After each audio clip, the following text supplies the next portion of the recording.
Look around you, everything's black and white. Oh, how simple is that?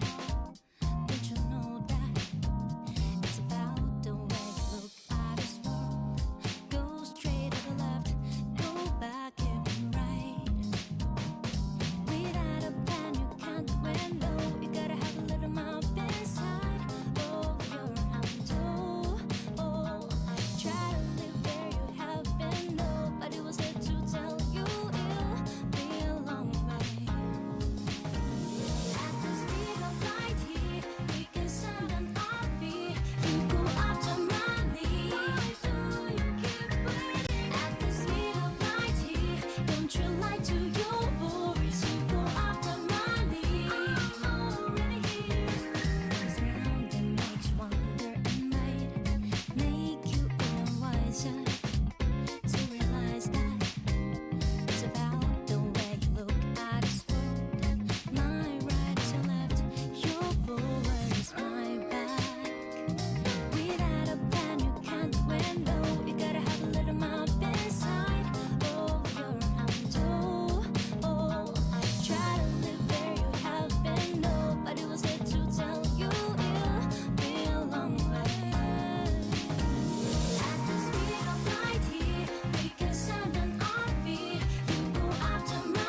Well, hello everybody.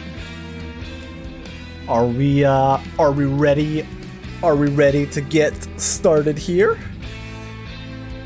Are we ready here? Hello everybody. Hello. Welcome to the third Arknights OC Council. Hello. I heard what people are saying is a little bit awkward. Oh. Hello, Zui. Oh. But hello everybody. I forgot to turn off the echo before you undeafened. You heard I was like hearing two Wookiees, and I'm like, why is this happening? that's the only thing that's better than one, right? No, it's like doubly as bad, actually. But anyhow, hello everybody. Welcome back to another OC contest.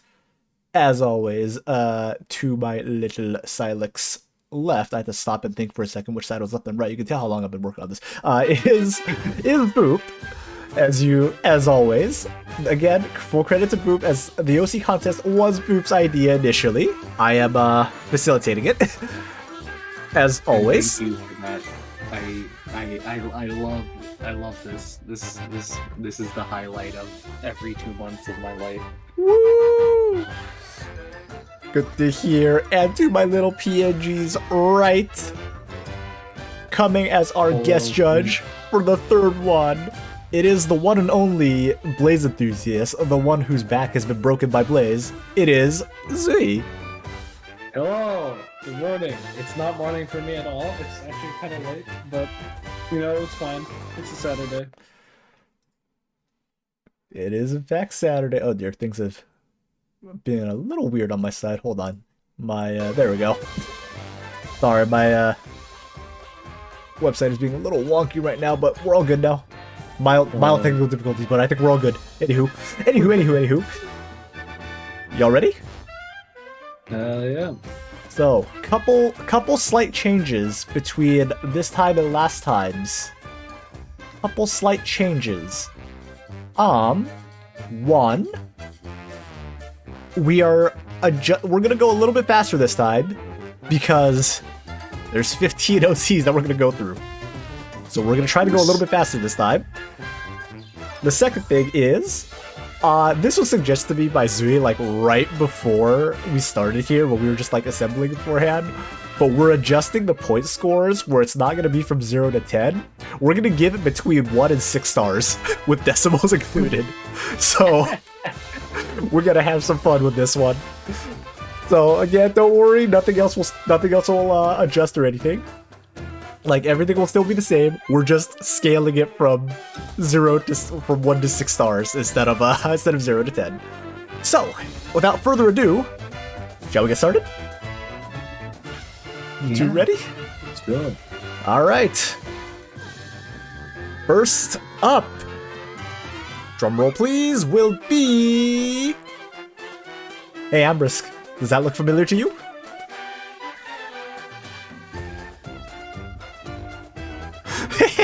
Yeah, we're going in alphabetical order.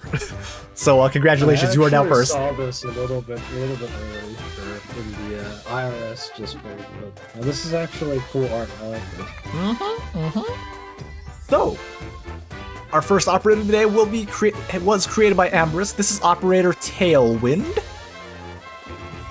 She's a female liberator. She's from Lungman originally, but is currently in Minus. She is a specialist and I believe, 5-star executor. Correct me if I am wrong, though, Ambrisk. Let me see. Slight audio adjustments. I think you're a little bit low, Zoo, but I'm trying to think how I can bump your audio up more. You are already on max at Discord. I can turn up my... Yeah, you can bump your gain a bit. Yeah. Let me see. No, I can my input volume and my actual mic. Let me just move closer. Maybe this one. Swallow thine mic. But that'll be very difficult. My job is not on hinge. Damn. Yeah, you're a Cat Knights enthusiast, not a Snake Knight enthusiast. But so 5-star executor. Let's see what we got here. So stat-wise, got 1639 for health, 511 attack, with a plus 70 trust boost, 291 defense, 0 res, 18-second redeploy time, which I think these are all pretty standard, right, Boop? Yes, 18 seconds is the standard.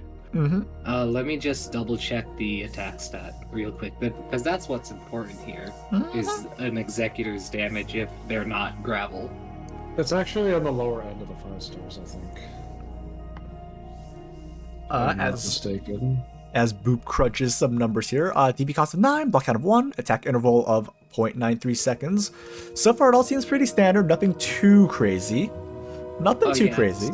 Definitely much lower, assuming trust bonuses is not included. If the trust bonus is included, it's fairly on par.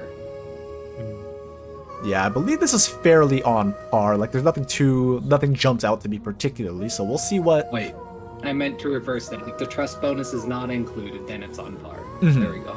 Right, my bad. Oh no, it's a little bit lower than Waifu's 586 and lower than Red's 605 with trust. It's on the lower end, but there's probably a reason for it. So I have faith. Yeah, we'll see. We'll see what Ambrose has cooked here for us.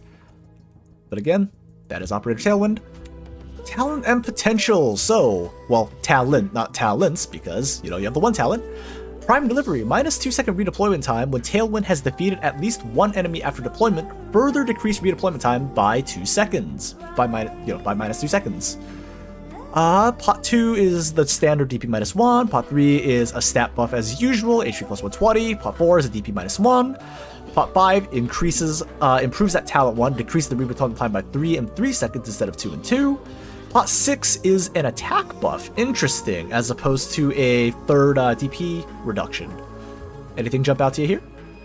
So, one thing I actually really like about this is that for faster deploys, in my opinion, I think this is probably a better pot layout scheme. But it's like, ignoring gacha aside, I think putting more stats on faster deploys is kind of a very scary thing, because if you put too much stats, that's why you end up with something like Texas or Yato. So delaying the attack buff to pot 6, I think, is not is like an interesting idea, and I think I can vibe with it. And the DP being earlier, I think it's like it makes sense with the kit, but the only thing that's mildly concerning to me is the fact that there doesn't seem to be a cap for the talent one, which is reducing redeploy is really strong in this game, so Wonka. My assumption is that it'll be minus 2, and then if one enemy's deploy is killed, minus. Okay, so it's not stacking. Okay, yeah, I'm assuming it doesn't stack. Ambrose, if you want to clarify that. Yes, I will assume this also doesn't stack. Okay. Yeah, once per deployment. Okay, that's great then, because so it goes down to 14 or 12. 12 is around pot 5. Because okay, that's not as concerning as nah, we're gonna have 0 redeploy. Just just keep going. Just keep going. No, that's how you end up with Texas, like in IS, where you just like instantly S2s and you kill everything because it just gets stunned forever. Like, don't do that. Yeah.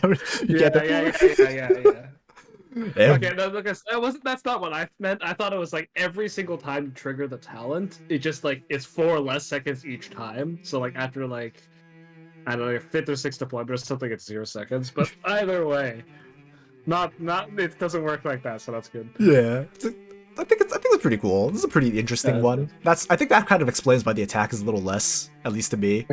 So that way you're not just like nuking things down and just going. Nyeh. I will say this does it's redeployment time, but not like the DP cost will still go up the more you redeploy, right, up until the cap. So this can get it's like this will get pretty. I mean, the initial cost may only be 9, but like if you just keep going like on cooldown, I can see that get a little pricey when it comes to like anything that's like DP reduction requirements. It goes up to 14. It depends on the module. If this operator gets the 80% reduction, then it's really not that big of a deal. But it's just kind of you're operating on a lower cap because if you're deploying this character enough times. I think the second part of the talent one is the best part, because that gives the risk-reward situation where if you deploy her and she just dies, you don't get the minus 2 seconds, but if you deploy her and she just barely manages to get at the last hit on an enemy, you get it, right? Because she has to defeat it. It's not if an enemy has died in her range, right? Like, even so, like this. the initial -2 I think really helps with like certain FRD stalls. And so I'll lead off the contest. I'm thinking of this in terms of like a hardcore player, just because that's my entire brand. But like I think this is like although I will say like even that it's risk reward, but also just the fact that you're already running on 16 seconds, 15 without 15 with pot is that's already like significantly less than the other fast read. Actually, is it? No, because they get pots. because Yeah, okay, they don't get the read of pot. Okay. -2, yeah. Okay, so no, it's equal. Okay, never mind. I forgot. Opens up a lot of I'll doors, though. take everything you said. Opens I up a like lot this of doors. balance. This balance is good. Mhm. Thumbs up. Thumbs up. All right, let's take a look at our skills here. See if the skills can stack up. So, skill 1 is Cloudburst. It's a passive. Upon deployment, immediately deals 300% attack as arts damage to nearby enemies in surrounding 8 tiles. After 0.5 seconds, drag enemies within an expanded range, so sorry, S2 range, towards Tailwind with significant force. So it's a bit of a damage and like a a bit of a pretty strong CC ability. And then the second skill, Gale Force, it's another passive, 8-second duration though. So upon deployment, stops attacking and causes waves of wind to sweep and push enemies towards the direction with moderate force 3 times, dealing 150% arts damage each wave. I'm assuming by direction, it's just whichever way you face Tailwind, so waves will go in that direction, and it'll push. So moderate force 3 times, deals 150% art damage with each wave. Interval between waves is 2.5 seconds, and the wave range is the Sailbinder range. Thoughts? Hold on, I'm doing math. Yeah, I boops was doing something else. Okay. are I think resident this numbers. is probably one of the strongest pushes I've seen that isn't on the push stroker or push striker. I'm not gonna call it that thing. Or puller. Just call it push striker. It's just so much Yeah. better. Yeah, it is. I feel like it's supposed to be striker. Push Anyway, yeah. stroker. Significant force is strength 2. Moderate is strength 1. I don't think I've actually seen a strength 2 shift on anything that isn't the push puller, which is kind of interesting. Mm-hmm. I don't remember the exact mechanics of how like multiple pushes stack. Croissant having strength 3. Okay, well, shows how much I know about Croissant. Let me adjust. Yeah, so significant should be. Yeah, we'll follow significant force with what's official AK. So I'm gonna be honest, I don't 100% remember partially because my niche doesn't use pushers. But I'm pulling up Weedy right now. Give me a second. Feeder S1 M3 is significantly, which is force 2. Mm-hmm. Okay, so force is significant is 2, moderate is 1. Yes. So Yeah, significantly is 2 and moderate is 1. either way though, that's a pretty sizable CC. Like either pushing him back, or the significant drag. Like that's a pretty hefty one. However, the drag happens after the expanded range, which is interesting to me. So it's not like drag. I have to deal with the damage. Yeah, the damage happens first, and then the pull happens for the S1. And I kind of like it because it's like reverse Kafka. Mm-hmm. It's in the sense it's like you can either use it like you can deploy immediately retreat, or you can deploy wait a little bit and go for the push. It's like relevant decision making. Mm-hmm. I really like that in the kit. Just relevant decision making. Yeah. Isn't this the first time the fast redeploy? Technically, no. Actually, not technically. No. Phantom has a. I forgot if it's strength 0, or strength 1. Waifu has a push on her auto attacks if she crits with force -1, which actually is a real thing. But this is an operator built around the pushing. The damage isn't too high. It's burst damage is always going to be less than like a skill DPS with a duration. This is what around 2700 for skill 2 of like adding up all the waves, and skill 1 is straight up just less damage. It's 1500 physical damage. So this operator isn't going to do damage. It's still arts on the first one, but yeah. Which is why. That's fine. Yeah. I like.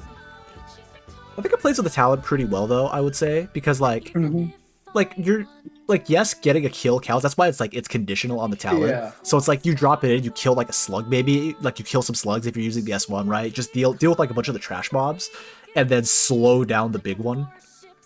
Same thing with like 2, right? I do like the numbers just because, especially on a fast redeploy with even more reduced redeployment time, I think this is good. I think toning down I think fast redeploy should not have. This is totally yeah. I think fast redeploys should not have high damage unless they have some other drawback because balance issues. I do like this a lot. Yeah, I think it depends on what the damage is. Like, I'm okay with having Project Red do damage, you know, because her damage isn't like very large, and you have to keep her on the field for her to do damage. Yeah, it's like low damage. That's usually just because it's a low stat physical. Yeah, but pushing, I think Xiaomi made the point that pushing is strong. Yeah. The push is very strong. I do think that it's nice that it's like it's scaled. Like the damage just really isn't there, right? For the most part, it's more based around being able to push. Although I think pushing 3 times might be a little bit much, depending on the map. Although it's like depending on the map, right? So it's like if you're taking advantage of like holes in the side of the map, like hey, that's more power to you, right? So I think it's also slow enough to the point where it like depending on the enemy, it actually doesn't interrupt anything except the slower enemy. Or actually, yeah, because basically this is some the weird mechanic. But if you push an enemy, like shift them, it puts them into an unbalanced state or something, and that can actually interrupt attacks. This could do that, but I like the fact that it only does it 3 times, so you can't just spam pushes to just constantly cancel attacks. But you can you can cancel big ones or something. Yeah, it's not like any other type of fast redeploy CC where you can deploy them and immediately retreat them. You have to wait for this. Yeah. It's good. I like it. I really like the concept and like the overall playing of the kit, right? It's like tailwinds, like it's fitting together nicely. So I like the theming and the skills right now. Shall we move on to modules? Yes. Modules. So I'm just gonna put this as what I believe the modules are. Correct me if I'm wrong, Ambrisk. Again, I probably need to fiddle with this a little bit in the forum, but anywho. Angelina in shambles. Angelina in shambles. Alright, so first one, autograph. So let's see, autographs elite. So at level 1, it's a plus 30 attack, plus 60 HP. New trait, enemies in the 8 surrounding tiles have their weight level reduced by 1. Okay, that's pretty strong now. Let's see, level 2 module, it's 55 attack and 80 HP. At level 3, 80 attack and 100 HP. Enemies in 8 surrounding tiles have the weight level reduced by 1. When exiting the 8 surrounding tiles, the effect persists for 5 seconds. I think the reducing the weight is okay, actually, because it's surrounding 8 tiles, and both skill 1 and skill 2 have expanded range.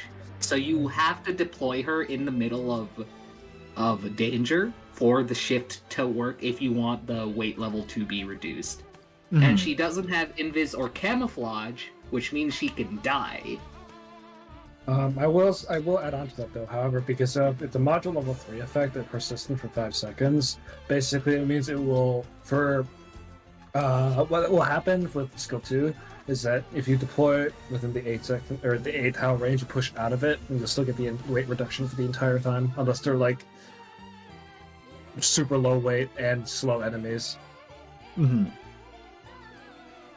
Honestly, it kind of fits with it fits with the S1 a little better, I would say, right? Like if you're talking about like hitting the most things with the new talent debuff, right? Because the S1 pulls them all in.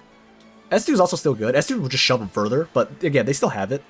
It a very also depends on how the actually is coded. This is probably going to be coded as a real pull, but I will like, for example, for Mint, the way Mint's like pull is coded is not actually as a pull, it's coded as a push.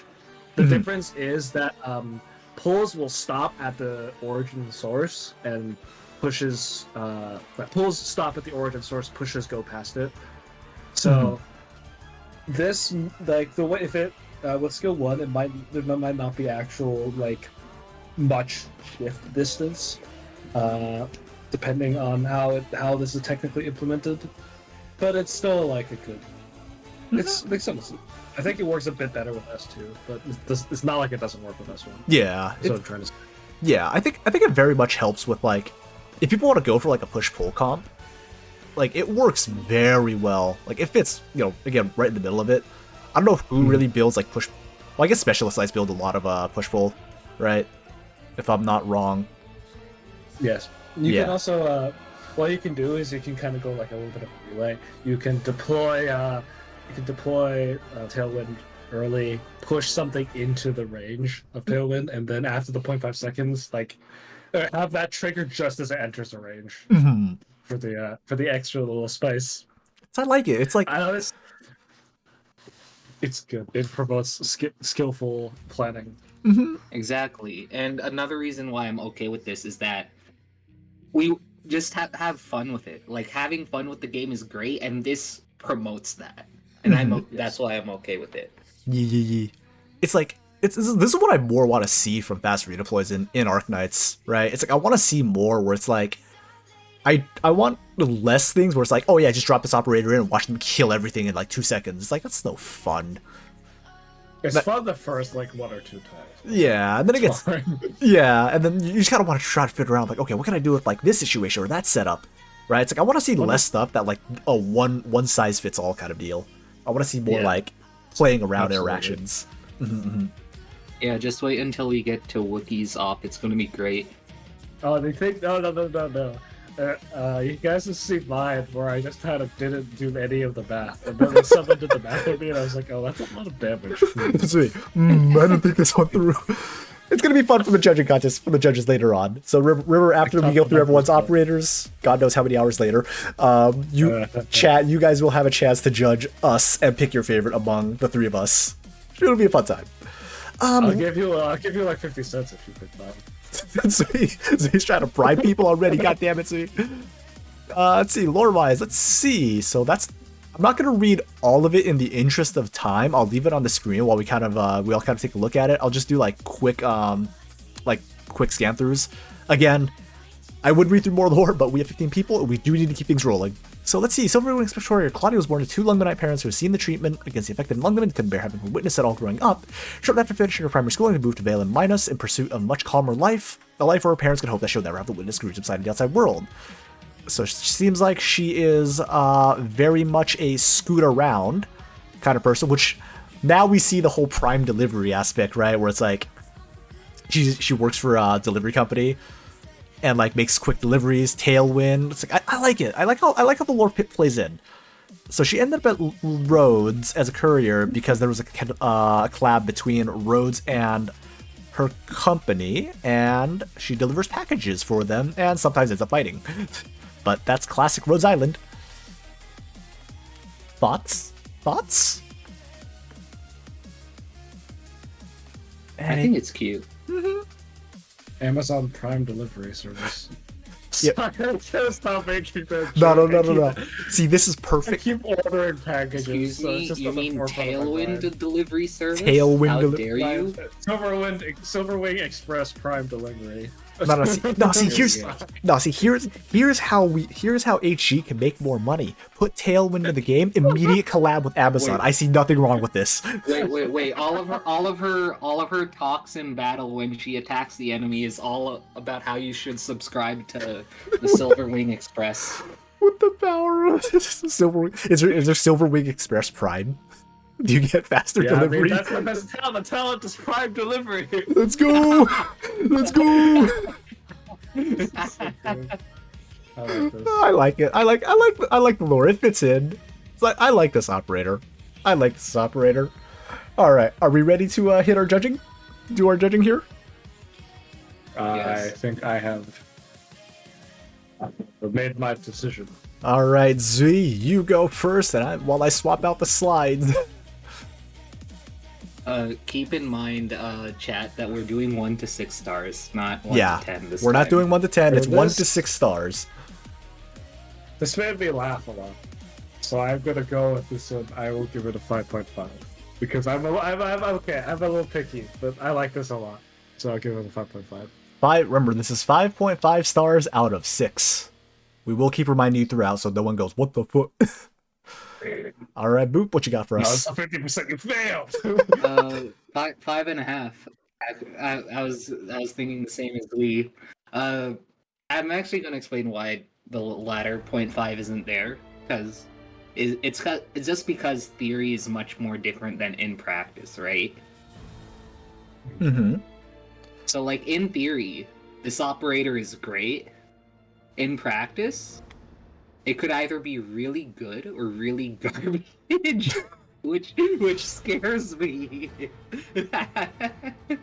I mean, for my behalf, I think like it's a little bit spooky, just because having such a strong like repeatable shift, especially with something like S2, it's like while can be fun to play with, it also can be a little dangerous sometimes, especially with attack canceling. With if you fit with like something like Gnosis or something, it could very well end up in this situation where you just really kind of cancel a boss. But then again, like basically prevent them from attacking at all. But playing with it, especially just a character like this, since it's an FRD and you have to time it pretty well, I think that's okay. But it is still kind of minor concern. Mm-hmm. Agreed.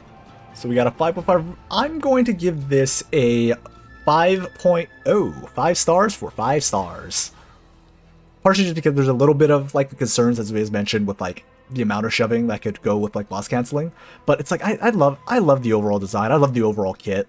It's like I just love how it all like meshes together. It was well done. Well done. Very well done. For the rest of you, that's gonna be a pretty high score to beat for y'all. High bar. Pretty high bar. Anywho, so let me pop back over to here. Let me update our leaderboard here. The leaderboard is gonna get a little funky. You don't need to do that. I did do that, and then I got told, "Oh, your S2 is like 50,000 damage," and I'm like, "Oh, maybe I should have made it 8 SP." Oh well. Ruh-roh. It's fine. It's fine. Don't worry I'm about totally it. changing my font size because holy bejeebus, this is gonna. I'm gonna make it a lot smaller. Are we gonna see the sequel to Conviction? We'll see what Asadekai has made for us with this So what next are you one. cooking today? Excuse me, Conviction is neither male nor liberi by the game standard. Conviction is conviction. Actually, though. But anywho, are we It's not ready for Conviction. conviction I actually built have diff? like a little like I have the Conviction like game like art like kind of. It's hard to explain what they are, but they're like they look like it's like reminds me of the Game Boy cartridges, like the merch from Yostar, and I have the like Conviction one. All right. Anyhow, Yeah. this operator's name is Miss. They're a male liberi. English is hard. From Minus. Another. About a nickel every time I had a liberi from Minus. I'd have 2 nickels, which is a lot, but it's weird. It's happened twice now.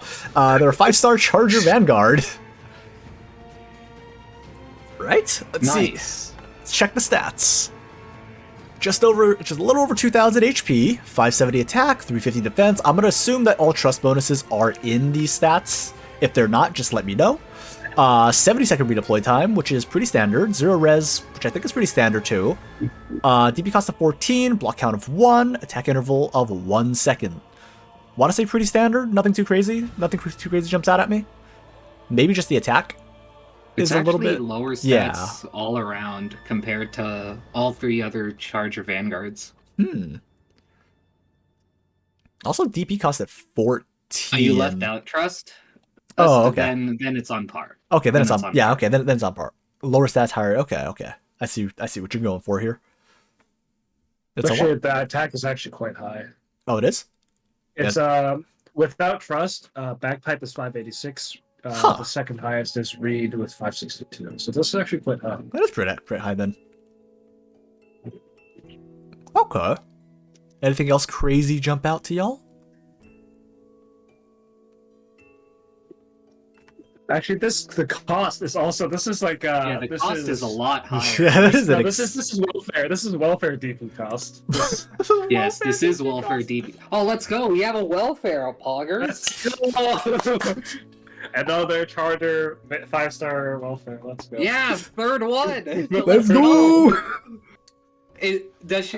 Do they have the DP on kill module? If not, then they're automatically bad. Wow. God, Boop is not holding back today. Really should get kill read more. went for the kill shot immediately. Damn. All right, what talent we got? So talent is named Survivor Walks On. After defeating an enemy, restore 12% plus 2% with the pot HP over 5 seconds. That's a decent HP recovery. Potentials, let's see. DP cost -1 at pot 2, redeployment time -5. Interesting, so a little bit more than what we normally see. It's usually -4 second. Attack plus 25, it improved talent at pot 5, and DP cost -1 at pot 6. That is definitely so welfare if DP cost. Yeah, if the DP cost increase is on purpose, I can see why, because I can see this being great, because it's like having a Myrtle without actually having a Myrtle. So the only thing that's kind of concerns me is this talent kind of implies that you want the character to stay on field for at least like a longer period of time. Mhm. I mean, you can obviously just kind of do it in a short burst. It just means you don't need actual healing support. But just like the nature of Charger Vanguards, maybe this is just too much because of bagpipe trauma, but it's just kind of they're in and out, right? Mhm. That's a bagpipe thing, I would say, because whenever I use lower rarity Vanguards, aka the 5 and 4 stars, like whenever I use Vigna, she's on the field for at least a good 1.5 minutes because she just does that much damage, right? Okay. It's like it's a bit. I don't know. It kind of depends on. I would say, because it just depends on how you would use the Vanguard. Because sometimes like you just want them to get a few quick kills of like the first few enemies, get that extra little bit of DP, pull them out. Because what is it? It's Charger ones refund the full Full cost, and right? DP on kill. Yeah, full Yes. cost. Yeah, so It's, Chargers- it's only full cost if they have the DP on kill module. It's original cost Oh, if yeah, without the original module. cost. Yeah, original cost. Bagpipe has done so much damage to like the Charger Vanguard balance. Hopefully, this character saves. Yeah, they're never gonna release another 6-star charger because there's no way they're gonna outdo Bagpipe, and there's no way they're gonna just make it suck. You know? Yeah. Broken Dragon Vanguards represent. I mean, what? What's a Anywho. Vanguard? I've never heard of one. 0-star, 1-star. Vanguards aren't real. Stop lying to me. Anywho. I'm kidding. Oh my god, sweet. Awesome. I'm so mad. It's been 3 chapters of Victoria, and we still haven't gotten. Okay. You'll get Just nothing say but that cat was fine. fighters, and you'll get nothing but cat fighters. You'll accept it. So let's look at our skills here. I have 2 cards. You will get nothing but guards. Enjoy. Man. So skill 1 is called Still Here. Automatic activation, offensive recovery, SP cost of 5. I'm assuming the initial DP cost will be 0 unless noted otherwise. So let's see, gains a shield that blocks 1 instance of damage. When the shield breaks, the next attack reduces the target's art resistance by 10% and deals 160% attack as arts damage. Interesting. I'm okay with this because we don't have Charger Vanguards with offensive recovery skills, so it's something new. Mm-hmm. Granted, it does arts damage, which I'm a little bit iffy on. And I'm going to assume the shield doesn't stack. If the shield did stack, then that would be way too powerful. Yeah, You I'm know gonna. what this reminds me of? Hmm? This reminds me of Dagda, except the skill actually doesn't suck. Yeah, Noir Corn S1 is just Dagda skill 1, but better. I'm yeah, sorry, no, Dagda. no, You've been suffering. You've been afflicted with a condition known as chapter welfare reward. That's kind of a low multiplier, but it's arts damage, so it's automatically much higher than you think it is. Because remember, a lot of enemies don't have high. Like the mitigation for arts is percentage based, so it's like enemies don't usually have that much res unless it starts coming to like more like elite enemies, like the bigger enemies. And at I that will point, say, you're probably not running a Vanguard. I think chapter design in chapter 10 and 11 has kind of shifted towards more like groups of elite enemies, and especially like you'll see threatening enemies now have like on average like 40 to 60 res. Mhm. So I think the arts resistance, like while maybe for like the earlier chapters is kind of overkill, I think now to make things quote unquote competitive, damage wise, I think is definitely like kind of needs some arts shred. But that's also in like on the other hand, that's just because in the actual game itself, physical damage is basically either walled by defense or is so incredibly high that it just doesn't fucking matter. um, yeah. So like I'm not super happy with it, but I'm not gonna like rate it lower just because that's just kind of how the game is shipping. Mhm. Yeah, with the state of the game where the state of the game that's currently in it is in right now, I'm okay with this because it's new and it doesn't feel powerful, like overpowered type Mhm. of thing. It's like I like that. It's like I kind of like like it's a little bit of dysenergy with what you generally like. In my mind, I'm still like Charger Vanguard is you put them down initially to like get a few kills because Vanguard is usually like the first ones deployed. So you put them down, get a few kills initially, and then you pull them out. So like anything for Charger Vanguard that I feel like is like you have them sit there a little too long. It's kind of like I don't know. In my mind, like unless you're running like it's better for niche stuff, right? So if you're running like, although I guess if you're running Bird Knights, like I don't know, it's like for more niche stuff, it's a bit like then it gets a little more iffy. But for general use, like if you're just using like again, we're looking at this from like general use perspectives, and you know we'll add in niche ones if necessary. But for the most part, we're kind of still looking at general use. Like it's a bit like for me, it's a little bit of dysenergy. Okay, I'm sorry for interrupting, but according to ASA, it's supposed to be 10 flat res reduction, which is way too much. That is a lot now. Okay, That's kind that's a of bit. Yeah, it's Well- like it's a full. It's a lot, but at the same time, you have fucking Ifrit who just like shreds like 44% of max pop for just existing. But I mean- here's the thing though. Ifrit is a day one operator, so I can give them a pass, right? Also, not to mention Fair, if it costs like however, 30 plus. Even actually, let's see. Wait, Not to mention, Golden Glow is 15. Golden Glow is 15. Surtur is 20. So it's like it's a lot, but it's not as high as it. I would is- say it shouldn't be hitting Surtur or Golden Glow levels, considering that they're 6 stars. It Yeah, doesn't. So that's Yeah. why I'm.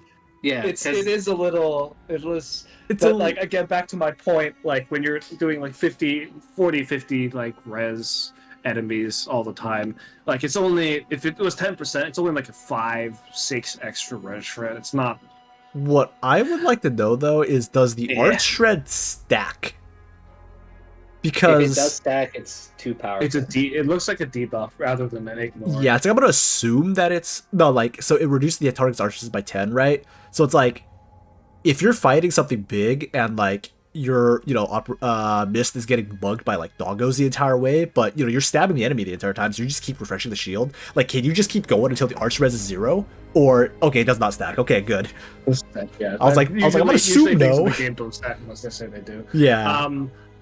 And also I kind of more realize this now. 160% mod is actually not that high. I don't think so. Yeah, Yeah, it's not. 160 is Yeah, not. It's why a I'm okay really with it low going. power strike style. Yeah. So I think it's like the damage is fine.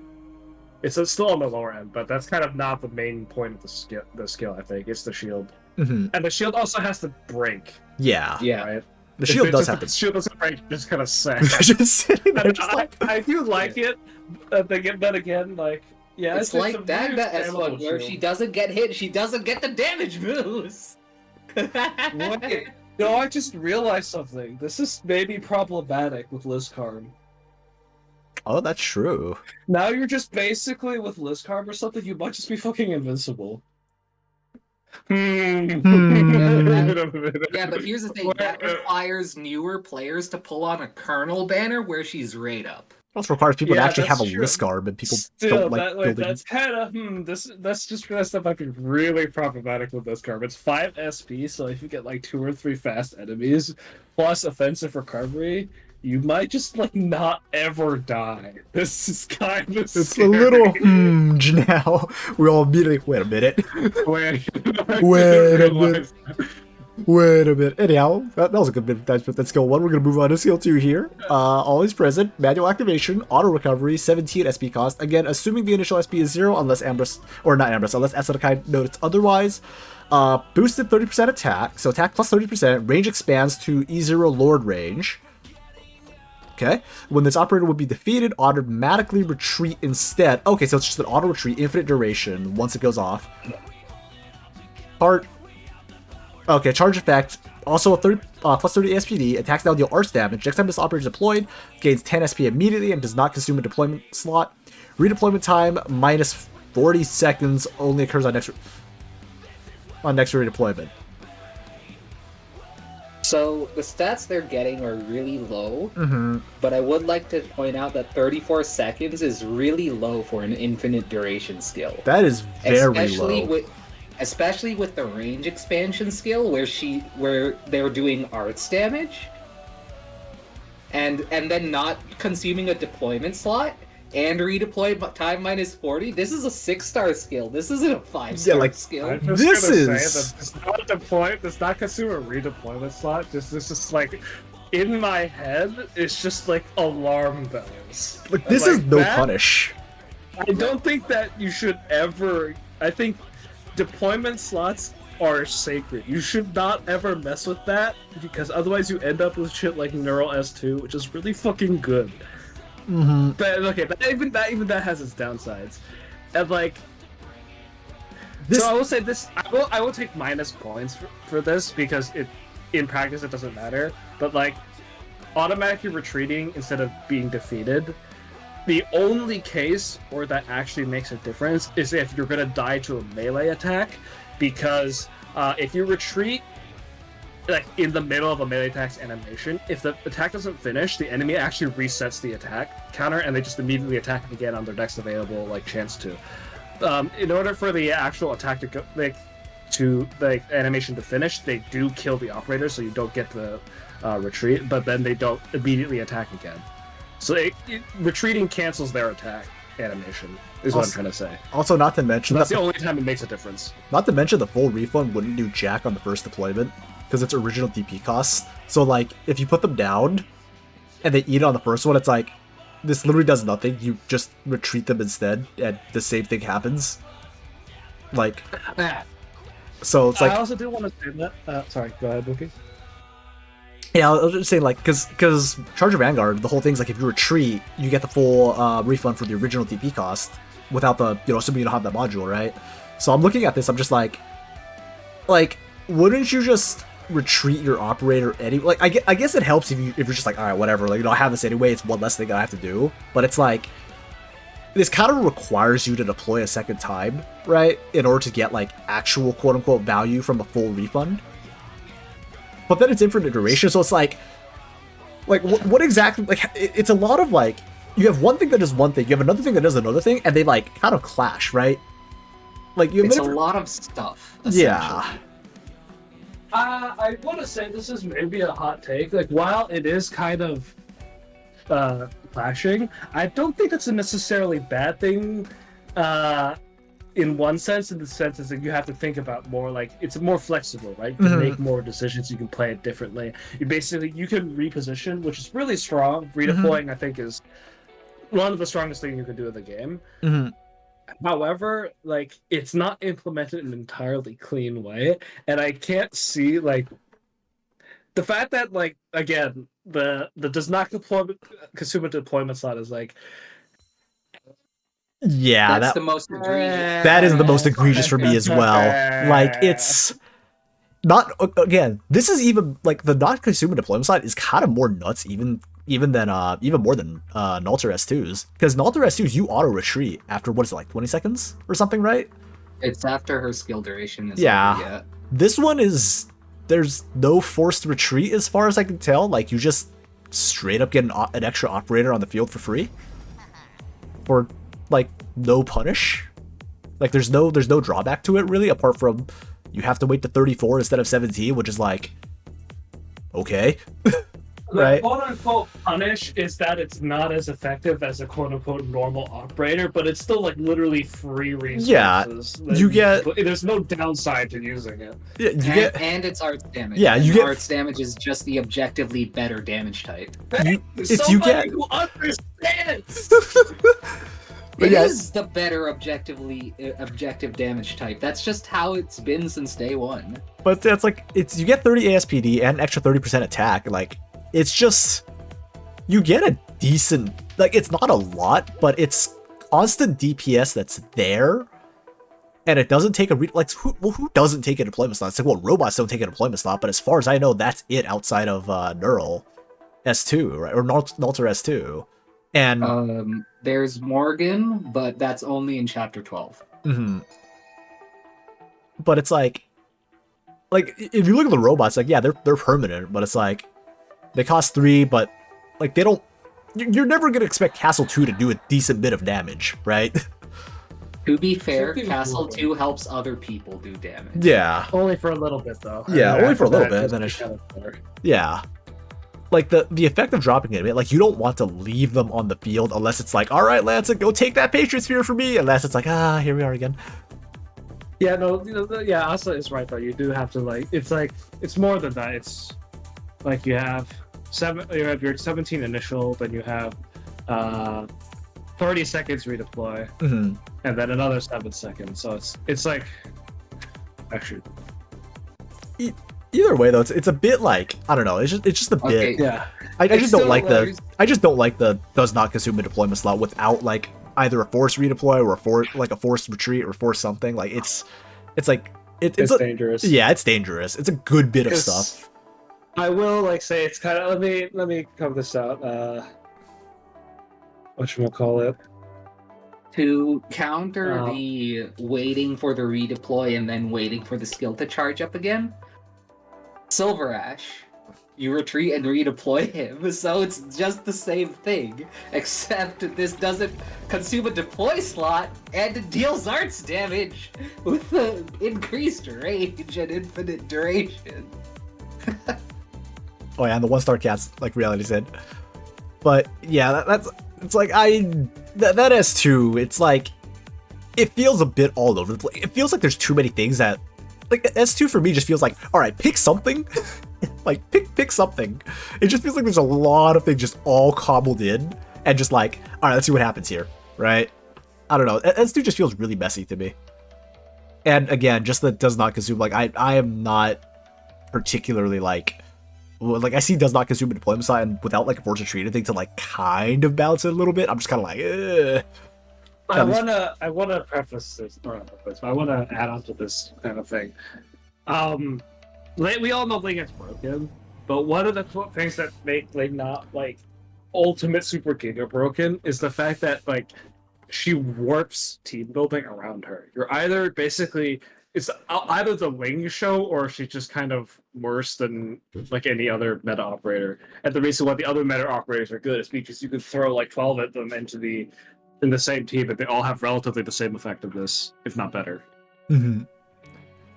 Okay, we do need to keep moving here because yeah, we have 15. Yeah, we gotta keep going. There's a lot here, and we did spend a good amount of time. Anyhow, Charger skill. After defeating an enemy, restore 13, 15, or 18% max HP over 5 seconds, and half the value to a random ally in the 8 adjacent tiles, and that'll be up from 10-12 to 13-15. Now also heals allies. Okay. I'm gonna assume there's like a stat buff in there somewhere, but I don't particularly see anything too like egregious about this one. Like it's not a lot of It HP. should heal allies. Combined with the skills, Oh, that's true. It shouldn't heal Yeah. allies. It's a like this doesn't feel like a Charger Vanguard to me. Like the more It doesn't. it doesn't feel like a Charger Vanguard. It's like you took a Lord Guard. It's like you took like half a Lord Guard and like crossed out Lord and Guard and wrote Charger in. And we're just here just like, wait a minute, what the hell is this? So, it is. I like, don't. eh, It's kind of mixed design, but it's not in the way that I really hate. If it was in the way I hated, I would have been more upset by that. And if that comes up, I will call it up, so you guys will know. You may not know if someone does it. No one triggers me with it, but like it needs a little more focus. But yeah. like the idea is there. I like the idea. I just think it's it's messy. It's a little all over the place. Like That is kind of one of the pitfalls of some archetypes. It's just that other archetypes are just better, so you just have to kind of make it that archetype. Actually, that's what I hate. Not the point. But anywho, so we're gonna take a look at lore here. So I'm just found wandering between different nations, apparently find a calm place to settle down. He joined Rose Island after a chance meeting on the borders of Earth's Columbia, where operators scored a cutter were left stranded after a few days after the vehicle destroyed in an accident due to particularly hilly terrain. He came to left minus due to personal taste of its idol culture and refused to elaborate further. Tried to isolate himself, but he shows a natural attraction to other people. So he's a tsundere. Anywho, especially those of higher status or strength. So he followed idol culture, but still can't seem to not follow idol Interesting. Okay. No. So let's basically say to me is like you're kind of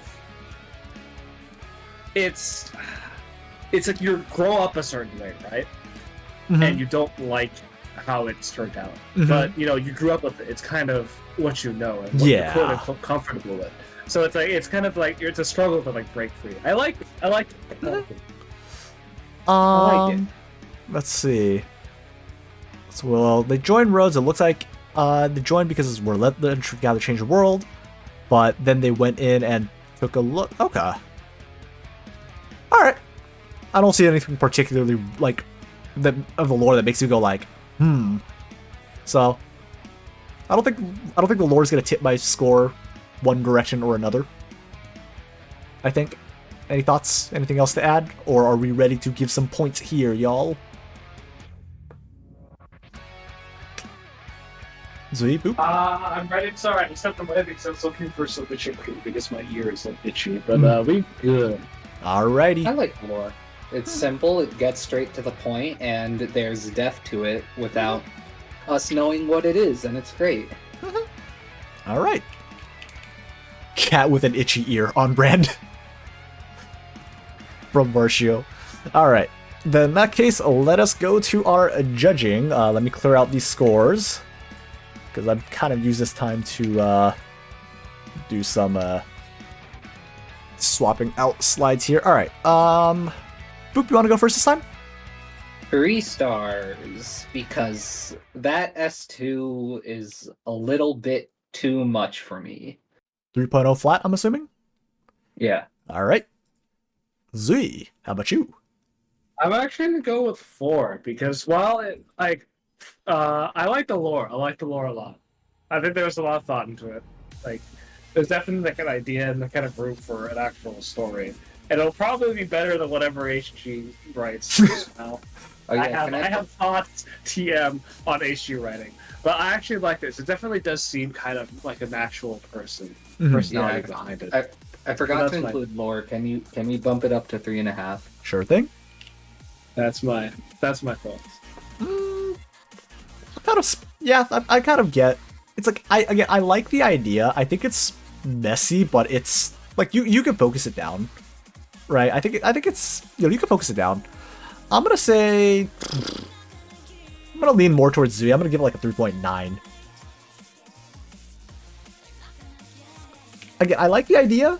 I just think it's a bit, I don't know, scattered. Like it's just like pick something to focus on instead of just like they do a little bit of everything, right? So, let's see. All right. Anywho, so I think that's good for scores. We're gonna move on to the next operator, and I'm gonna update my leaderboard as we go on to Herga. This one was made by Borstum. So let's see. Let me update our leaderboard here.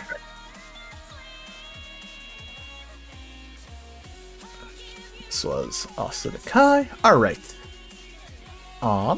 If anyone wishes to read the slides, that's not me, feel free, otherwise I will continue to read.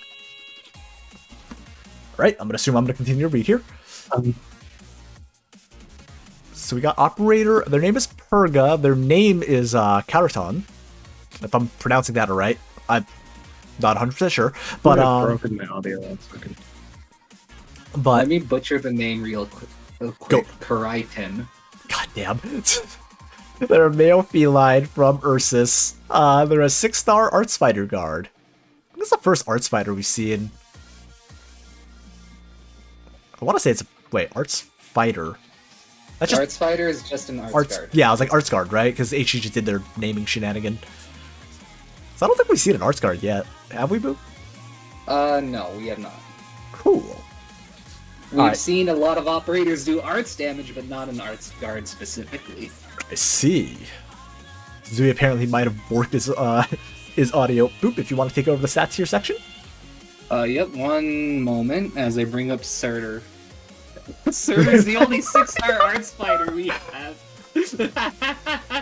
Reminder of no CN spoilers, but we're gonna have to compare to Surtur. It's like,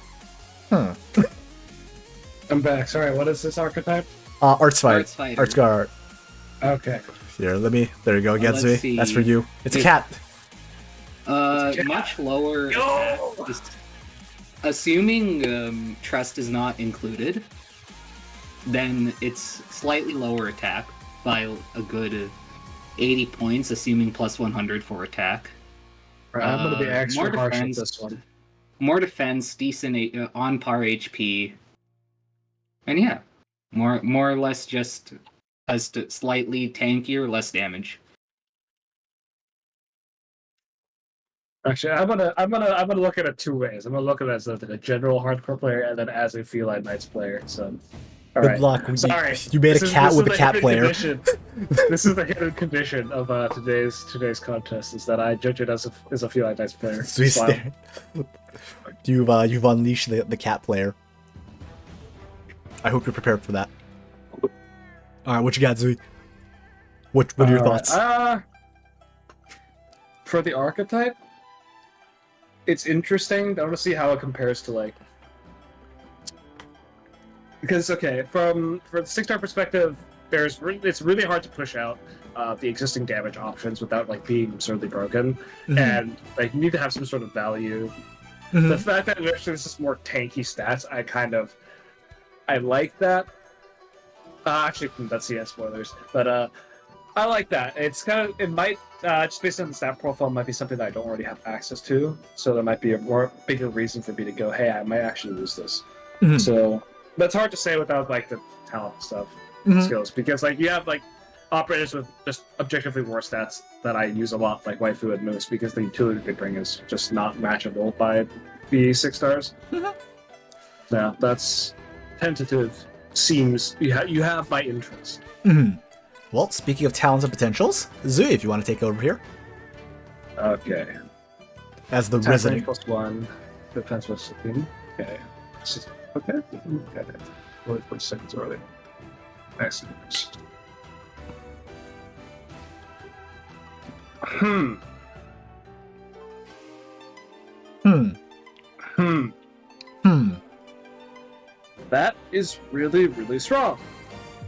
Hmm. Concern. Hmm. On one hand, it kind of might scale kind of scarily on some CC risks, but however, having higher defense and lower HP, it only matters like for arts, because defense, just the way the physical damage formula works, you can blunt most of the physical damage and you kind of don't care. In addition, with increased attack range, you can basically just kind of maneuver yourself outside of damage threat, basically. And so then your downside kind of doesn't matter too much. Yeah, deploy with less max HP is somewhat meaningful.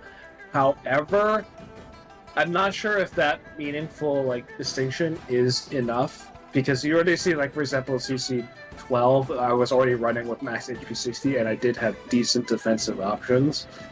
But like playing defense in that was relatively like still fine, aside from Avengers, which would have killed regardless. And it was basically things like, yeah, like, it mattered, but it didn't matter that much. 40 seconds, though, that is Significant. It is very significant as well, because if we take into account Scotty's is like minus 20 seconds total or something. Like, It's minus 10 seconds. it's minus 10 without modules. like the max 60. Like, it depends on what the skills are going to look like here. If the skills are like super offense oriented, then this is going to be beyond broken. That's alarm bells. Yeah, that's like all the alarm bells are going to start ringing, because it's like, who cares about HP if you're just going bonk, right?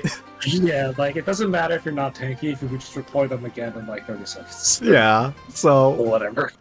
looks like it's pretty standard pots. Yeah, looks like pretty standard pots. No offense though, which is looking good. Let's Yeah, standard 70 minus 40 minus. Yeah, It's like 26 seconds. That's actually. it's I still mean, Cat X is even shorter with 26 seconds is like 5 seconds higher than Lee. That's so that's a broken. little much. for what it's worth. You are taking the minus 60% HP, so you're going to be dropping to somewhere like 1400 HP. But again, it depends on what the skills do, because again, if the skills are like shit tons of damage, then it's like that's going to be concerning, like a lot of concern. But well, let's take a look at skills then. What do we got for skills? So skill 1, Frostbite. Activation is auto, offense recovery, 3 SP cost. Next attack deals 310% damage and inflicts chill for 2 seconds to the target. It's attack interval. 1.25. He's after chill. 1.25 times 3, that's 3.75. So it's like it's It's near more permanent. like it's more like 5 seconds, because you have to do the 4th attack to get That's it off. true. Okay. I don't think S1 is well, 310 is a pretty big scale. 310% is a little bit much, but granted, Surtur S1 is 300%, but I don't really think we should be using Surtur as a base here. For what it's worth, I don't think. Well, it's like I don't really. I'm not sure if I would really say S1 and S2 are particularly broken. It's really just the S3. Although it's the minus 20 Surtur shred. is 310%? Damn. Jesus. It's pretty significant. Skill 2, Bitter Hail. Okay, this is actually probably alarmingly strong. Activation is It's manual, different. auto recovery, 15 second duration, 20 SP cost, initial SP 15, 70% boosted attack, 70% boosted defense, attacks inflict chill for 1 second. If hit with arts damage, deals arts damage equal to 80% of his defense back to the enemy. So does the 60% HP really matter at this point? Considering how much defense. It does in this particular scenario against max damage. Because basically then the second half of the skill doesn't. Oh, that's true. The second, really yeah, the exist. defense, yeah. However, the 60% HP kind of, you're right, it doesn't really matter if you have like that high, like 800-ish defense. I mean, like, wouldn't you like at this point, like you're looking at the skills, like, wouldn't you just drop in for the 70% attack buff and like the chill? I guess if you're trying to pair it with like some other freeze, right? Like, don't you just end up with some pretty This ridiculous? operator can't freeze with skill 1 and skill 2 without high attack speed. Yeah, but it's like if you pair it with any, like if you throw a Gnosis in, don't you just borderline have like a perma freeze or something? Because Gnosis is chill too, right? If I remember right. Unless I'm going crazy Yeah. here. So Yeah. it's like, like it seems like it's a fast redeploy with extra steps. It reminds me of this is giving me the alarm bells. Yeah. The skill 3 is giving me the alarm bells. Well, let's see what it is. I just read ahead a bit, but I will catch up. I'll give you cold. Manual activation, auto recovery, 13 second duration, 40 SP cost, initial SP 25. So really only a 50 second downtime for being redeployed. Because I it's that talent too that's making me look at this right now. Reduce block count to 0. Attack speed plus 33. Attack 150%. Expand attack range to ambusher range. Attack 2 targets simultaneously. Okay, I am definitely just like, okay, That This is is all the alarm bells. Attacks inflict chill for 2 seconds. Inflict 50% more damage to frozen enemies. Scales from after the skill attack bonus is applied. Prioritize frozen. All right, we have a problem here. Yeah, this is way too much. You're reducing the Okay, block so- count to 0. Yeah, that actually is an upside. That's a huge upside if you're like 60% HP. That was the only things that can threaten you are ranged enemies, and you basically just become like a ranged unit. Which It's is also a perma freeze. yeah. I just This is did like that- Gnosis. This is like Gnosis to Electric Boogaloo, but you actually deal a shitload for damage. This is This is too much. This is actually like this. This is way too much. This is excessive. Like the attack 150 alone is already like and then expanded attack rate is like ooh, and then attack speed plus 100 on top of that is like ooh. It's okay to submit, honestly. Like, yeah, it's okay because Yeah. that's how we learn and grow, right? If you submit something that is broken or is a little bit finicky, we can help make it better, right? That's the best part about it, right? okay, and I want to add on to that. I'm saying all this, and then once you see my operator, you'll also get the alarm bells because the damage numbers I just did not proofread them. But yeah, don't worry about it. Don't worry about it. Don't take it personally. Don't worry about it. According to Wookie, we have a lot of OP operators this time. I don't know about OP more, just oh boy. Yeah, we got some questionable. As like a high end play, and I think a lot of the things that matter in high end play people don't necessarily think about, like applications of. But yeah, End of the day, it's about having fun. Yeah, it's fun. I like the concept, but like, there are things that there's maybe too much. There are coffins that should not be opened here. Here's the thing: if these skills actually put him in danger, I would probably be more okay with it.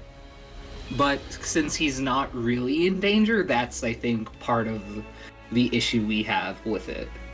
Yeah. Updating based on It's current like- it's- information to plus 50%. I mean, still though, it's still nuts. No matter It's how you still look a at lot. it. Yeah. Especially with the 50% more damage to frozen enemies, because you have to remember, freeze reduces res by 15. Also, I'd like to add that with the talent too, if you're shaving off 40 seconds of redeploy time, you literally just retreat the operator, put him back down if you want it faster. Like the overall total SP cost doesn't, like, wouldn't you just get more value? Actually, no, not quite. Never mind, not quite. I failed the math there for a second. But either way, it's like, I don't know. There's a lot of, like, It's the talent 2 doesn't. Sorry, go ahead. It's less damage than it looks. However, this is on like a little sub 30-second redeploy with like permanent 13 seconds or so of freeze. Not less than 13, but it's maybe at least like 10 seconds of freeze on a 30-second redeploy, and like the SP cost is somewhat high, but yeah, it's a lot. It should not be on a 26-second redeploy. Like, my bigger issue is that, like, yeah, we've seen people with bigger damage counts. It's not the damage count. It's like, again, it might not be as significant, but it's more of just like the talent 2 ends up being like extremely powerful. Like, so this is me being like a little bit of me going like a little bit on the like taking a step back from not just this operator, but things that I see from the last 2 contests is people kind of treat the talents as an extra passive skill, when in general it's more of like a nice little like extra perk or like an extra like pat, as opposed to like an extra passive skill, which is what I feel what I feel sometimes I see it was like, oh, that's a bit like, it just feels in their defense, you do have talents that are so incredibly game warping that are like incredibly strong. So it's like, it's like the game does this too. But But yeah, it's like from a balance perspective, it's like I personally would prefer to see talents not just act like a full-on passive skill and more just be like a nice perk. Skill 4. Also, the Scottish potato dragon did nothing wrong. No, there's a lot of things wrong with the Scottish. There's a lot of things wrong with the Scottish potato dragon. That might help with this. I want to hear your guys' thought on it. Mhm. For talent 1, I'm okay with the defense increase. I don't mind that. What if instead of the range up, it's whenever Keratin gets hit with an attack, they apply chill to the attacker for like half a second, Tide Knight style. Yeah, No, I think that'd be okay. I like that. It makes the 60% HP a little bit more. Meaningful. Yeah. It feels like with this operator, it kind of feels like you were trying to go for one thing with like being a more defensive arts guard, but then you look at the skills and it's kind of like the S3 just feels out of place. It's just Gnosis 2 Electric Boogaloo. Yeah, like it doesn't like it's not a like the S3 just feels like it doesn't fit. Because, like, again, the overall theme we're kind of getting here is that, oh, okay, they're supposed to be more, like, a bit more tanky, like, a bit more, maybe trade a little bit of attack for defense, but then you get to the S3 and it's kind of like, well, then what's, like, how does this fit within the rest of the kit, right? That's kind of my big question here. Again, not to mention that you just straight up negate the drawback of Talent 2 with what you're able to do. Like, what if you put Taunt on S3, huh? I don't think that would fix anything. Because, like the taunt up would definitely put him in danger, but I don't know if it would fix the current issues we have. It's kind of like if you're dropping it into a situation where there's like 8 billion enemies, I feel like there's a bigger systemic problem of how did 8 billion enemies get into range of him, right? Like if you're using him, you're kind of dropping him in to nuke like, I'm assuming it'd be to nuke high defense enemies, low res ones, right? Or nuke like an elite enemy.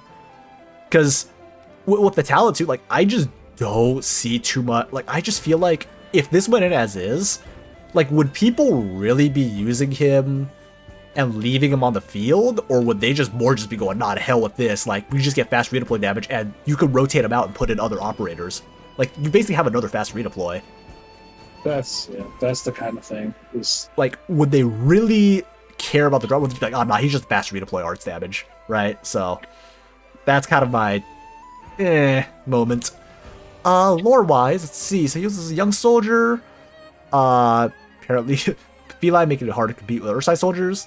Let's see. Gave him a niche with his snow arts, and Kashi took him in. Okay. Gameplay and lore integration. Pause here. So lore integration. So he came back and found Kashi's dead body, and then he's just looking for Tallulah. The only question is just how did he end, like, why would he end up at Rhodes? Like, what brought him to Rhodes, I would say. But otherwise, like, it fits, like, yeah, I could see it fitting into the lore here. But, yeah, it's like, I would like to see, like, what made him end up at Rhodes. That's about it for the lore. But otherwise, like, I don't really see anything here. Like, anything crazy here. The third paragraph technically says how he ends up at Rhodes, but there's not, like, a huge explanation for it. Yeah, like, why did he join, right? I think that's my only thing. But again, that's just me having, like, a small gripe. But otherwise, nothing too crazy, I don't think. Are we ready to go into points then? Yep. Yeah, I'm ready. Cool. Alright, Zui, being the resident cat enthusiast, I believe you should take the lead here. I'm gonna give this is like a good attempt. It's just like 40-second redeploy time is like reducing redeploy time. I think is like it's sacred. Don't unless you're really prepared to just like gut entire portions of the kit. Don't mess with the redeploy time. That's my personal belief. I think faster redeploy operators should have much lower damage. And like maybe that's the case here. I didn't run the numbers, but I think that it's still kind of. I think it like needs more focus, right? I think there's a good attempt. There's like a groundwork that I like the utility, the focus on utility, defensive utility. Blech, sorry, words. I just think leaning in that direction more instead of kind of going for a sudden. Now we're just going to try and kill things on S3 is a little. I'm going to give this a 3. 3.0 flat. Yep, 3.05. Cool. How about you, Boop? Hold on, I'm running numbers for skill 3 and damage. It's like, what? 1500 after everything is said and done with Res 0. Who targets 3000, 14 seconds. Yeah, it's a pretty sizable amount of damage, especially with a perma freeze. I'll give a solid probably 3.3 because it is a very good attempt, and I can see the attempts at balance. But in terms of like this, what's the word? I'm forgetting English. I'm sorry. Kind of messy. What? Yeah. Why don't you use your Why don't you give your score and I'll see if I can remember Yeah, the sure word thing. I was gonna use. I'm gonna hit it with a 3.1. But Boop, you gave it a 3.3. Zoo, you gave it a 3.0. I gave it a 3.1. It's like I like Brizzy said, like giving minus 40 seconds without really nerfing anything except HP is kind of like to me. Oh, I remember. There's no harmony between the talents and Yeah. the skills. It's just like that's what I mean by like messy, right? Like there's no cohesion with it, right? Like I agree with that, Boop. So for those reasons, we are giving the 3 stars out of the 3.3-ish stars out of 6. Like I think if you coalesce more around something, this could be a lot more interesting. But because of the way that I don't know, it's a bit just around like all over. So, all right. It is a really good attempt. I really want guards with more utility rather than just damage, and I think this was a good attempt at that. It's just that perma freeze for 14 seconds is a bit much.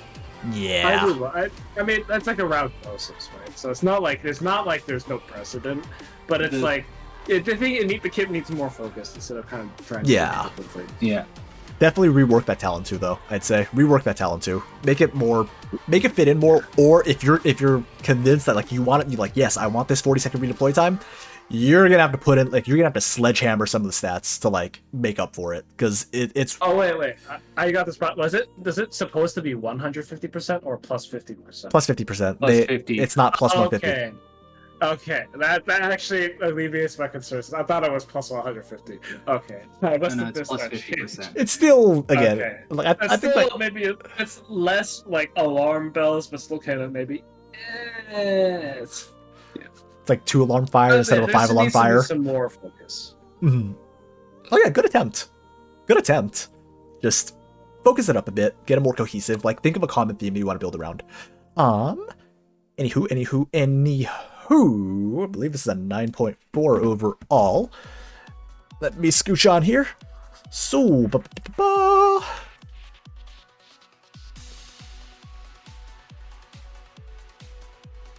there we go. All right, next operator is Operator Pixie. Created by Cyanide Bucks. A male Sancta from Colombia. Defender. A 6-star Sentinel Protector. Okay. We got another one of those? Did we have one last? I think it was a different archetype. I want to say. Actually, no, we might have gotten a 6-star Sentinel. Wait, did I see Sentinel. this in Contest General? I think that's why it's familiar to Maybe. me. Sentinel is a Blitzcarm. Yes. Blitzcarm. Perfect. It's heavy Blitzcarm. I'm just lazy. I didn't want to say two things. Let the show go on. You guys handle the stats right quick. I need to step away for a very quick second. I'll be right back. But Boop and Zui, you guys got this right now. Alright. I'll be right back. A lot less defense, more attack, more HP. It's a lot more attack. Like at max trust, Blitz has 490. This is 6. This is all right. There's And max trust, it's 515 for Blitz. really Yeah, it's 515. no. It's, what the heck? Game Press? It's telling me it's 490. Is it 550? Oh, it's 515 with pot 6. Yeah. I have a P6 Blitz, so that's why I'm saying 515. I want to say something, but this is CX40, so Oh, rip. yeah, I'm sorry. This is. I think this type profile, more offensive Sentinel Protector is Not bad. I I'm return. okay with it. Oh, wait, no, that DP cost is really high. DP cost, Blitz's DP cost is 20. If we're assuming trust is not included, or pots are not included, then 22. it's That kind is of on it's par. not really high, but it's higher than. I mean, yeah, following the older DP increase routine rarities, I think that's fair, but Mhm. that's still it is a little bit more than expected. DP costs Which is fine. That doesn't really come into account Yeah. like too often unless you're like doing like DP They're doing crunching.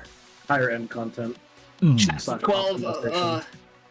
Block one. Wait. Block one? I didn't What? notice that. This Wait. is defending. Huh? Wait. Yep. Hold on, let me double check to make sure I didn't hit something wrong. There is a chance I was doing this at like 4 a.m. or something in the morning. Let me double check this. Little protector. What? Let me double check this to be safe. One moment. Let me make sure I didn't hit the wrong button or if this was in fact intended. Give me a quick second here. I believe. Let me check. Let me check to be safe. I may have hit the wrong button. Intentional. I'm so hyped. No, for the it is not. talents It is not. It is called I hit the wrong button. Damn it. It is called I hit the wrong button because there were 15 and I'm typing real quick, alright? Got me some slack here. Got me some slack here. Shut up, guys. You guys saw nothing. This is fine. This is fine. You saw nothing. You saw nothing. Don't worry about it. Anyhow, what are our thoughts on the stats? What's our quick TLDR on the stats? We look good. We look good. We look good. So far, so good. Okay, cool. It was totally block 3 the entire time.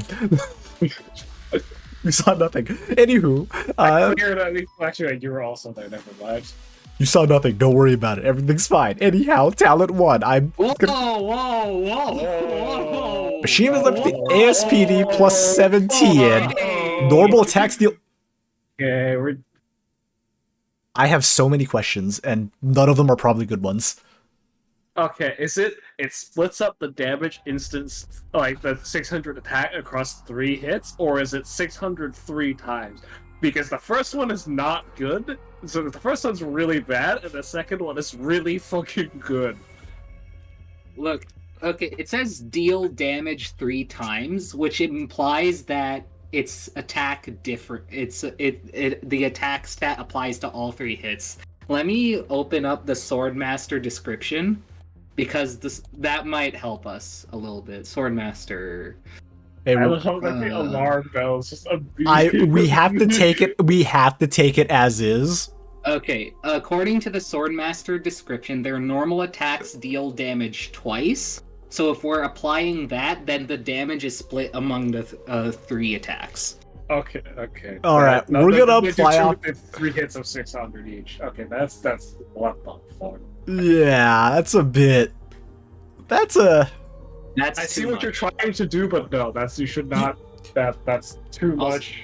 You Also, I remember? don't think the guy who made the operator. I don't think he's here right now. I think he had to step away for work stuff. But I would like to add. Hey, remember when I said that let's try not to make talents as skills? Yeah. You see what I mean now, right? It's like, hey guys, Exu S2, yeah, as the chat is pointing out. Yeah, it's you wanna- literally just Exu S2. you want to bolt an Exu onto your list garb? He's like riding on the shoulders, No wait, it's Exu S2 with her talent. like with I'll just bolt it on a list garb, Exu just like, all right, let's go. defender. Exu class change? Let's. Yeah, it's Exu Alter, Yeah. actually. Talent 2, survive, evade, resist escape. Every 7 seconds, gain a guaranteed chance to dodge up to No, 1 physical attack or arts. Tail S1. For every This is- attack dodge, no, gain Tail plus 2. This is a Flame Tail passive. S1 is This is worse, not- because it's 18 seconds. This is straight up another. This is another. You bolted on 2 skills. You bolted on 2 passive skills. Will glued a squirrel and an angel onto your defender. You literally have a perma Exu like S1 or S2 buff, like S2 effect on your operator, and then you Okay. bolted on Flamebringer but better to it. Okay, the This skills is better like be Mud Rock hot acid. garbage. These skills, skills these better- skills better It be. better be all like. This is talent. No, Gobo. This is a talent. This is not a skill. This is a talent. Like these skills better be ass. This is basically Mudrock skill 2, but like or Mudrock talent 2, but slightly. Okay, here's the thing though. Mudrock basically 90% of the time only has 1 talent, so it's like fair. Their talent is insane. Yeah. Like, this op better have, like, the most dog water talents we have ever seen. Otherwise, this is not gonna go well. Yeah, Like, dude, I don't this even is want to a look pair- at the pots at this point, because it doesn't matter. Yeah, Wookie mixed up the skill and talent page. No, I These didn't. These are skills. actually... No. Kiss my ass. These are talents. Kiss my ass.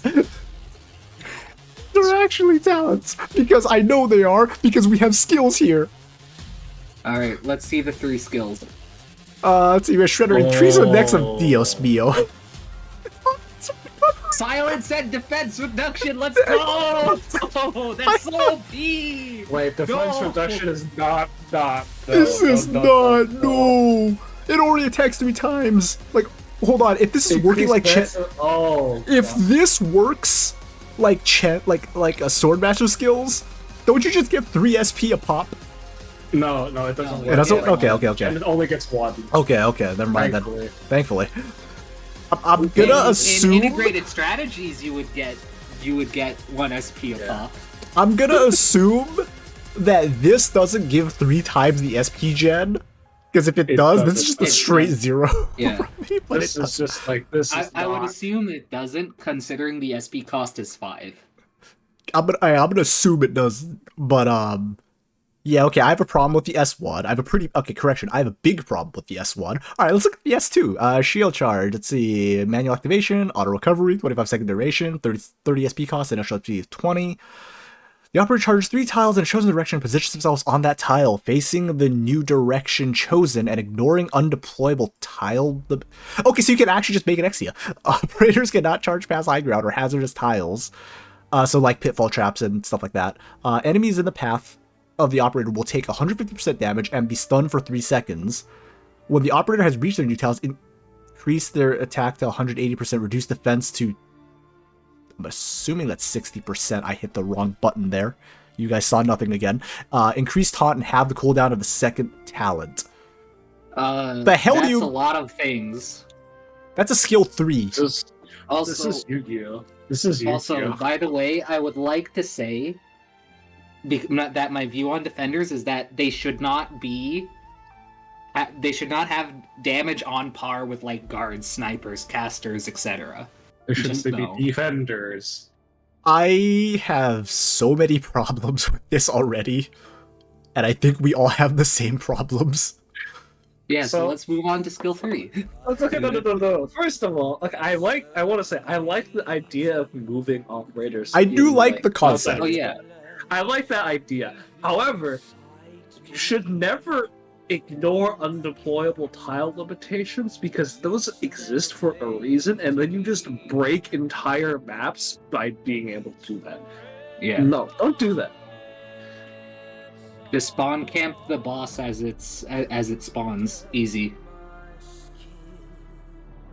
Yeah, it's good. I like the concept of being able to scoot around like on as like a skill, but not like this. Not like this. Skill 3, broken arrow, activation mat. Okay, I'm looking at okay, hold on. I'm looking at these skills and what it does. I'm like, has someone been playing too much Call of Duty? Skill broken arrow, Someone activation say. is manual, recovery auto, duration 38 seconds. Sorry, Zay, let me just finish doing a quick read here. SP cost of 85, initial SP of 30. What you got for me, Z? So the only part of this, if you took out all the skill except for plus 400% attack and attack steal AoE damage, this would be like already like fucking insane compared with everything else. Remember, this guy's already hitting 3 times for attack. That alone, it makes him. All of those hits do splash damage and plus 400% attack. Excellent fucking in shambles. What the hell is this? Yeah, we At haven't least even read the skill SP 3. cost is 85. That's like the only upside. Well, let's see what the skill does. They're replaced by a helicopter gunship and receives the following stats. Cannot be healed by allies. Attack range expands. The therapist medic range. Okay, that's kind of broken already. Block count reduces 0. Attack interval increases by 0.8. Increases by 0.8 seconds, so attack slower. Can only It's be every 2 tar. seconds. It's not that slow.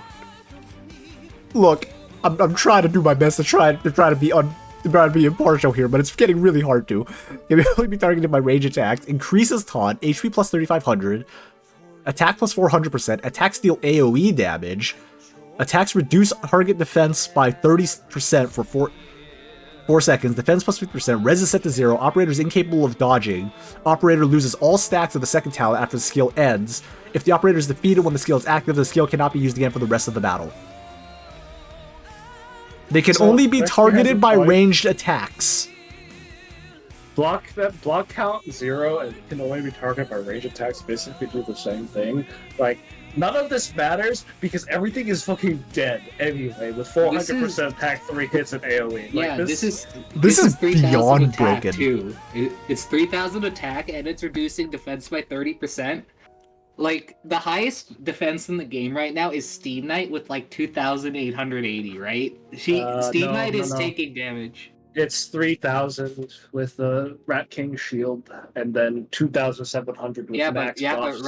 But Rat King falls over and dies. Yeah, okay, but you just said highest defense, and I gave you Okay, fair enough. Yeah, let's just say I have many problems with this, and this is probably going to be the lowest score I've given yet. Winar in shambles. I have problems with this. I have problems with this. I have so many problems with this. 400% is penance, yeah. Hey guys, it's okay. The skill will last 38 seconds. I didn't check how hard Winar hits. Mulnar hits Winar less is than Silver Ash's range. It's like 2 tiles less on the side. No, I mean his damage per hit. It probably makes. I mean, it probably looks underpowered compared to this. 4.1k. I remember this. At max, like fully max minor hits for like 4.1k, and if you don't have max pot, it's 3.8k.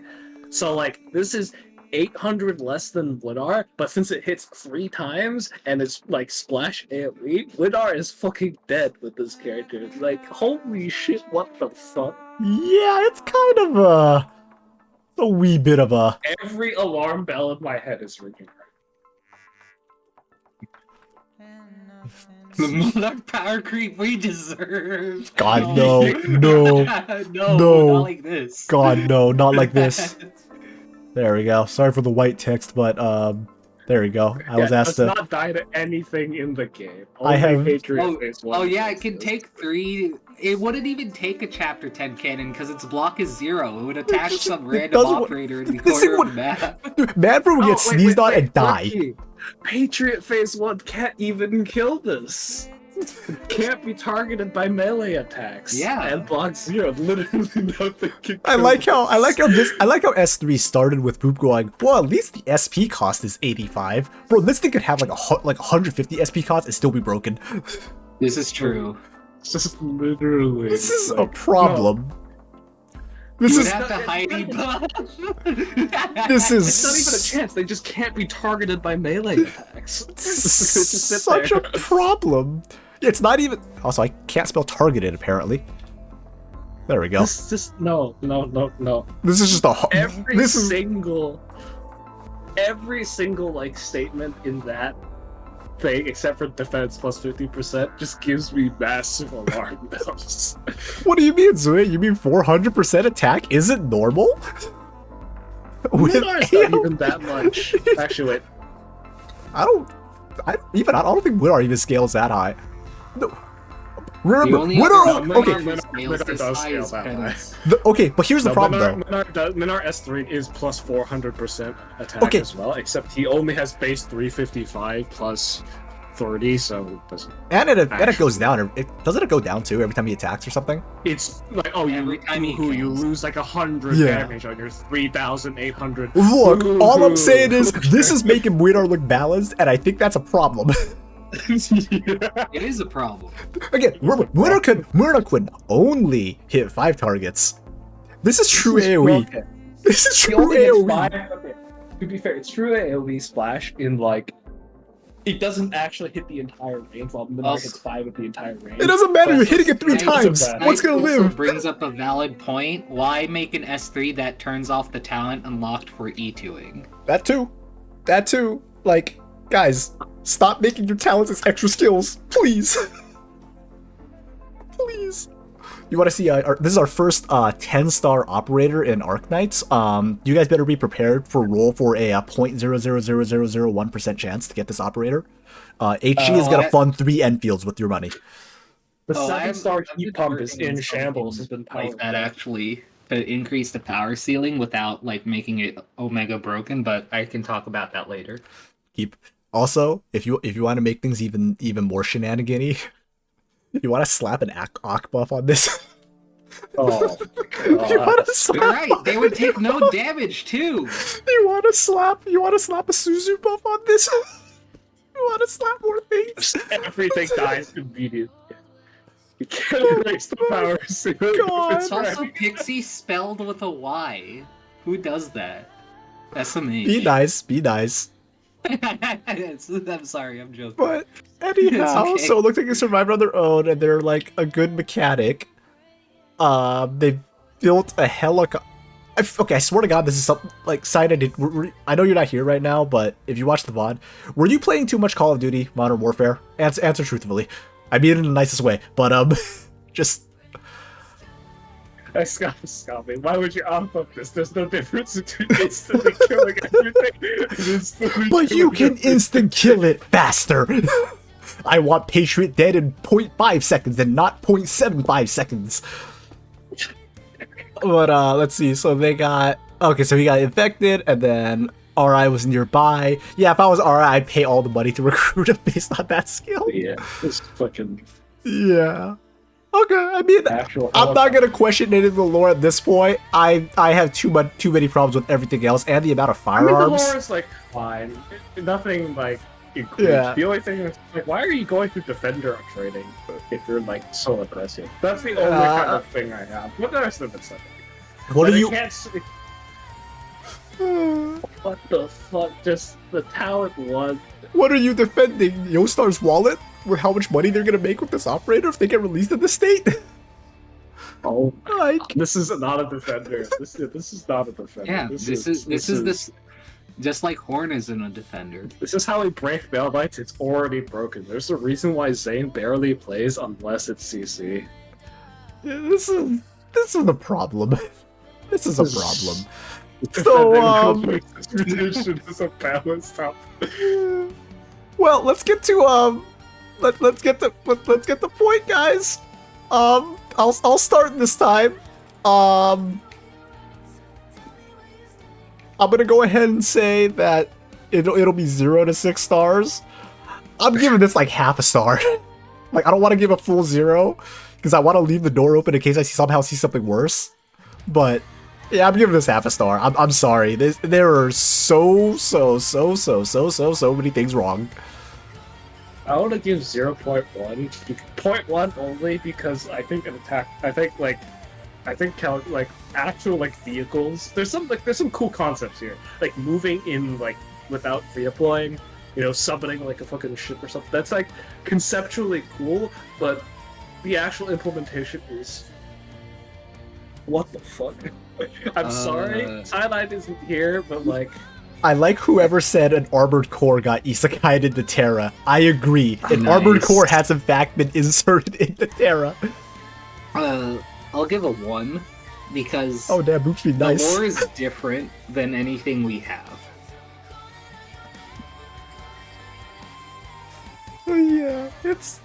Yeah, all we got right now is just there are problems here. I thought my character was up. It's okay, Zoo, you're balanced now. Alright, let me Alright. give me a quick second. You just got here, who's OC, it doesn't matter, we're moving on to the next one. The last like 20 minutes just didn't happen. Don't just pretend the last 20 seconds didn't happen, Mir. It's Okay, Woo. before we move on, it Mhm. has been an hour 45 minutes. What do you say we take a 5-minute break to go to the bathroom, etc.? You know, Yeah. stretch a Yeah, bit. do a quick stretch break. I already got up into my stretch break, so I will sit here and entertain. I need to just. All right, Let I'll me be know right when you back. guys are back. I have a muffin to get. Y'all take your stretch breaks right now while I update some things over on this end. But that is a 1.6, and it might be this is easily the most broken one we've seen so far. It was a time. It was a time. Let me just go around, do some work here and update things. I'm keeping the name shorter here because, again, I need to... there's 15 of you. I need to make sure I have room. But, whew.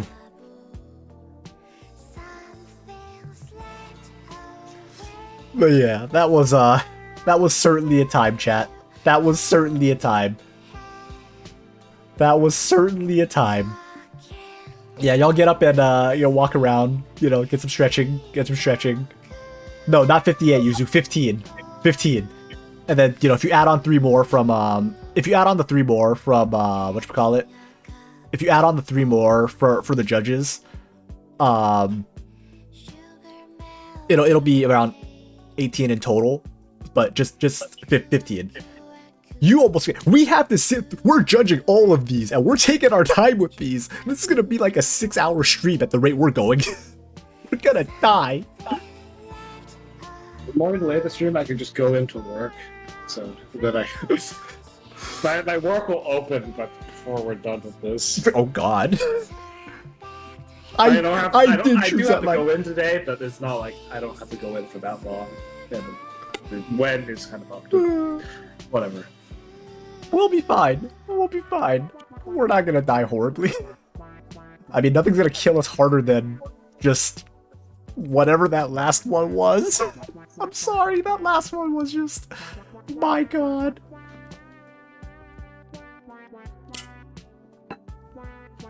The power ceiling's non-existent. Oh God. Yeah, that was a time though. So to quote Hina. I just pointed something out from that character. Mm-hmm. How are walls programmed into the game? It's a good question. I don't know. I don't know. Yeah, there's. It's yeah. Yeah, it's just pain. Just pain. That last one. This is That was certainly a time, but we will be scooting on to our next one here after Boop gets back. Okay, so the last 30 minutes just didn't happen. Yeah, it's fine. But we're gonna have looks like we're gonna have a new Arknight here, but again, we're gonna wait till Boop comes back. But just oh good heavens, what did we look at for that last? Again, we're not trying to be mean or dunk on someone, but good lord. Just there are problems. Give me 1 second. It sounds good, Boop. Oh yeah, there were Ooh. This is interesting. All right, I'm back. I'm Welcome reading ahead. This is interesting. All right. Dead gamers, let's go. I can roast him. Why, Boop? All right. Anywho, if we are ready, everyone ready? This reminds me of Autophones. No pressure, Boop. We're counting on you to be a palate cleanser here. We're counting on you. No pressure. What do you mean by palate cleanser? I'm confused. Oh, that's true. Nothing ever happened. We don't need to cleanse our palates.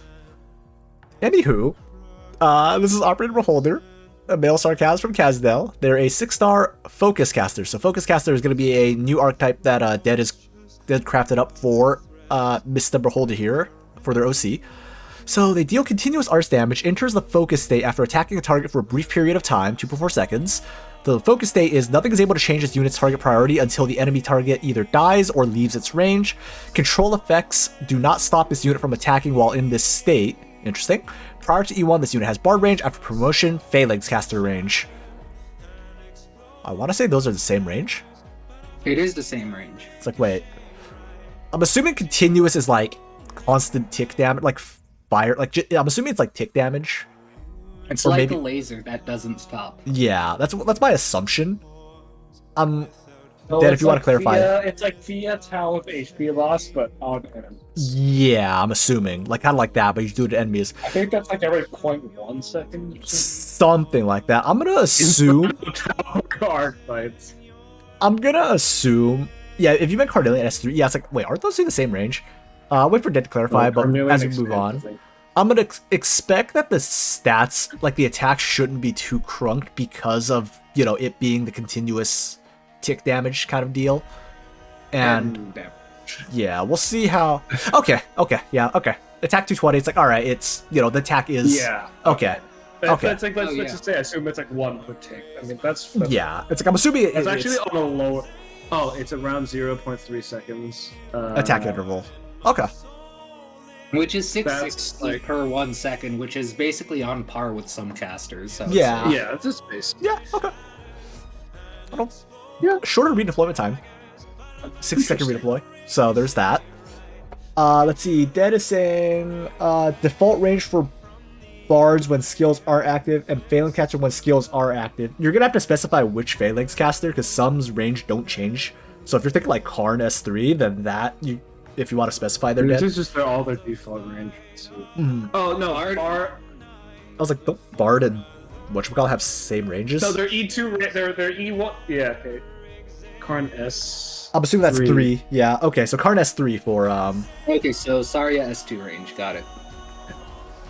So you basically you get like you added extra tiles on the corners. Yeah. Okay. I don't think I have a really problem with any of the stats or the mechanic right now. I don't think I have a particular problem with it. You have my attention. Mm-hmm. Yes, you have our attention. We're leaning forward. So talents here. Let's see. Talent 1, combustion overcharge. When entering the focus state, apply 18% plus 3% fragile to the enemy target for 4 seconds. Applies to multiple attacks. 18. Okay, I'm assuming the fragile definitely doesn't stack because in-game fragile never stacks.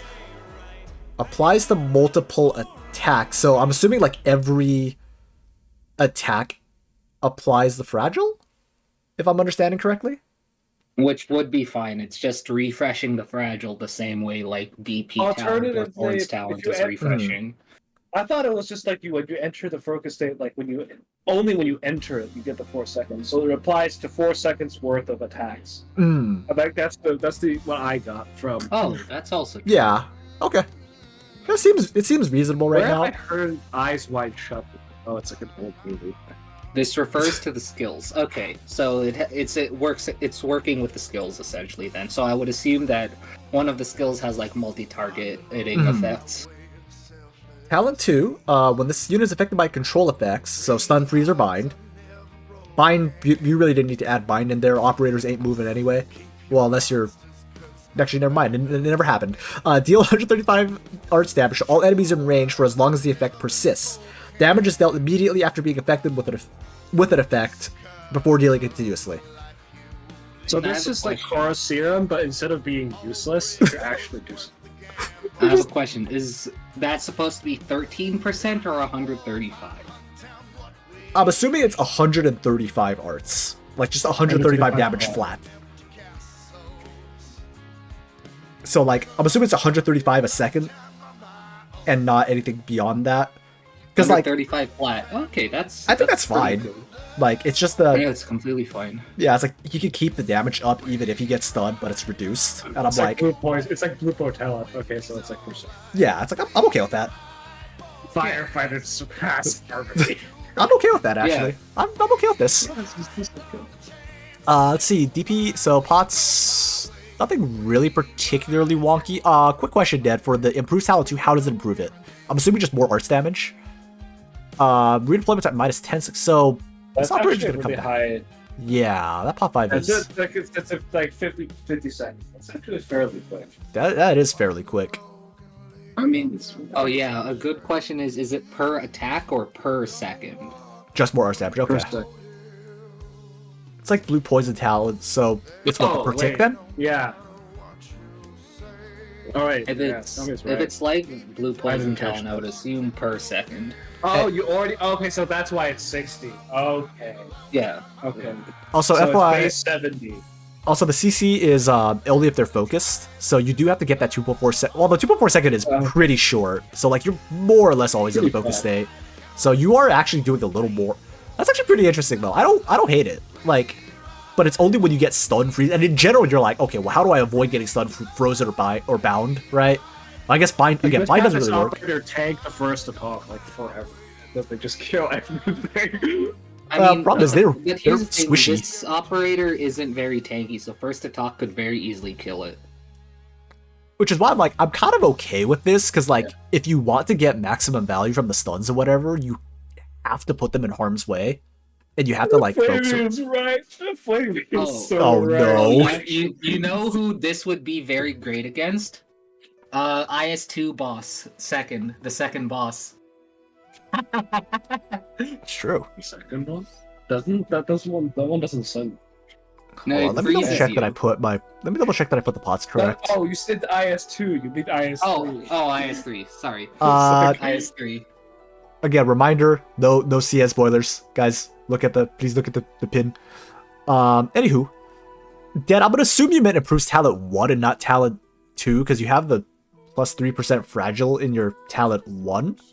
I'm gonna assume that you meant to hit a 1 there and not a 2. I'm just gonna work off that as we keep moving, because again, we got a lot today. We have a lot. We are maybe a third of the way through, and yeah, let's keep switching. Like 2 hours. Yeah, we gotta keep moving, guys. So skill 1, Overseer, activation, auto, recovery is auto, infinite duration, 50 SP cost, initial SP 15, attack plus 100%, and attack up to 3 targets simultaneously. Thoughts? I would bump down the initial SP to 0. I don't think initial SP should be there for infinite duration skills. Any cat? I think 3 is a little bit right. 3 is a little bit high, or are we okay with 3? I think 3 targets are okay considering the damage is not amazingly high. Because you also have to remember with at least 20 base resistance, and there's no Resignor, it's only fragile, right? Plus Yeah. the fragile only takes effect in the focused states, right? In the focused state, right? Yeah, I would say initial SP on infinite duration. Yeah, like Skami is saying, like infinite duration with initial SP is kind of like, I feel like they should just start at 0. Right? Plus, having it be 35 seconds charge up is a bit much for an infinite duration skill. Yeah. Like, there's no infinite duration skills that have that low of a charge time. So, yeah. Moving on to skill 2. Withering Gaze. Activation is manual, recovery is auto, 21 second duration, SP cost of 34, initial SP of 10, attack plus 46%, attack up to 2 targets simultaneously, and slow the movement speed of attacked enemies by 30%. This is I wanna say that's more fine. and more putting Angelita into the dirt. Sorry, Lasat. But, I want to say that's... I mean, it's like, it's kind of a big middle finger to Angelita, but... That's not because Angelita's 80. This is like the That's slow true. is like a third of this, right? Yeah, It's just a not little bit. It always is a joke.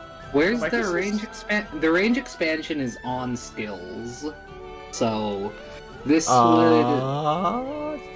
No, range is on E1s or whatever. Let me see. It's just like range changes. Like The range, okay. yeah, the range isn't changing. It only changes on it's just the overall attack range. Okay, but again, there's something that really makes me go like, oh. So I think S2 is. I want to say S2 is fine. I want to say it's fine, right? I want to say it's fine too, but I don't see a reason to use it over skill 1. Yes, S2 has more damage, but it's More 21 second duration, right? it's Yes, that's the- a utility skill. Yeah, the slow can help deal more damage technically, but it just doesn't feel worth it, I would say, currently.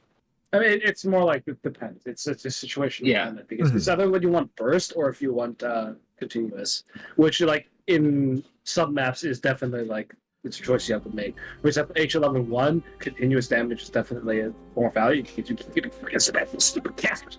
And then like other maps, it's just like there's more pauses between groups of elites, and you're lining up your burst phases. So it's like I see your point, but at the same time, I think it's not so clear cut. Yeah. Honestly, I would probably cut the SP cost, probably by like at least 5 or 10, just to make it like a faster skill cycle. So, because 34 seconds is a bit long, right? I do like the numbers though; they're spicy. We will have the 0, like things divisible by 0, or by 0. I Things don't. that are divisible by 5.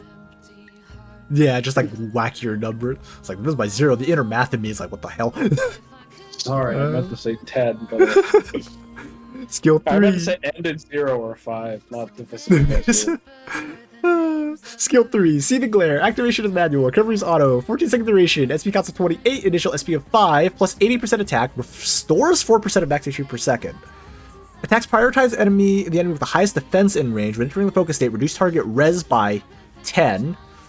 Look, English is not my strong suit. I didn't call it. Deals true damage equal to 5% of this unit's attack every second to enemies in the same tile of the enemy being attacked. Unit stun for 6 seconds after skill duration. So if I'm understanding this correctly, the primary target is not taking true damage. Even if it was, I would say it's okay because it's only Yeah. 110 true damage per second, which is only around 1400 total. And it's only a 1400 or 14-second duration, and you're taking a 6-second stun. I'm The like, question is how it interacts with buffs, which can be potentially scary, but probably not that much. It's like Minar. Yeah. mhm. Yeah, flat buffs would be better for this operator rather than percentage. Plus, it's not like attack speed would help either way because it's per second for the true damage. Mhm. Yeah, like it is not a lot of true damage.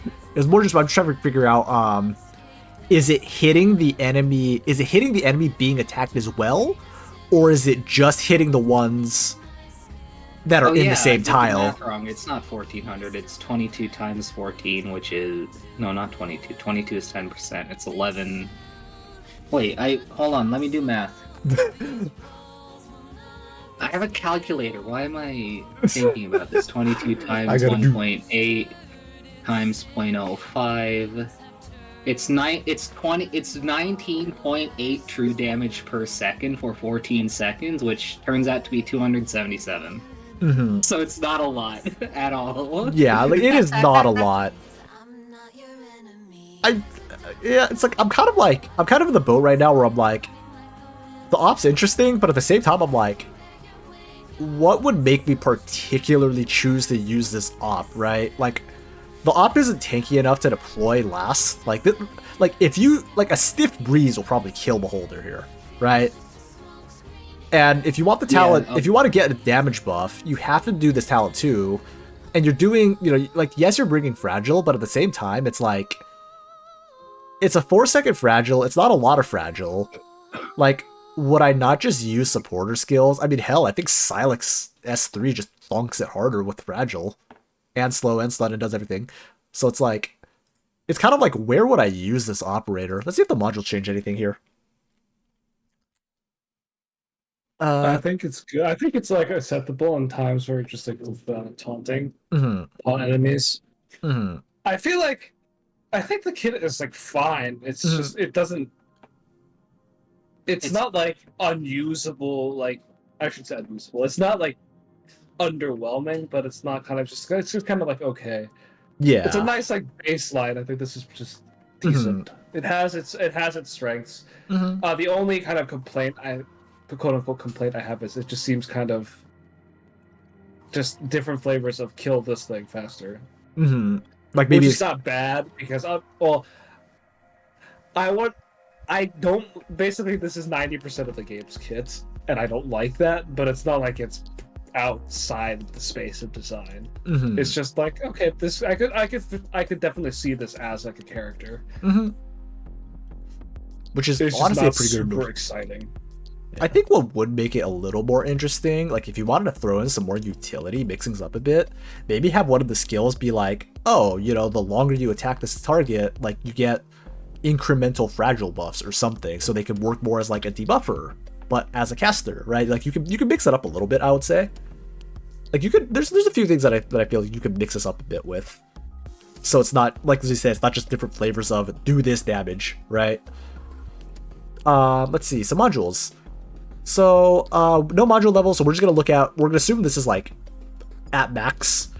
Improves the second talent. Talent 2, when this unit is affected by control, it deals 162 plus 27 arts damage to all enemies in range, to slow them 50% of their movement speed for as long as the effect persists. The other module, for every 2.4 seconds when this unit would enter the focus state, it increases the attack of this unit by 8%, up to a maximum output of 40%.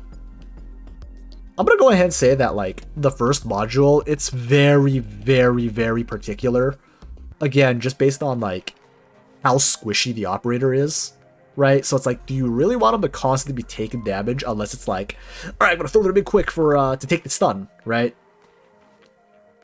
The payoff has to be worth the effort. Yes. And right now, I would say I disagree with that.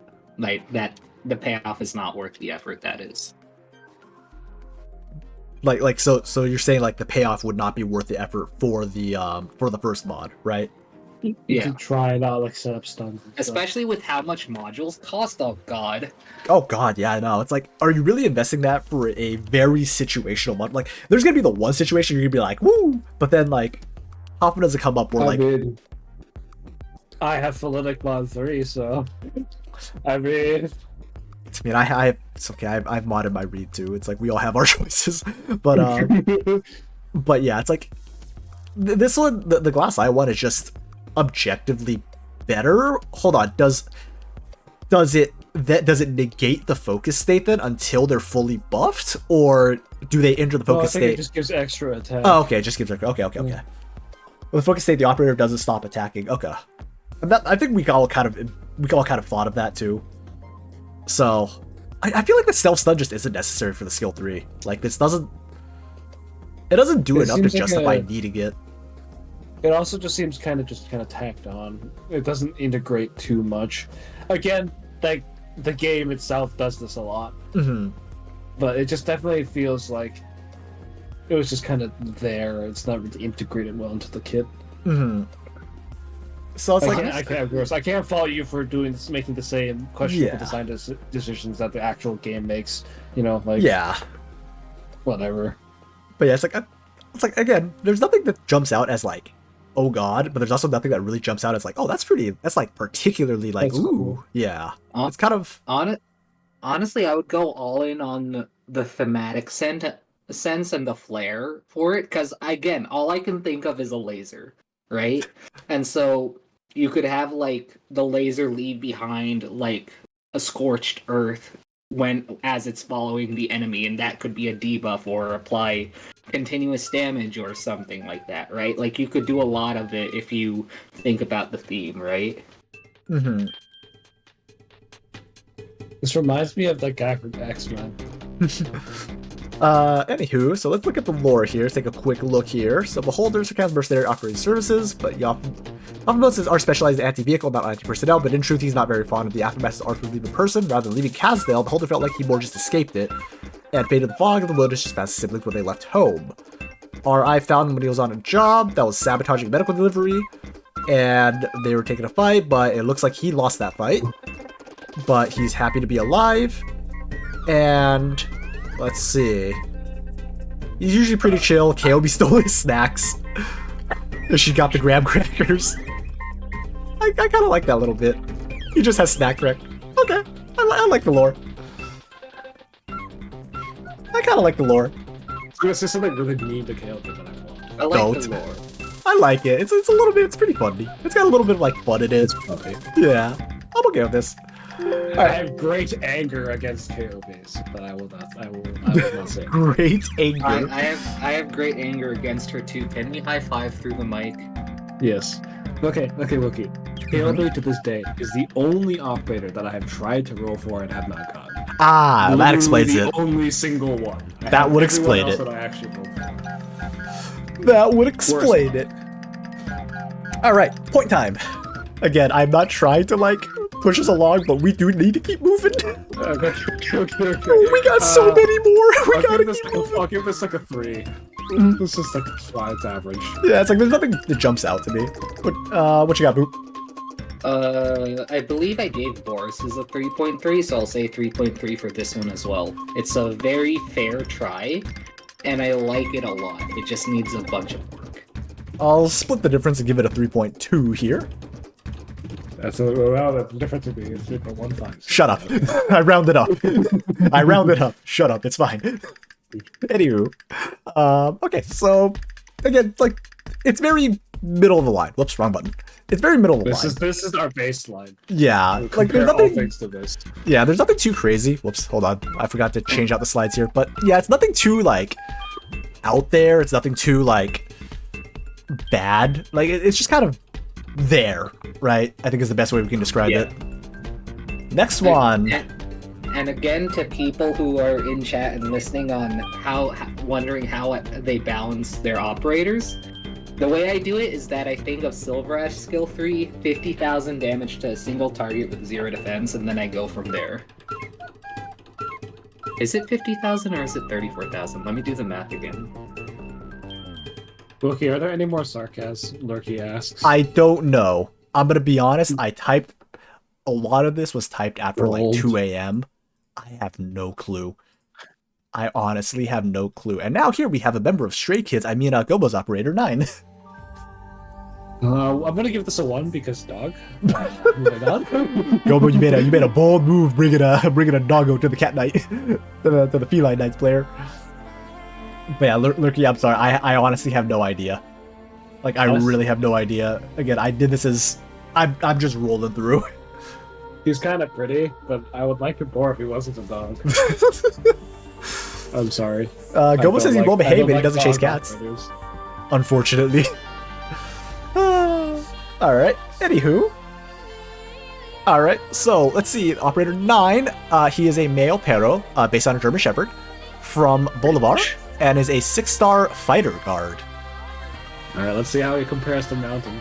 Smile. Alright, let's see the range buff. Let's see how he's broken now. Let's see what we got here. That's Boop.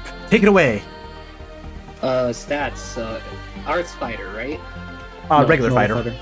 Regular fighter. Oh, regular fighter. Oh god. Give me a second. I got you. Max pot. So with max trust and max pot, Chongus has 590, Mountain has 656.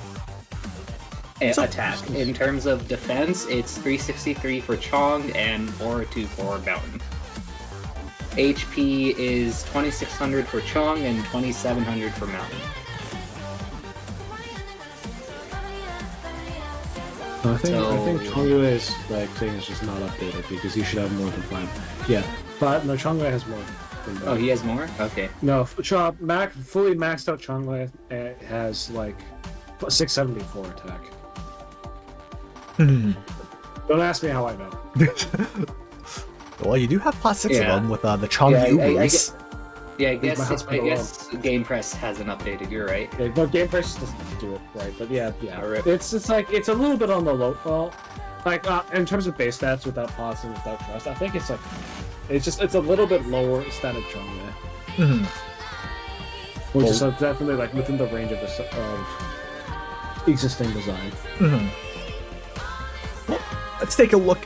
So stats are, I want to say, more or less fine then, right? We're not seeing anything particularly like jumping out as bad or like nope.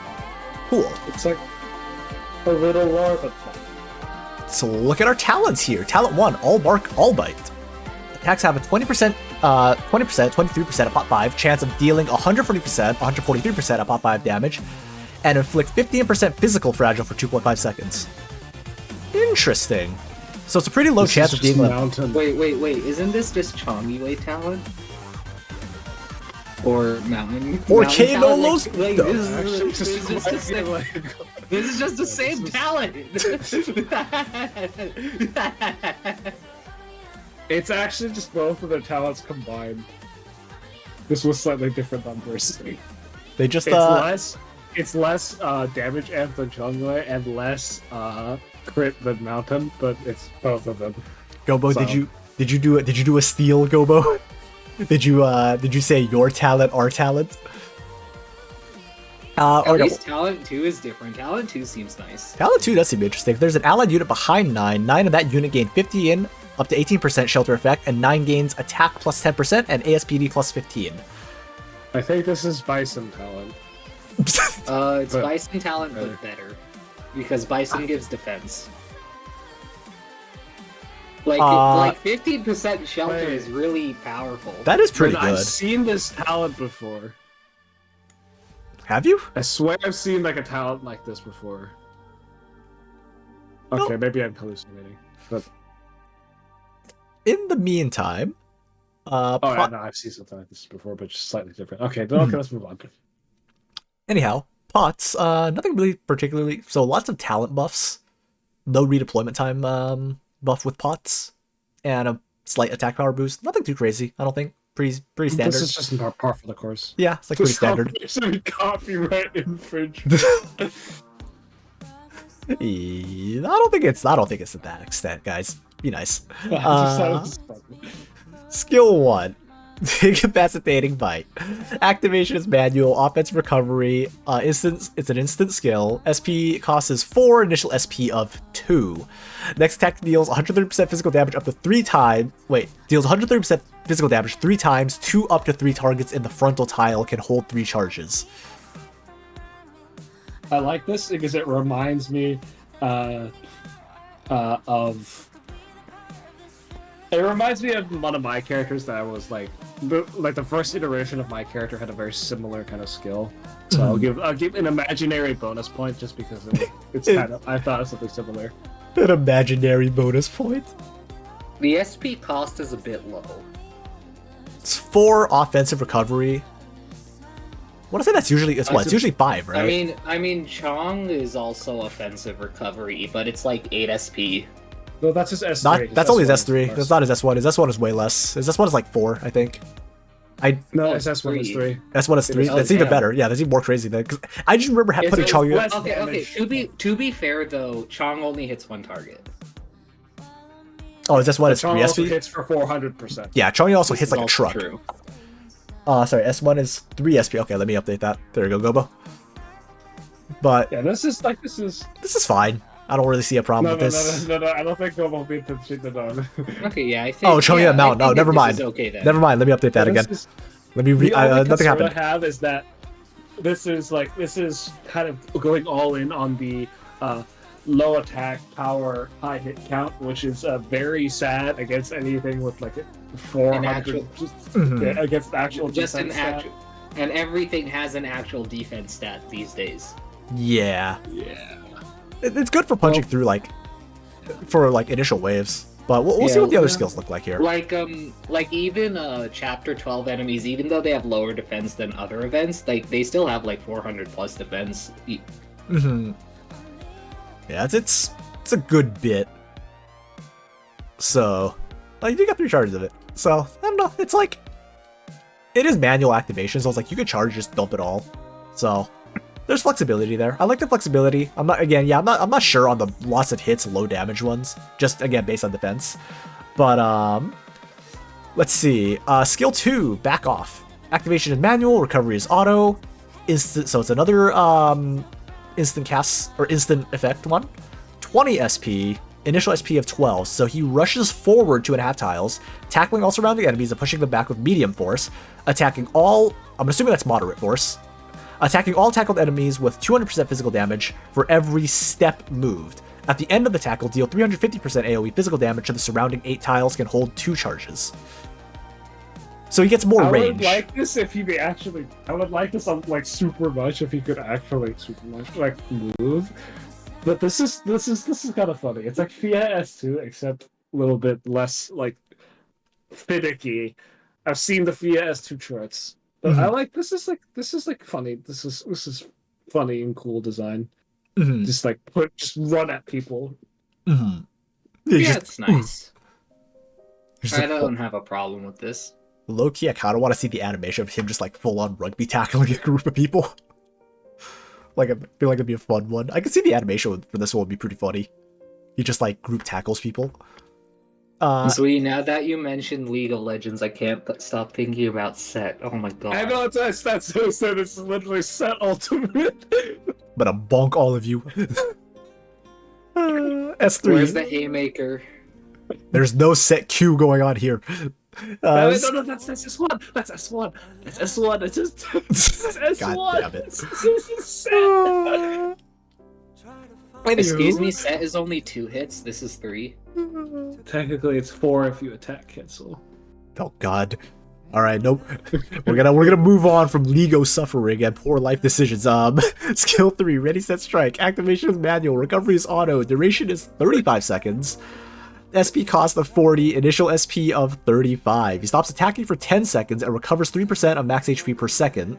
Afterwards, the attack is plus 100%, defense plus 50%, block 1, attacks hit twice, increased talent 2 effect to to 2 times. So talent 2 effect. So more attack, more shelter, more attack speed, assuming there's a unit behind him. I Interesting. don't see the point of +1 block. It's If he's not because- if he's not attacking all blocked enemies, then what's the point? Does he attack all blocked? I'm assuming. Did you mean to have him attack all blocked? Okay, that makes more sense Okay. now. I will So let is this a slide. combination of okay, I was You gonna say- forgot to add that? Oh, yeah, she forgot to add it. No, not like this. I will let it slide. In the future, guys, just so you know, I will change it for in the future where it's like whatever you guys send in, that will be the final edition. Just You should probably FYI. let them edit the submission then. Yeah, I If will. they forget something. Nah, I'm gonna be like, nah. Once you send it in, you better hope you remember everything. Okay, toxic. Anyway, But anywho, I don't hate it. I just like I like it.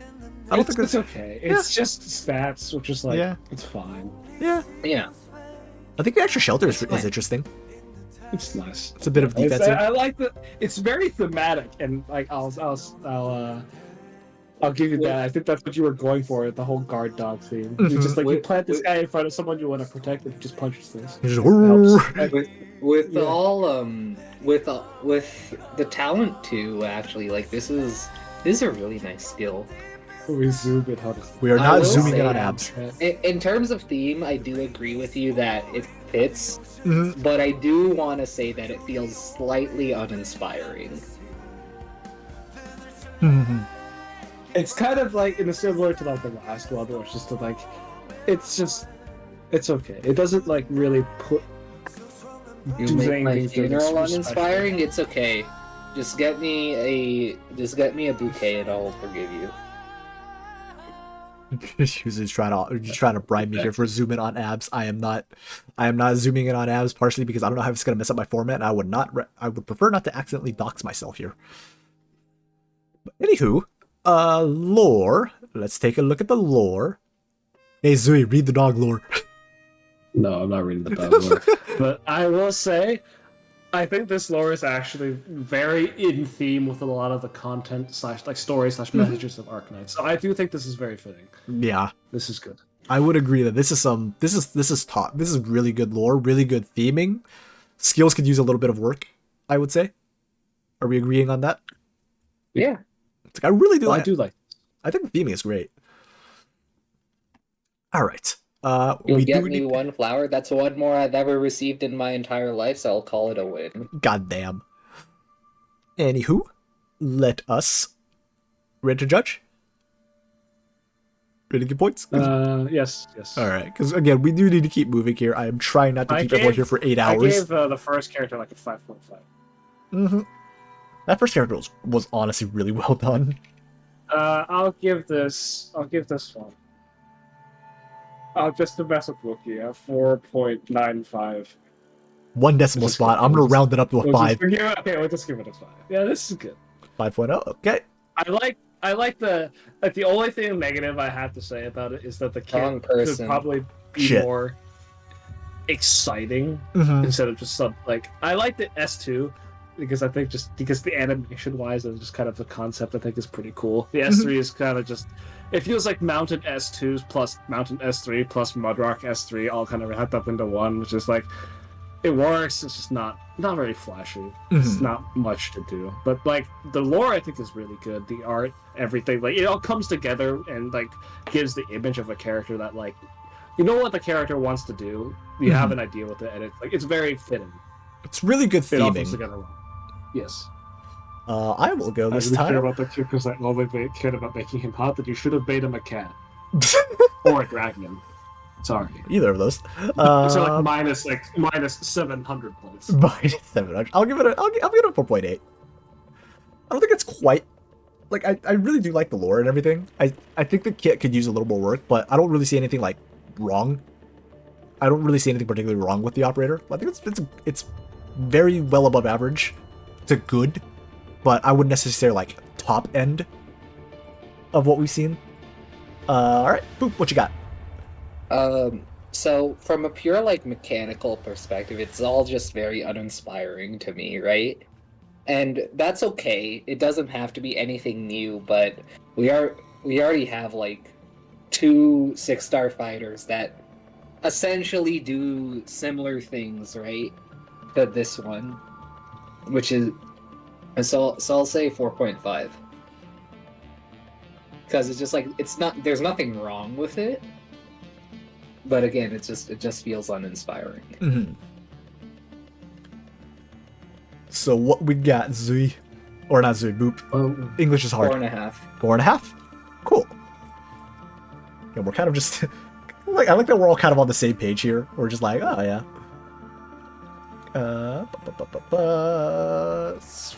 Good. Alright, come on, guys. Where are my cats at? Where are my dragons at? Eventually, maybe. No, I didn't make a cat. Eventually, maybe. Okay. I actually didn't make either, so thanks, Steve. Next one, reminder, no spoilers. No spoilers, but also, no art. Wait, Gobo, just post it in the channel.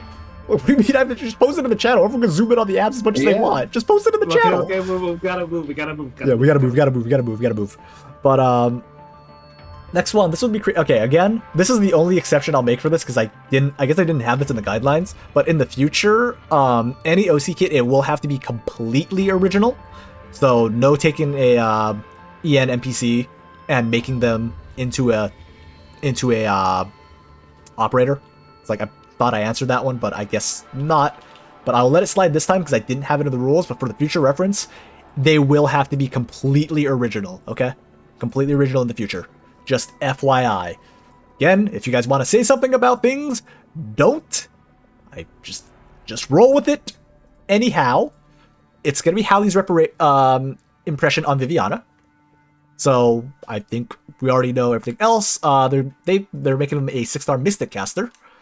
Stats. Anything crazy about the stats, guys? 1 second. Pull up the Mystic stats. Attack seems a bit high. I need to confirm with Ebenholz. Mm-hmm. No, Ebenholz is 1500, I think. I remember Ebenholz his is being like- 1500. I think no, don't quote that, but I think that's 1 second. Ebenholz is 1600 with max Yeah. pot. So with max pot. 1678. without. So it's 1678. So it's closer to 1700, I would say. Wait, what? So yeah, his highest attack is 1678. That's with his pots. health. That's his health? Health is Am I reading 1700. it wrong? Attack is Oh yeah, 1525. attack is 1550. Oh, I'm sorry, I read it wrong. Mm-hmm. Whoops. Yeah, like this is within range. Mm-hmm. Oh, hold on. Let me add in Gobo's points too on the leaderboard while you guys look at the stats. I have other things I need to do. Res is fine, DP cost is fine, redeploy is fine, defense HP is fine. Yeah. Yeah. Almost that's a block out 3, and I was like, what the fuck? Yeah, you know, that block count 3 on a Mystic caster. What could go wrong? Attacking Yeah, it's 50/50 the with same thrust. way as +4 res on Iris Mod 3. Oh god. Yeah, +4 res. That's it. Alright. Alright, talents and pots. Deploy with a Candelabrum. It is treated as an extension of her range that grants the following effect. If Viviana has the maximum attack stored up, the next attack restores 1 SP to an ally in the 8 adjacent tiles, and gives them plus 7% attack for 2 seconds. Does not stack if there is no target in range. Alright, talent 2. When there are no enemies in attack range, gain plus 5% attack every 7 seconds, maximum of 8 stacks, so up to 40% attack if there's no enemies in range long enough. Lose 1 stack every time Viviana kills an enemy. Okay. What are y'all thinking? That's a lot of damage.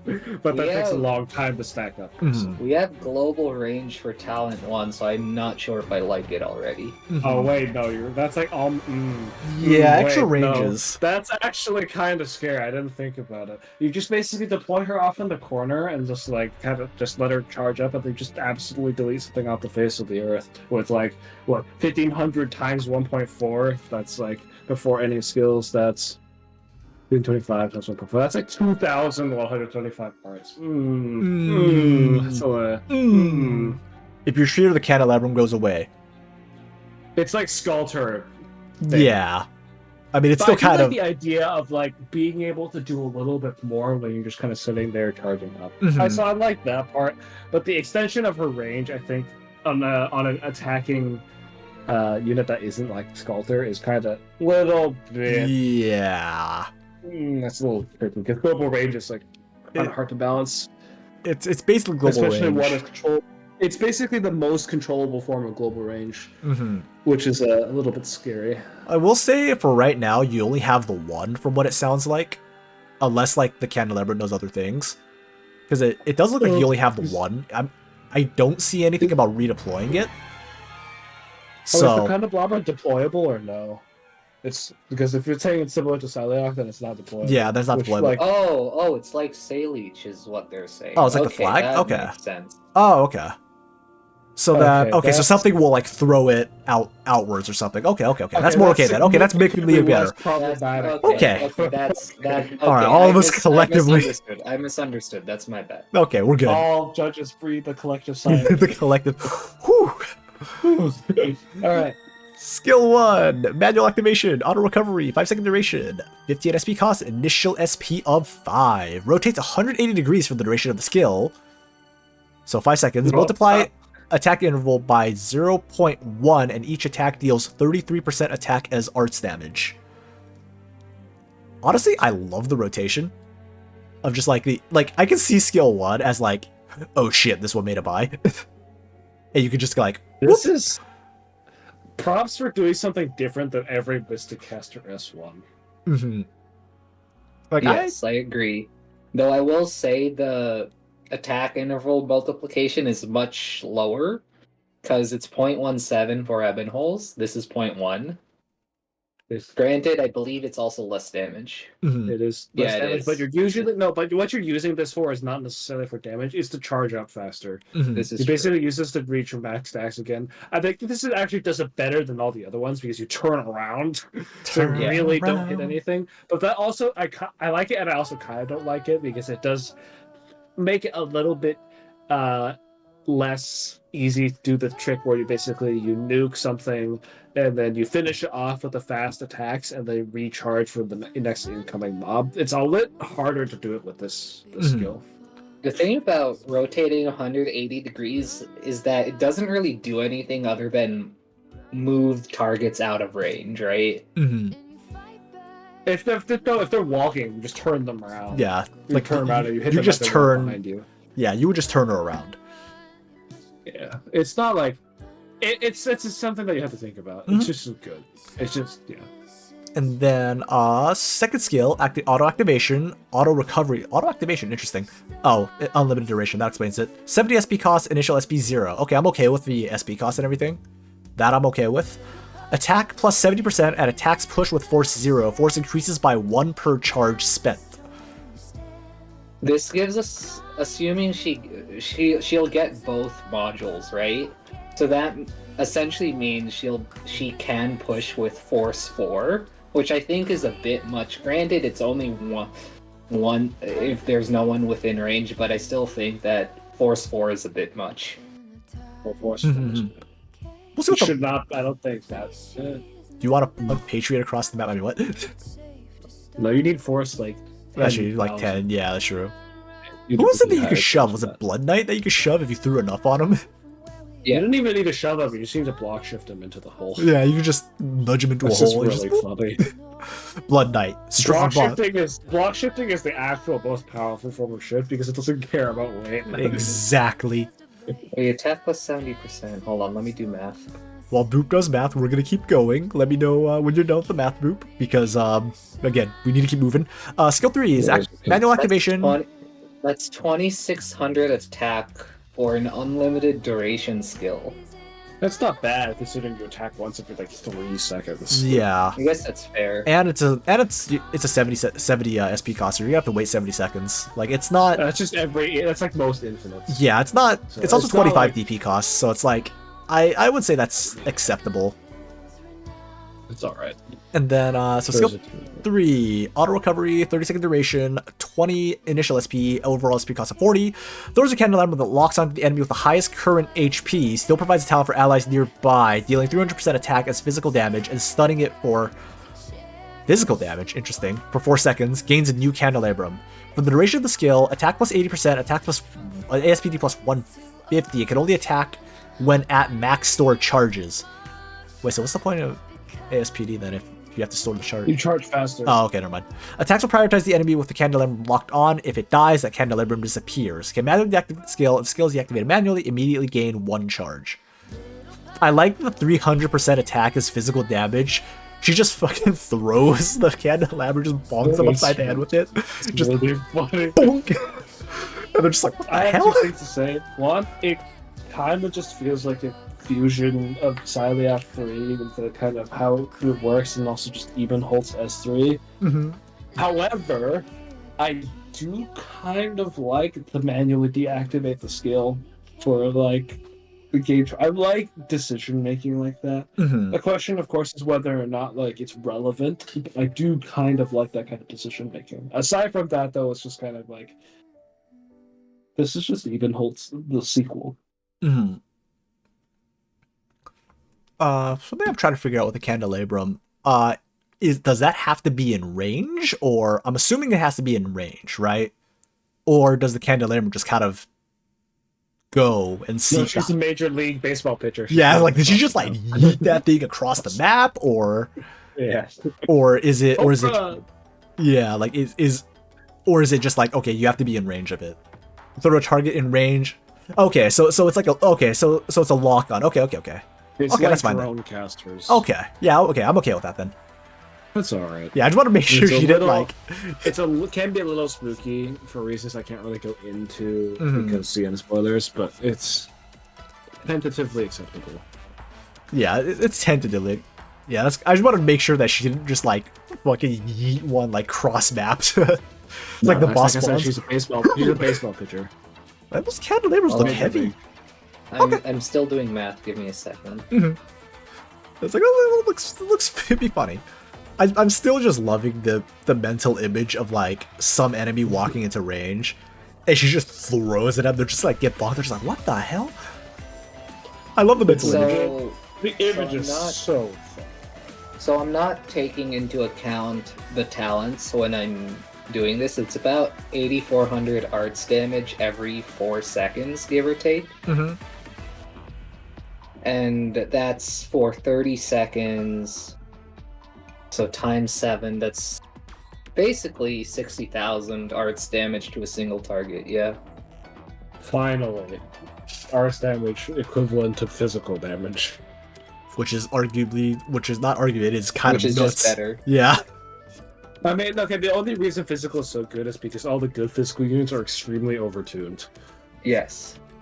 It's not. I think they're like fundamentally, arts is still better than physical. It's just none of the arts units are balanced like the physical ones, Mm-hmm. which is not respective of the actual damage type. Anyway, Modules. So mod level 1 holds 4 charges.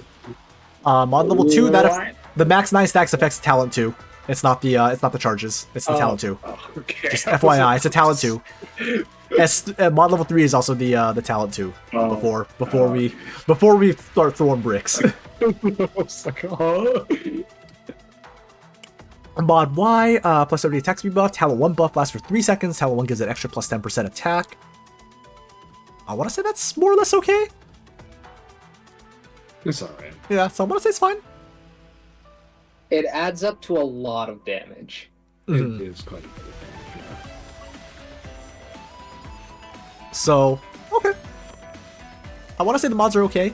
There's nothing that particularly makes me go, ooh. Right? It is mostly single target damage, which is a little bit more acceptable. I would say this is probably on the. It's probably definitely on the stronger end, but it's still somewhat niche Mm-hmm. because I think Mystic Casters generally are just kind of more niche because they're built. Yeah. It has a goal in mind. You want to really fuck one person's day up, and like Yeah. this kind of does that. Mm-hmm. Are we ready for points? Yeah. There's no lore. Yeah. Yeah, there is no lore. Calm Because down. Alright. The lore is already there. the lore is there. Okay, so the way I'm judging this right now, good job with balance. Good job with balance. F tier for lore and making it an OC. OC stands for original character. I am gonna ding you on that. It is not an Same this is here. not an original character. This is an existing character. So I'm gonna give you a 4.0. I am taking some points off for I'm taking a little bit some off for the lore, or the I lack was of gonna say original. 4.0 as well. Mhm. I was okay. Yeah, it's 4.0, but I just do like you're staying within boundaries, which is fine. Yeah. I preferred that there was a little bit more that wasn't just kind of do damage, but like whatever. Mhm. What you got, Boop? Could I see the skills again? I'm sorry, I forgot what skill Sure 1 thing. and 2 did. There you go. I should open up Discord. Because I'm watching stream and that has like a 3-second delay for Mhm. me. I'll just say, just watch the I should have it for you in Discord. Alright, thank you. Mhm. I'll go for above average, 3.3. 3.3, you said? Yeah, 3.3. Kidoki. Give this one 11.3. Alright, so let me swap out this one. Again, I like the balance, I like the numbers and everything. I'm just, again, OC, original character. Like, again, I'm letting it slide this time, but, like, do keep that in mind.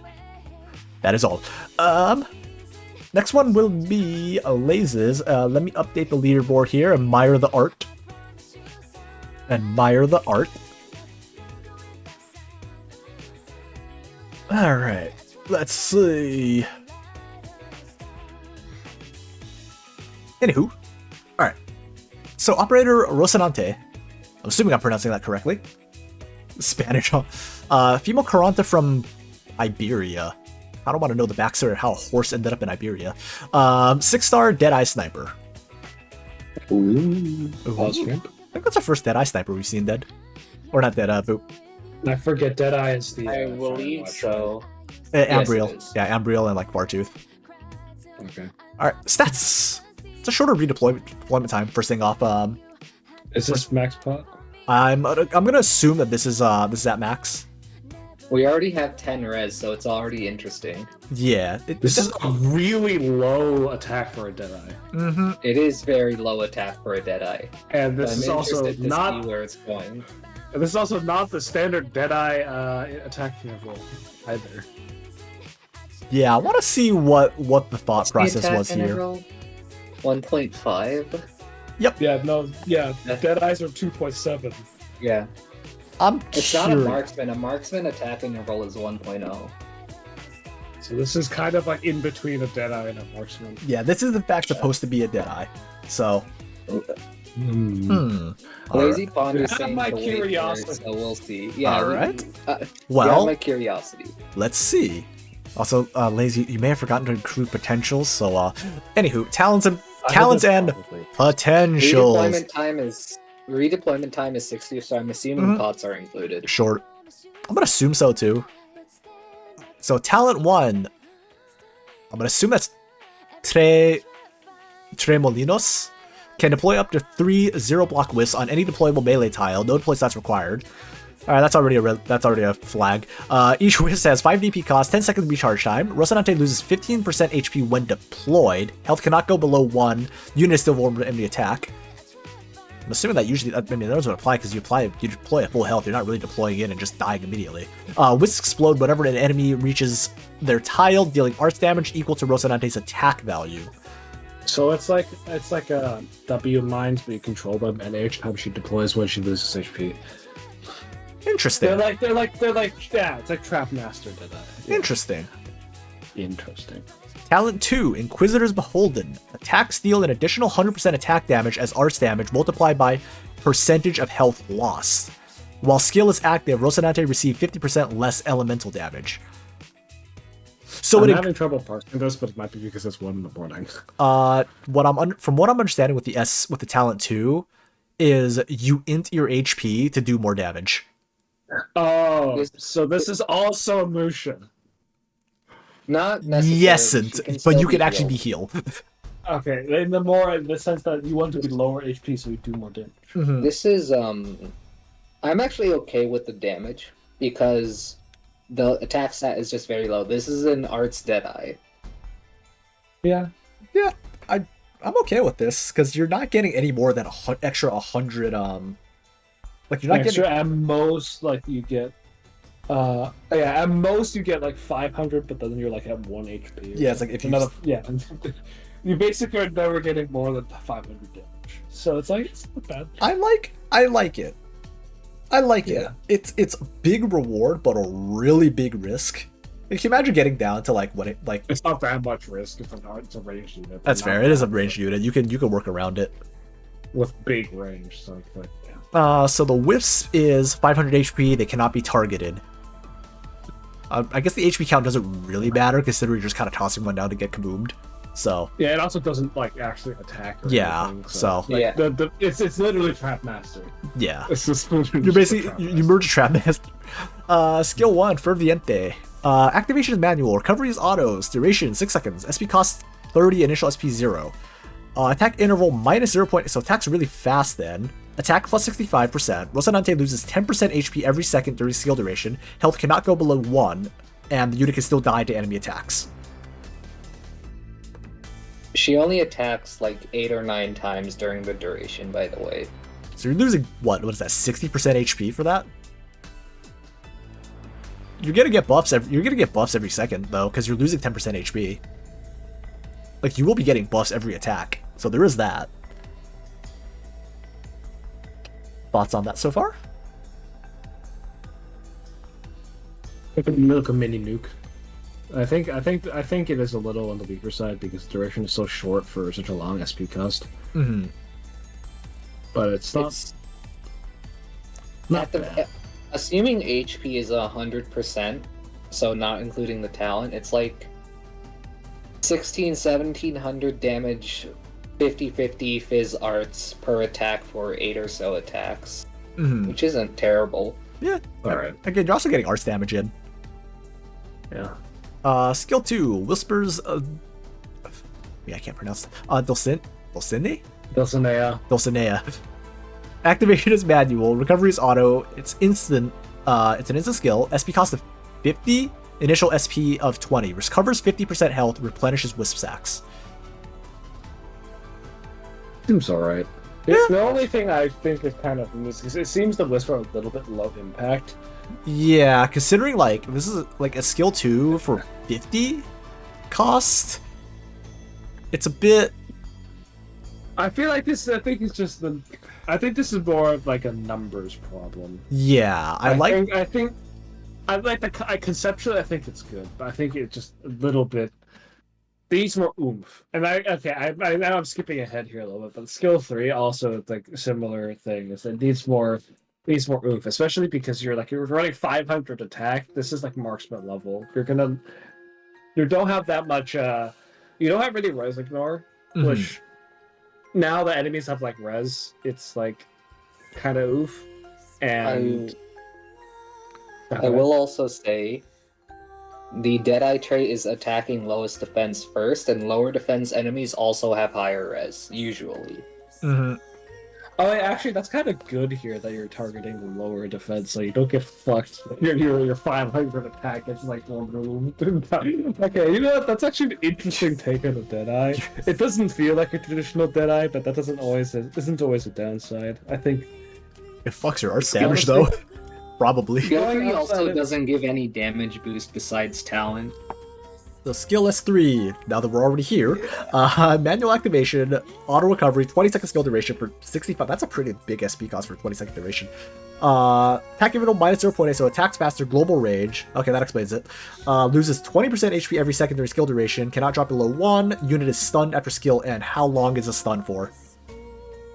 How long for the stun, Liz? I would assume 5 or 10 seconds. Yeah. Because that's usually the standard. Mhm. And it's around 30 attacks, which is... I will say that this global range like this is kind of. I don't want to say it's unbalanceable, but it's like it's something that It's- you have to be careful with. It's so Although- versatile that it's hard to balance, right? Yeah, Because the even if problem- you're not doing damage, it's just extra damage, right?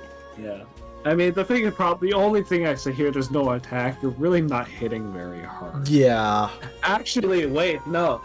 Total I would damage. take that back. This is a Deadeye, so this is just embryo. This is the embryo Yeah. problem. So you might kill the wrong enemy. Okay, I take back what I said. It's not Golden One. The I'm too traumatized. what do you call it? The total damage with 0 defense and 0 res is about 36k. Yes, That's kind of low-ish. you will have the whiffs for extra damage. Are you taking account of the? Are you taking account of the damage amp from the HP loss? Yes. Okay. So it's a bit low. This is a 6-star, so it is a bit low for a 6-star. Like, you kind of expect the 6-star to do a bit more. But I guess you do have extra range, quote unquote, with the wispy landmines, right? I think the wisps could be integrated a bit better. Yeah. The wisps kind of seem a bit random right now. They seem like an accessory. Like they're like a handbag that you just kind of picked You're up at the store. dedicating a talent and a skill to it, and it doesn't seem like it does that much. You didn't want to power creep Posy? That would be very hard to do. You would have to try extremely hard to power creep Posy. Or, you could just not try at all and just like slap an extra plus 900% attack. And it's like, Yeah, just like the helicopter. The what? It never existed. The what? We never saw it. The what? Okay. Let's I see think what- this definitely does need some more damage, just some more attack. But however, I would say don't give just attack. Figure out how you can make it more interactive, and think you can Range Think of how you expands can- to E2 Deadeye? What do you mean it expands to E2 Yeah, Deadeye? that's what This I'm isn't Deadeye! I'm like, wait, what are you trying to? I was like, wait a minute. What am I? Wait. You want to explain the mod buff a little bit here? You want to explain what this first one is? The second one is more wisp. Okay, it's like so you have a module and everything dedicated to wisp, but it feels like the wisp Wait, don't. HP minus 400, what the fuck? Wait, that's spicy. That's you lose. Wait, so your lose regular HP. wait, your regular. Hold on. Yes, I'm seeing a Yes, minus that's here fine. in what you sent over. So I have questions. So their range normally is sniper range, but they're a. Are you sure you didn't Yeah. try to make a marksman? Minus 400 HP. Wait, that's minus 400 max HP. They don't, or are you saying they just start with minus 400 HP from max? Yes, it's minus 400, that's what they're saying. Okay. Because it's usually HP. to the base stat. Yeah, so it's like I'm assuming then they just when they deploy with 1455 out of 1855, and they don't just have 1455 max. I'm assuming that's what they meant. Ah, I see. But you have her as a dead. I have so many questions. It's like you made a marksman, like you made a marksman, but you crossed out marksman and wrote Deadeye in, but everything basically fits marksman. That's kind of my main issue here right now. Except the attack interval. The attack interval is 1.04 Unique. marksman. Yeah, like This it's is and trap master. It's unique. yeah. I feel You like wanted the Deadeye priority, but you have to have the Deadeye range, so the range expands to E2 Deadeye kind of doesn't. yeah, do like anything. you, as far as I know, range is range. Like default range is default range. Like you don't. You have to change it with a talent or something, so you get something like a Yeah. Frost Leaf. Yeah, like Frostleaf only gets a range expansion from a talent. It's not Lord range. It feels again. It feels like you. This one feels like you tried too hard to make something like unique for the sake Balanced. of being unique, as opposed to like this is what I'm making. Like the theming is all over the place right now. You need more focus. Mm-hmm. You definitely have something going. Yeah, you are cooking. You just gotta cook one meal instead of three. Like you tried to cook 3 meals, but instead of like one really good meal, you made 3 like kind of meals. Like yes, we have more meals, but at the same time, it's like I would rather just have the one really good meal. It's like I went to a buffet. Yeah, it honestly does. Like it does feel like the buffet instead of like you went to a restaurant and you ordered like the one dish, and they brought out like 8 for you, and you're like, huh. This is not what I ordered. Yeah. My Sancho, this is very inspired from Don Quixote. I mean, the lore theming works, I guess. Yeah. But the lore is explicitly, I think, Don Quixote. Yeah. Because that's the name of the horse is Rocinante. Sancho is the side character of Don Quixote. Low key, though, we already have a Rocinante, Yeah. but that's a different horse. That's literally just Don Quixote. Names. And, like, yeah. I like some lore. It's, like, simple. It feels fitting. This is Fitting lore, bit of a buffet on the skills, though, when we wanted one dish. I like actually order what? I don't recall you could eat. How many mechanics do you want? Yes. Yeah, that's kind of our biggest, like, it's like you tried to add too many things. But I think just like the overall aesthetic and theming, I think it's good. It just needs the kit needs more focus. For that, actually, I think I'll just give it a 4, just because it's Just a flat 4. you have something, you know what you want. You just gotta execute. Yeah, flat 4 from me as well. You know what? I'll agree with you Also- guys with a flat 4. Also, we've only gotten 1 5-star. Everything else has been a 6-star. People like using 6 stars to It starts because you have a more lot of room to, like, yeah, be creative. you just have a That's lot the more thing. room with 6 stars. Like I totally get the reasoning. But again, Where's my 3 stars? I will say actually, no. I want to say as this is not actual point increase, but I would give you a point increase because this is something similar to what I did for my character, which you may get to at the end. You'll see what. Oh, I remember this. This was posted in Contest General. this was posted in Contest General. Oh, Lordy Lou, do I have stuff to say about this? There were a couple of edits that I did make. But reminder that next time you will, like, please just, whatever you send in is what you have. Like, just be prepared for that. Anywho. Lebot.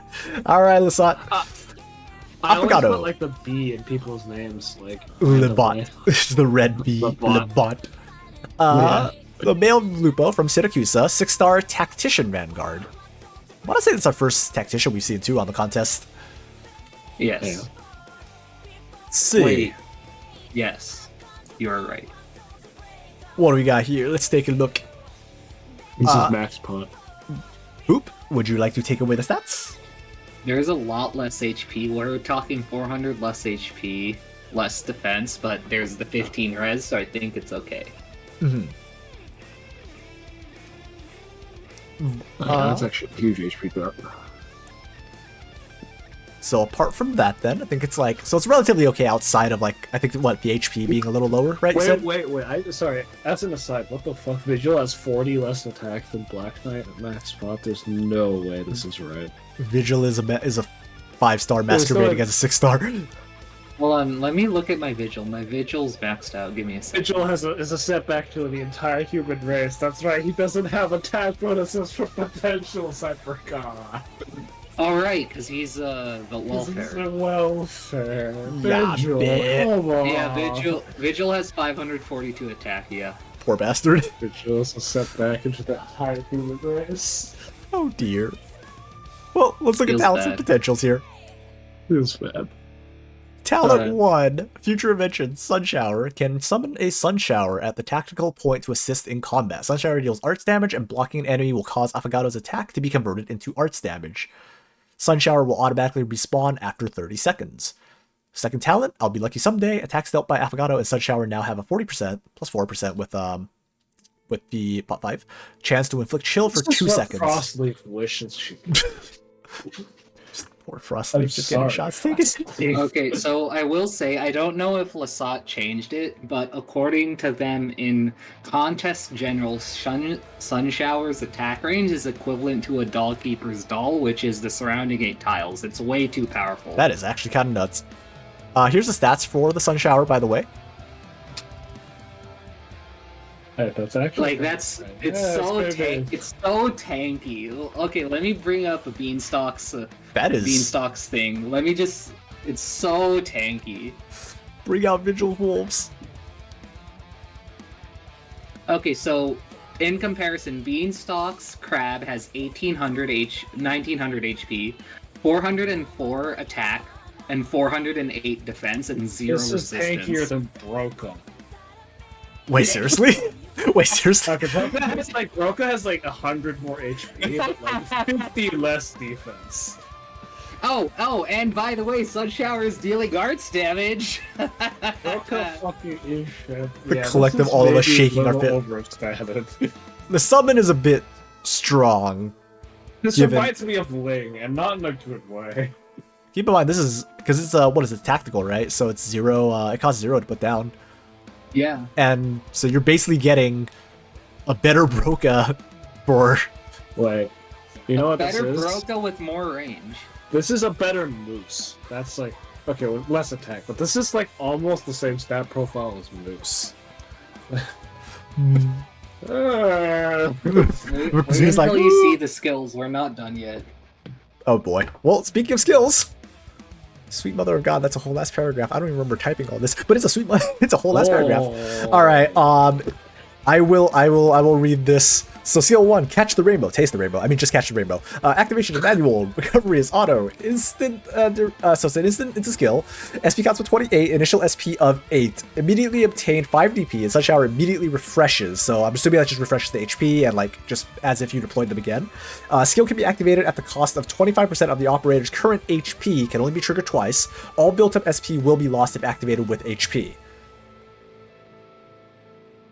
For reference, I would like to say Beanstalk S1 is a 30-second cooldown.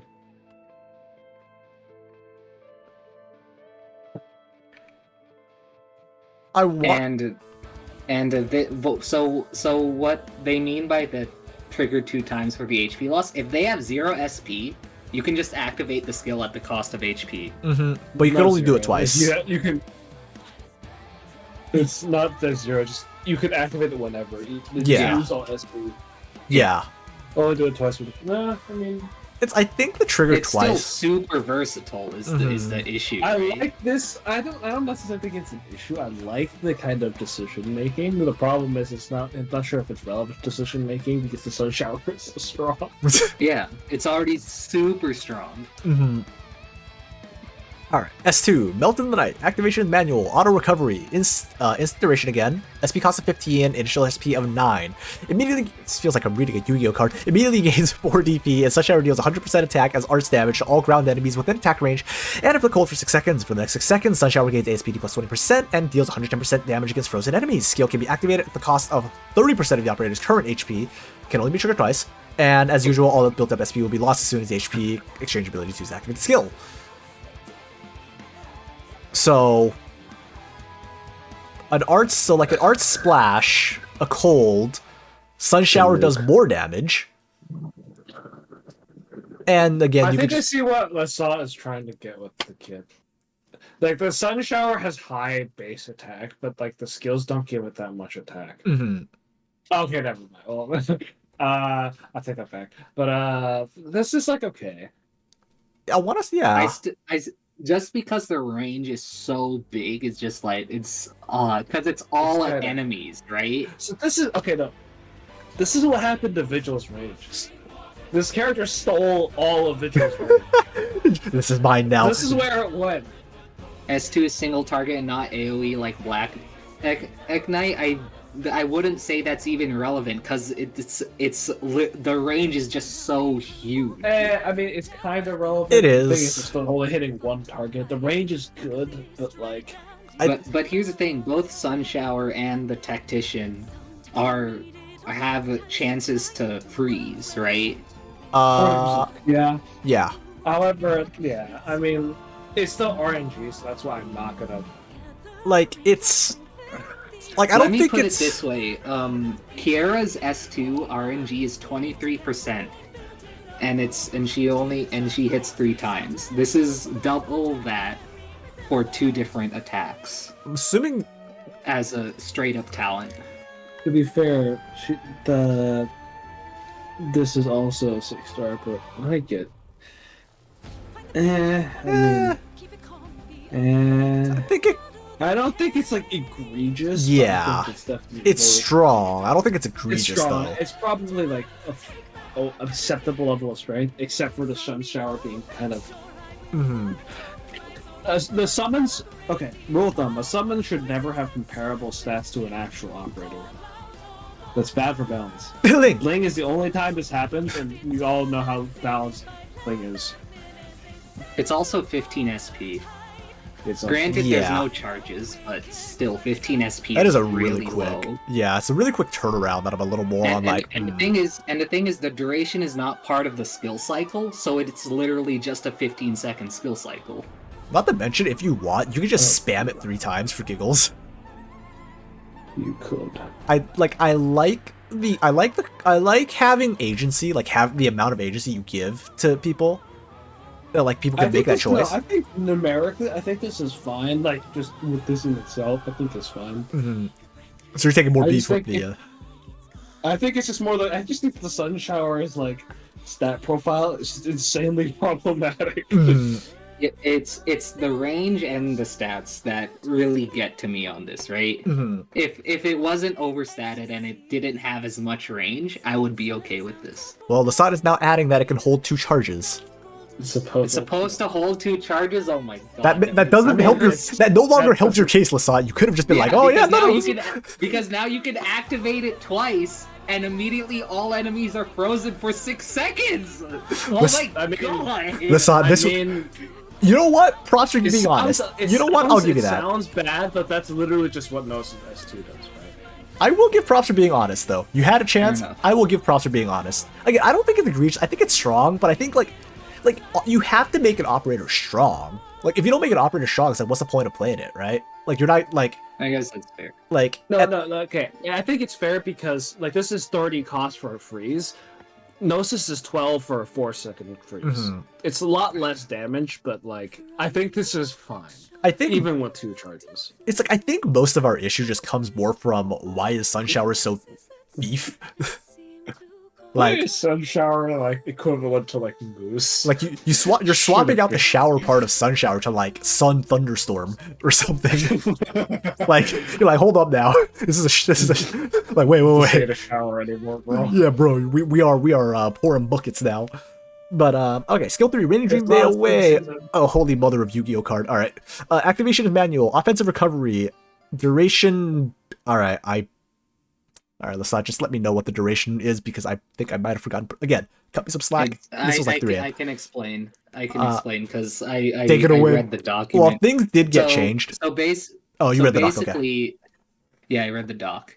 So it's an infinite duration skill. Basically, what happens is when you activate it, you get the skill effect, Mhm.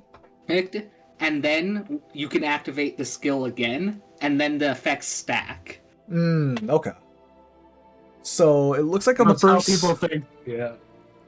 Okay, so Afgano attacks 1 additional target. So final stat would be ASPD up 60, attack plus 90%. Enemies around the tactical point are slowed every 1.4 seconds. Afgano, I cannot spell today, gains attack 30% and can attack up to 3 targets. Okay. So once activated 3 times, skill becomes permanent duration that doubles the effect of talent 2. Okay, see, my slight issue with this is... Oh, okay, never mind. It can only be triggered once. Okay. I mean... So basically, what? 72 SP then? Right? If we're... Like, 'cause I'm assuming you just pop this thing immediately. It's a pretty long There skill, would be though. no reason not to. Yeah. So... I want to say it's not egregious, too. But... The attacking up to 3 targets and That- perma yeah. freezing them. Never mind. That is freezing them egregious. For the entire degree, that's Yeah, never mind. That is Here's the egregious. thing, yes. Because here's the thing, yes, it's offensive recovery, but let's see, Chen is a thing, Liskarm is a thing. That's true. Other SP generation is a thing. More importantly, stainless is a thing. The That is Chen true. Is no longer the king of offensive, like recovery. That's just stainless. Oh yeah, stainless is a thing. Oh my god! Damn it! Literally, this is like I don't want to think about like synergies too much, just because that's kind of not super fair. Yeah. But like the thing that like bothers me about this is the fact that you're basically, if you're not the least lucky person on Earth, you basically freeze everything forever, which is kind of Especially 3 targets. So Not you may only just have a that, Gnosis S3 bolted on Affogato. forever, which is kind of not. Yeah. And it's just and it's all arts damage, by the way. This isn't physical damage, it's all arts damage. The thing is, yeah, And your Dog Keeper slow every 4.2 seconds. So like, yeah, you base dies to a single attack from the caster, but however, 1, Sun Shower has taunt, and 2, they're frozen. And here's the thing: if your operator is dying to a caster because of a choice you made, that's you being bad at the game, not the operator's fault. That's user error. Like that. You just have to put so it doesn't happen. The justification there is user error, because like you just. There's so much you can do to not be in that situation. It's also you're losing 6% of current. Like wouldn't just heal You it up also immediately. didn't mention how long the slow is. That's true. So I'm assuming it's for a split second, which is 0.1 seconds. So Which honestly, the slow doesn't even matter because they're frozen. they're frozen. Why slow when they can't Literally move? Frozen. So yeah, it's like I'm. The slow is like Earth Spirit S2, so it's literally just the duration of a Decel binder, which is 0.8 seconds. So it's actually really good. Well, at least Lasad is honest. Yeah, this. You had it was fine up until skill 3. You were cooking. You were cooking, and then you added too much like salt or something at the very end. Yeah. It's like Again, my issue is also with, again, Sun Shower just being overstated and the range just being so fucking large. Don't have to say that. I like that we just now. I like from this we now have official like OC contest comparison of. Well, at least it's not the helicopter. I feel bad. I feel bad, but at the same time, it's like, bro, this come doesn't on. delete anything immediately. It's like, well, at least it's not a helicopter. Let's see. So he's a cafe owner in Fremont that operates specialized. Damn, does like black market stuff. So let's see. How did he end up in? Well, he's in Syracuse, so that kind of tracks. So he's working that's with. why it's so It's a robot. Oh, wow. Robots don't have to be strong, though. Just look at Meebos. There is no something about characters. Great, that's our new there is no war embossing say. There is no helicopter in the OC contest.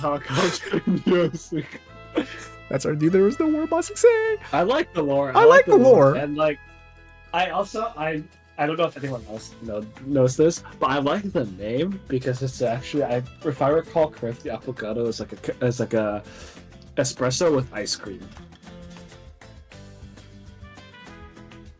Which is it? Yeah, I think so. I believe so. Which is nice. I like. I like everything Except the S3. except for skill 3 and the stents. I think this is fun. So basically, like Lasal was running a marathon, and it's like, oh, they're doing well, and then like at the very last stretch, you tripped over your shoelace and went bleh, and we just went so close, So close. and yes, so far. All right, we ready to get points? Yeah. Yeah. All right, Boop. Since you have the most experience with this one, what you got for us? It was less egregious than I remember, but then again, I also wasn't thinking properly at the time. I'll give this 4.3, with my main issues being skill 3 and Sun Shower being the entire operator and then some. All right, so what you got for us? I was actually just going to give 4. 4.05. you're cooking, and then you like accidentally melted the ice cream and it spilled out over like the shot glass, and now you just kind of have like a sticky shot glass with like half melted ice cream and like, the espresso. You didn't like you put too much pressure or something, so you don't actually get that much espresso. It was an attempt. Oh, whoops. 4 point. Oh, whoops. I was trying to make my score there. If you want to keep the range, I would lower Sun Shower stats a lot, and also reduce the cold chance on talent too, from Low-key? 40% to like Scrap the 30. chance and make it so after like a certain amount of attacks it freezes. It applies cold instead. There's also that too, yeah. No RNG in my house. No RNG in my... No RNG in your house. No RNG Yeah. Knights. Glow is crying out there somewhere. Haven't we gotten like a bunch of operators with RNG over the past 2 months or something? Glow is I hate it crying. all. This is After 12.5. Golden Glow, the Golden Glow incident of CC. The Goodness. Golden Glow Look, incident The of only CC. the only RNG I remember is feeder dodge in CC beta.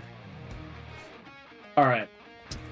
I'm gonna give this a bonus 1 point because this name reminds me of a video I watched from Luke von Carba because it's named after a Yu-Gi-Oh card, and the deck that was like featured was like one of the funniest decks I've ever seen. So I'm Oh, we giving have a this point. 5-star. Let's go. Boop's like, finally! I'm giving this one an extra 0.1. The extra 0.1. Okay, so we have Operator Opabinya. I think I'm pronouncing that correctly. Undefined Opabinya. race. Male, Opabinya, right? Right. Posting it on Yu-Gi-Oh does not help me here. I know, I'm talking to, I mean, Opabinya, it's the name of it, like an actual creature. Oh. That's what I'm saying. No, I don't know the character. I just Oh, okay, because okay. it reminds me of the Yu-Gi-Oh card. Country of origin is Iberia, 5-star marksman sniper. Alright. Boop, take it away for the numbers. Numbers, let's see. 520, 11 if max trust is tracks, 1300 HP tracks, 120 defense tracks. DP cost is, I believe, slightly higher. It is like Hmm. Yeah, it's one That higher is, than yeah. Exu, I believe. It's a bit higher. I mean, I think DP cost being higher is okay as long as, like, Oh, it's justified. yeah, yeah, if it's justified, yeah, but it should be lower than a 6-star. Mhm. It should be. Oh wait, this is a 5-star. Hold up, I have to compare to 5 stars, not 6 stars. What am I doing? Go grab, like, Grave Throat or something. Oh, Right through- welfare moment. Oh, it's a welfare. Fair moment. You imagined him as a welfare, then I'll compare him to Cruz. I like he has less HP than Cruz, more attack, Mm-hmm. and less defense. So yeah, tracks. Okay. So, nothing too crazy with the stats then. Right? Yeah. Yep. Good. Cool. Talents and potentials. Don't mind me. Okay, you should have had the welfare DP potential. That's it. The Able to deploy on water tiles. When deploy on water tiles, gain camo and attack speed. Okay. Ceylon has a friend. This is like Ceylon. Ceylon has a This is the friend. real one. Goody You know in what? shambles. I'm okay with it. I'm okay with it. This I is like. funny. I like the funny niche. I like the welfare niche. Goodies in shambles now. It's just like Ceylon. This is like Ceylon. Okay, no, it makes sense. No, it makes sense. The name. I'm assuming it's good Okay. theming because I'm not as It's familiar. just theming. Opabinya is like some like prehistoric creature. Let's look at the skills here. So note there It's will be an Arthur upgraded Pod. state. There is an upgraded state mechanic here at play. So skill 1, such a waste of time. Activation is auto, recovery is offensive. It's an instant skill. Instant duration. God, English is hard. SP cost is 5, initial SP of 0. Next attack does 250% damage. The upgraded state, so if the operator's met certain conditions, the skill has an additional effect. So when you meet the condition, they'll attack one additional target and slows the target for 1 second. So as long as they're in the water tile, that's their upgraded state. I don't mind that. Like, how often do you It's see just water how it's tiles? Not very often. So it's like, I'm okay with this. Like it's just I'm the okay with this, but like, just it feels like if you don't have water tiles, this character feels really sad. well, they did say it was You very just niche. don't get half of the kit if there's no water tiles. It is very niche from the looks of it. Skill 2, easy target, easy prey, manual activation, offensive recovery, 30-second duration, SP cost of 45, initial SP of 20. Plus 30% attack, attacks 2 additional targets and slows the targets for 1.75 seconds in the upgraded state, so when they're deployed in water tiles. When the skill is up, each attack would cause bleed effect and prioritize the enemies that do not have the condition. How long does the bleed last? I'm assuming just till the What end is of bleed? How what much is damage So- is it? like Alsta bleed, I'm assuming. I will say this is already a perma slow because marksmen attack once per second. Mhm. The reason why it's extended is because of the second part. Basically, if you have to switch targets, they still get slowed for a little bit. I would just add the duration extension for the upgraded state then, though. Yeah, that's probably better. There's no reason to make it. Well, no, it does matter if your attack speed is decreased in some fashion. So this guess is like that's fair. it is somewhat relevant Look, sometimes. homie here already's had a kit. Let him have this one. Fair enough. Yeah, I this is like welfare. This is like a chapter welfare, future chapter welfare. I mean, you can't say it doesn't fit Arknights though.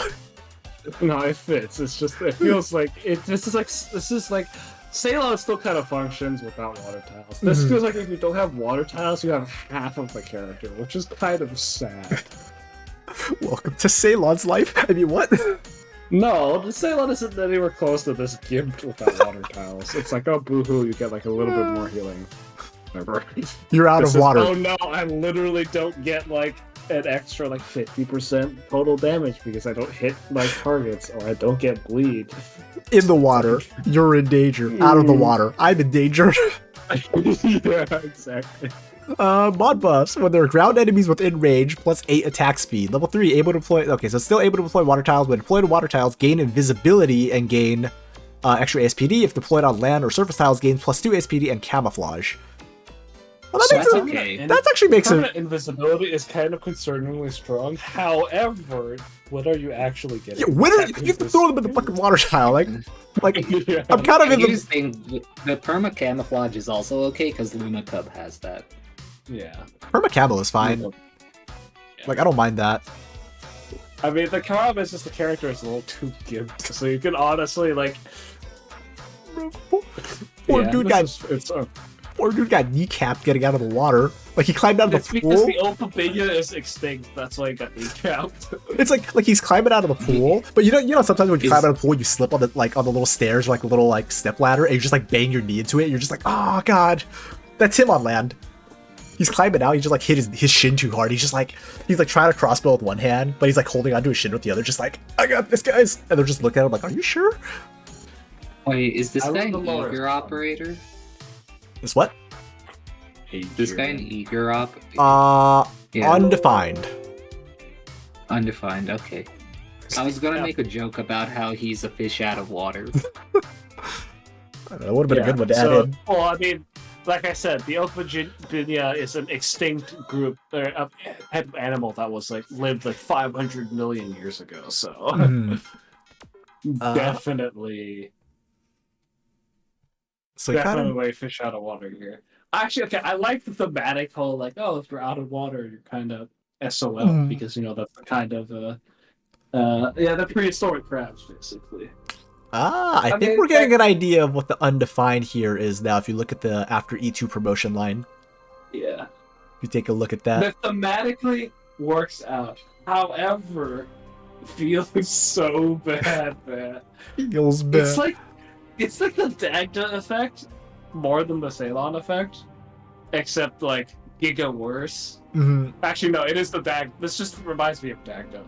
It just reminds me. Water Dagda. Dagda has taken so many L's ever since she got released. I feel bad. I remember for her. like coping that Dagda was like, oh, if you're lucky, you do like insane DPS, and then I used her for 5 seconds. I was like, this garbage is like unusable. Doesn't do anything. Why? Alright, are we ready to give points? Yes. All right, or not Bhoopadoop, since you know the open media, you can lead here. I think it's just funny. The idea is novel, so I'll give it like a 3 point. Actually, since I said it was, I gave it 0.1 bonus. 3.9. All right. You need to make the kit less sad if there's no water, man. I'll give it a 3.5. I love the theming. I love everything. I love the uniqueness. But oh my god, dude, please don't just crowbar him across the shin as he's like leaving the water. You broke my knee. It's not like this. All right, what you got for us, Boop? You had something. It's like this is 4.0. like you had your dish, right? And then you're like, I'm just gonna put like fucking like just like knowingly put like concentrated durian spell on your food. Like not like this. Like I don't dislike it, honestly. Like I do like it. like this. It's just I like poor master got kneecapped immediately. Yeah. I just realized I have not been keeping track of our individual scores for the operator, so we'll just like double check with everyone if the scores are okay and adjust otherwise. Anywho, let me update my leaderboard here. So that was at 11.4. So you're gonna be tied with Asa. I'm gonna put you under. The NB representation. Let's fucking go. So we have a tiebreaker here. Asa will have the alphabetical order, but neither of you have passed Ambrisk yet. So far, Ambrisk is I don't even think this is a first unit advantage. I think Ambrisk just made the most like one for us.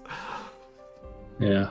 All right, so this was MDW10. Oh, so it's Snipes. Okay, let's see what we got for you, Snipes. So non-binary, nice. Unknown race, representation. Woo. country of origin. Ariane Cavern. So I'm assuming something spider related. 6-star fortress defender. Mild concern. All right. Let's see if we have. Okay. Your benchmark to beat is Horn in terms of balance, which is very easy. Oh, fuck. I have faith. Bring up Horn. Give me a second. So Horn makes me sad. Horn's kit is so sad. you don't like your feline Let's horn see. suite? Less HP than Horn, less attack than Horn, more defense than Horn. Same DP Off to a cost. great start. So we're Oh off to a wait, good start. is this with pots or without pots? Because if it's without pots, then it's either higher or equal to Horn. Because this is 28 DB cost and pots is 26. Oh, Nope, trust. Then it's Okay, then it's then it's very fine. slight. Yeah, if this is like par for the course. It's not the egregious part of Horn. Don't worry about it. Yeah. So pretty okay then here. I like Is what I'm hearing. Cool. Talents. All right, so usually it's fine until we get to talents or skills, and then it's like, all right, let's see, are the wheels falling off here? Okay, so they have a M318 autocannon. Range attacks travel faster. Interesting. Have reduced splash radius and can target aerial enemies. Increases attack to 125% when attacking aerial targets. So you marksman your fortress defender. Interesting. You know what? I'm okay with it. You have this is already better designed than Horn. We're just taking shots on. You don't understand how I dislike Horn. Like the only reason I don't hate Horn is because her VA is like so good. But like the rest of her kit is just wow, a flat attack buff from literally existing. Wow, we stole the Dreadnought module effect and put it on a talent. Amazing. Wow, all our skills are just more damage. Very cool. Hate Horns. I will say, Talent 2 is also okay, I would say. I do like talent ones, like the range attack travels faster. I actually do like. relevant, yeah. I think it's a pretty nifty little mechanic, given the range. Yeah. Like, it's actually pretty cool. Talent That's 2, unique. Casey's Guidance. Each consecutive attack on the same target slightly reduces attack interval by 0.16 seconds, stacking up to 5 times. So not really too big of an attack reduction, but it is faster as long as you keep hitting the same one. Stacks are lost upon switch targets. Yeah, that feels fine to me. I don't really see any issues Yeah. there. No talent buffs, so just stat and redeployment buffs. Okay, I think that's fine. It's good. You have cleared the talents and potentials check. Let's see the skills check. Mother of God, another Yu-Gi-Oh! We have another boy. Yu-Gi-Oh! Alright, let's see. Skill 1, Efficiency Protocol, Ricochet, Activation Auto, Recovery, Offensive. Duration, 20 seconds. SP cost 10, initial SP of 5. Only carry out ranged attacks. Attack plus 70%. Attacks can jump between enemies up to 3 times. So you chain caster them. Upon second activation of the skill and afterwards, attacks deal additional hits equal to the number of jumps remaining. So it works similar to Arknights S2, 2 less additional hits, and no new target, bounce back the first target. Is it just me, or does that number seem like it could get a little ridiculous for the SP cost? Hold on, give me a second. Especially for the SP cost of 10.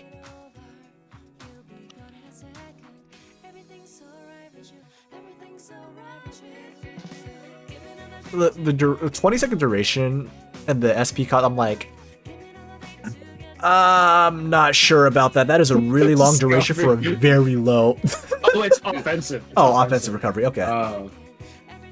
All right, that's less bad. That's fine then. Yeah, that's fine. It's a little bit less bad. I don't think it's fine. It's a little bit less bad, but that's still. It is a long duration. So from what I understand, it's a total of 4 hits per attack, but on the second activation, it's 2 hits because of the 2 less initial hits. If no, only target bounces back to 1 target. No, I think it's more considered similar to Arknights S2, but it has 2 less initial hits than Arknights S2. Mm-hmm. I think it's what I was trying to say, because Arknights S2 is what, 5, right? Yeah. Skami has Oh, a I get it, 70% attack that hits you triple hit, then second hit, double hit, then single hit. Yeah, so 3, 2, 1. Yep. So On the it's second activation. it's 1700 attack. I think this is okay because it you do have to activate it twice on an offensive recovery skill. However, I would like to see that attack plus 70 maybe down to attack plus 50 or something. Also, for the jumps between enemies, do you hold on to the full attack, or does the bounce do a little less damage after a It jump? does less damage because it does less hits. That's it.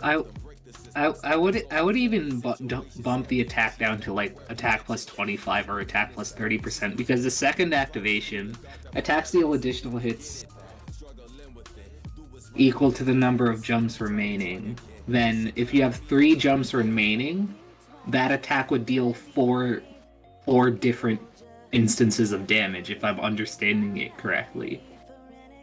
It's a bit of a. It's I think we could tone it down a bit, but otherwise, just tone it down a bit. Maybe tone the duration down just a little bit. Or is the duration fine to you guys? Duration is fine. It's just the attack doesn't need to be this high because remember, attack base attack and fortress is already pretty high. Yeah, and again, defenders shouldn't do damage. Fortress defend normal defender, sure, but fortress defender is explicitly that's kind of their job. Damaging class. This is more of a problem of the gardification of every single class because people like damage. That's just what the game kind of is about. You kill things to win the game because even if you have a character that can always infinitely stall everything or get set up, you don't win the game unless you kill them. So yeah. In all fairness, I am biased against fortress defenders. I understand. I hate Horn. Yeah, it's just the nature of it. So it's it fits, but skill 2, Graviton 12 Thumper, activation manual, recovery offensive, instant. So it's an instant duration. SP cost of 5, but it's offensive. Initial SP of 0. Immediately fires a thumper that implants something with the target. After the 1.5 second delay, the thumper will activate, levitating all nearby enemies and then gravitating them for 5 seconds. So gravitate, it changes the target to a ground unit, removes levitate, and movement speed minus 80%. If the target was an aerial unit, additionally becomes stunned and takes true damage proportional to weight. Weight plus whatever 1 times. Okay. So weight plus 1 times 1,000. This is really creative. I actually kind of is creative. Yeah.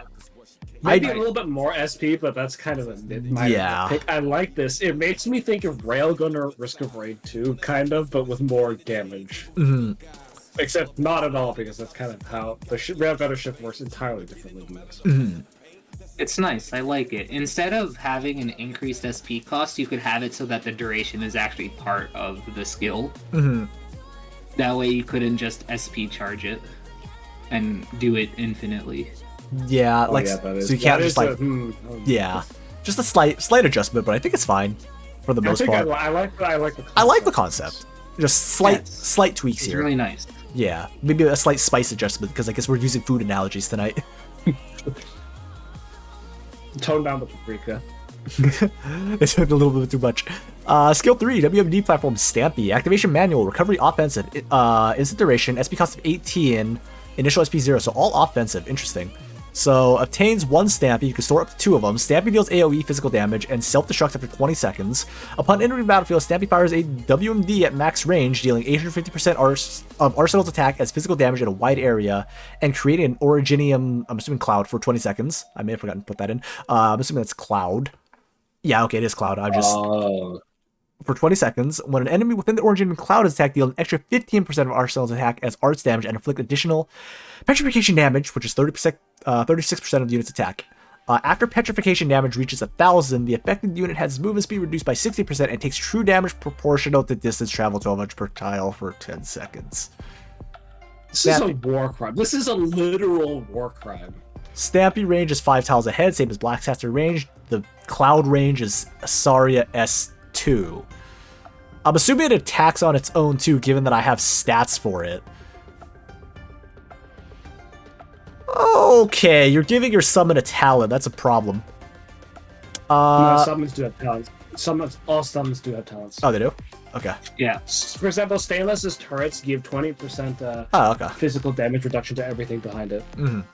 So this is not... Okay, never mind. That's okay. That's okay then. Okay, but I think my statement still stands that the S3, I have questions. I have moral questions about this. I have many questions. This is a literal war crime. You can't do this. This is what that one guy in Chapter 9 did to like kill a bunch of Dublin people and not actually kill them because he was a fucking idiot. But this is a war crime. My question is, what's the range of the Stampy? A Blastcaster range. I also had Blastcaster. Oh, it's a line. Okay, cool. Petrification damage to the unit. It also says when an enemy within the cloud is attacked, which means other operators can affect it. That's my assumption. I think balance-wise, this is fine, especially because Arsenal doesn't get any extra attack. Mm-hmm. Like, yeah, this is okay. Mm-hmm. But the only problems I have with this is the moral problems rather than design problems. The Dingo Cloud. Yeah. This is a literal war crime. They are a war criminal. We can't allow this in RNI.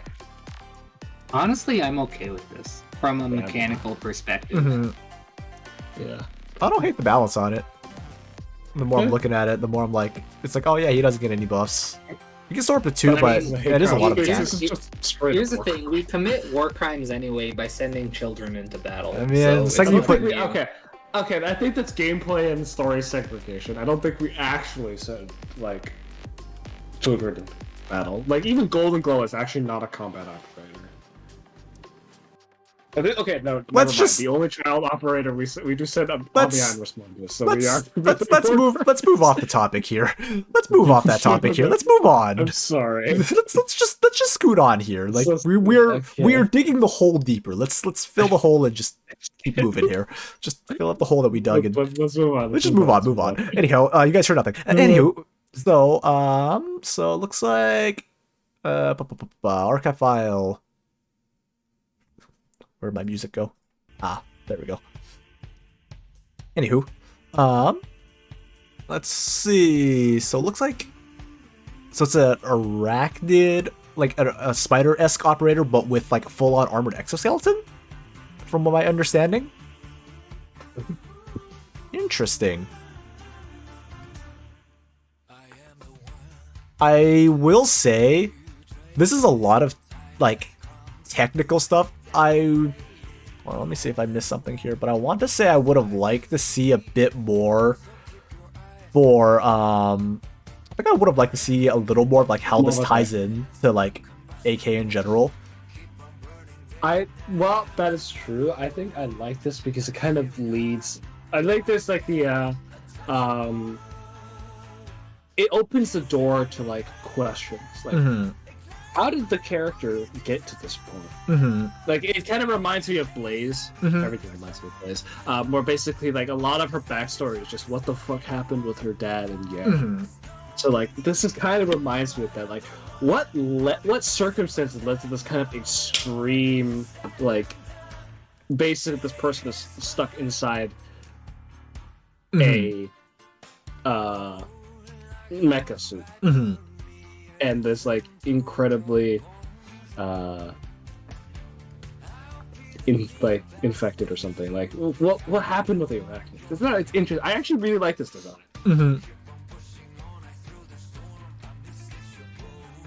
Yeah, it's cool. It's very pretty nifty. I think the only thing we're just like a little bit about, but otherwise pretty solid, I'd say. yeah. Definitely unique. I'm very unique. I like this. So again though, lots of gun. Like I remember typing this, I was just like going through all these. I was like, a lot of people play like one too many FPS games before they made this one or something. There's a lot of pew pew going on here in Arknights. Where like last I checked, it's really just Blacksteel and Lotterado that have the pew pews. So I'm just like, But it's okay. We can just retcon it all to make it crossbows. Because you can't tell me they made Fartooth and then they're like, oh shit, she has a gun. We need to change it. All right. I better give this one a 5. I like this one. So he gives it a 5. All right, boop.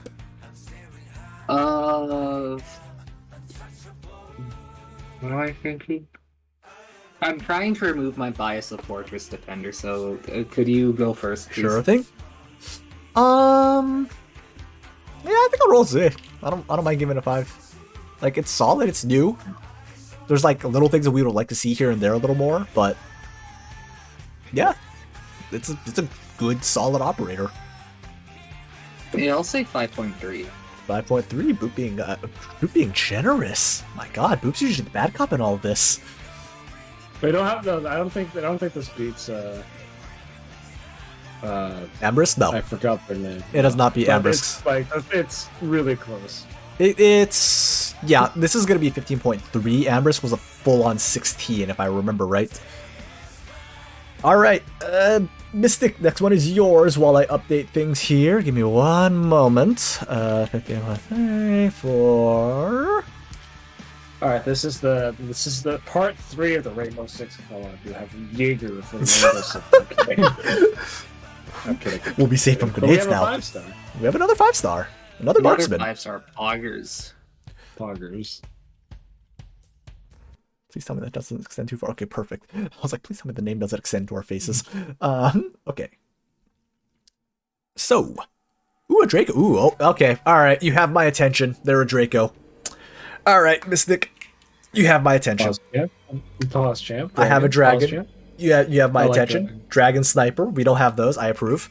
Undisclosed country of All right, origin. A deep lore. If the only reason I play cats is because of Blaze. If Blaze didn't exist, I would have played Dragon Knights. You know, there's still time. No. Damn, it was worth a shot. Curse is foiled again. That's a lot of HP for a marksman sniper. That's like, what?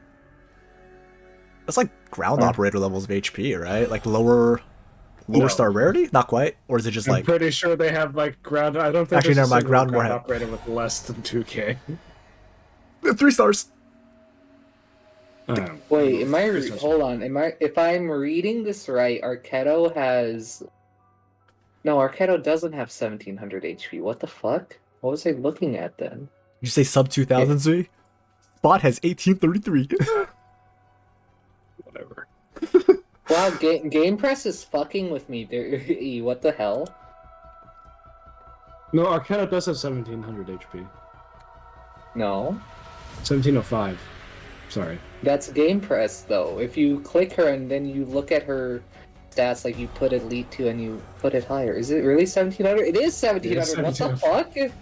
Hello? Okay, then. Ah, I got baited. Okay, the HP is fine, then. HP is fine. Attack is also fine. Defense is fine.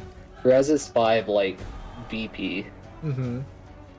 Longer redeployment time of 80 seconds, though.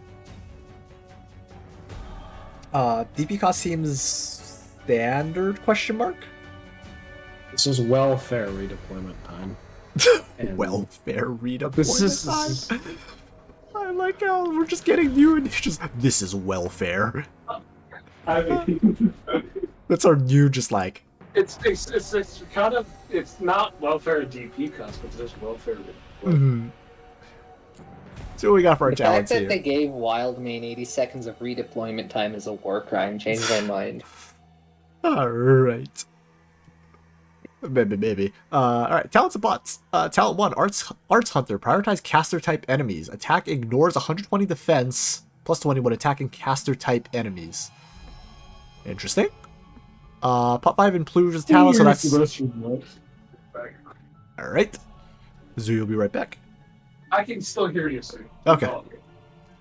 Attack ignores 120 defense. My question to this is by caster types enemies, is it any ranged caster?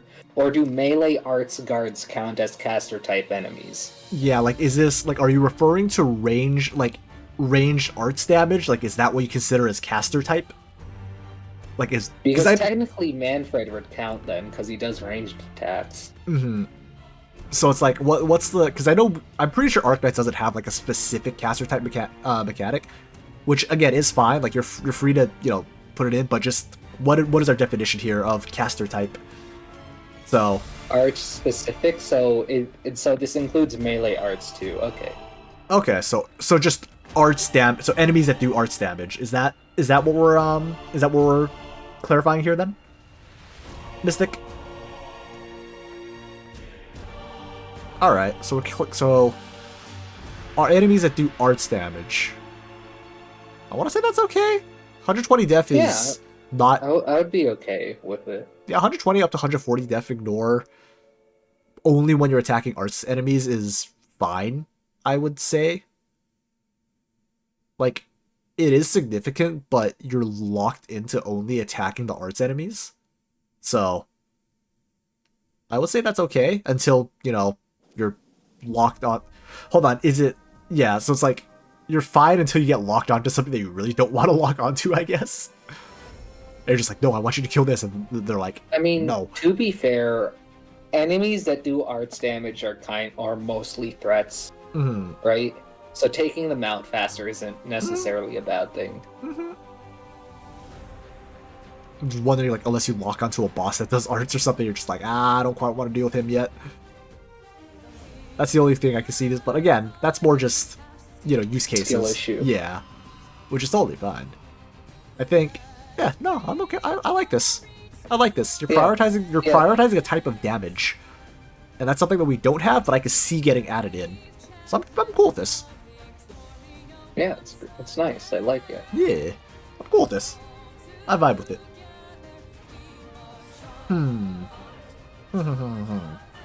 I think the best part about the 120 defense is that it helps a lot specifically because he's a marksman.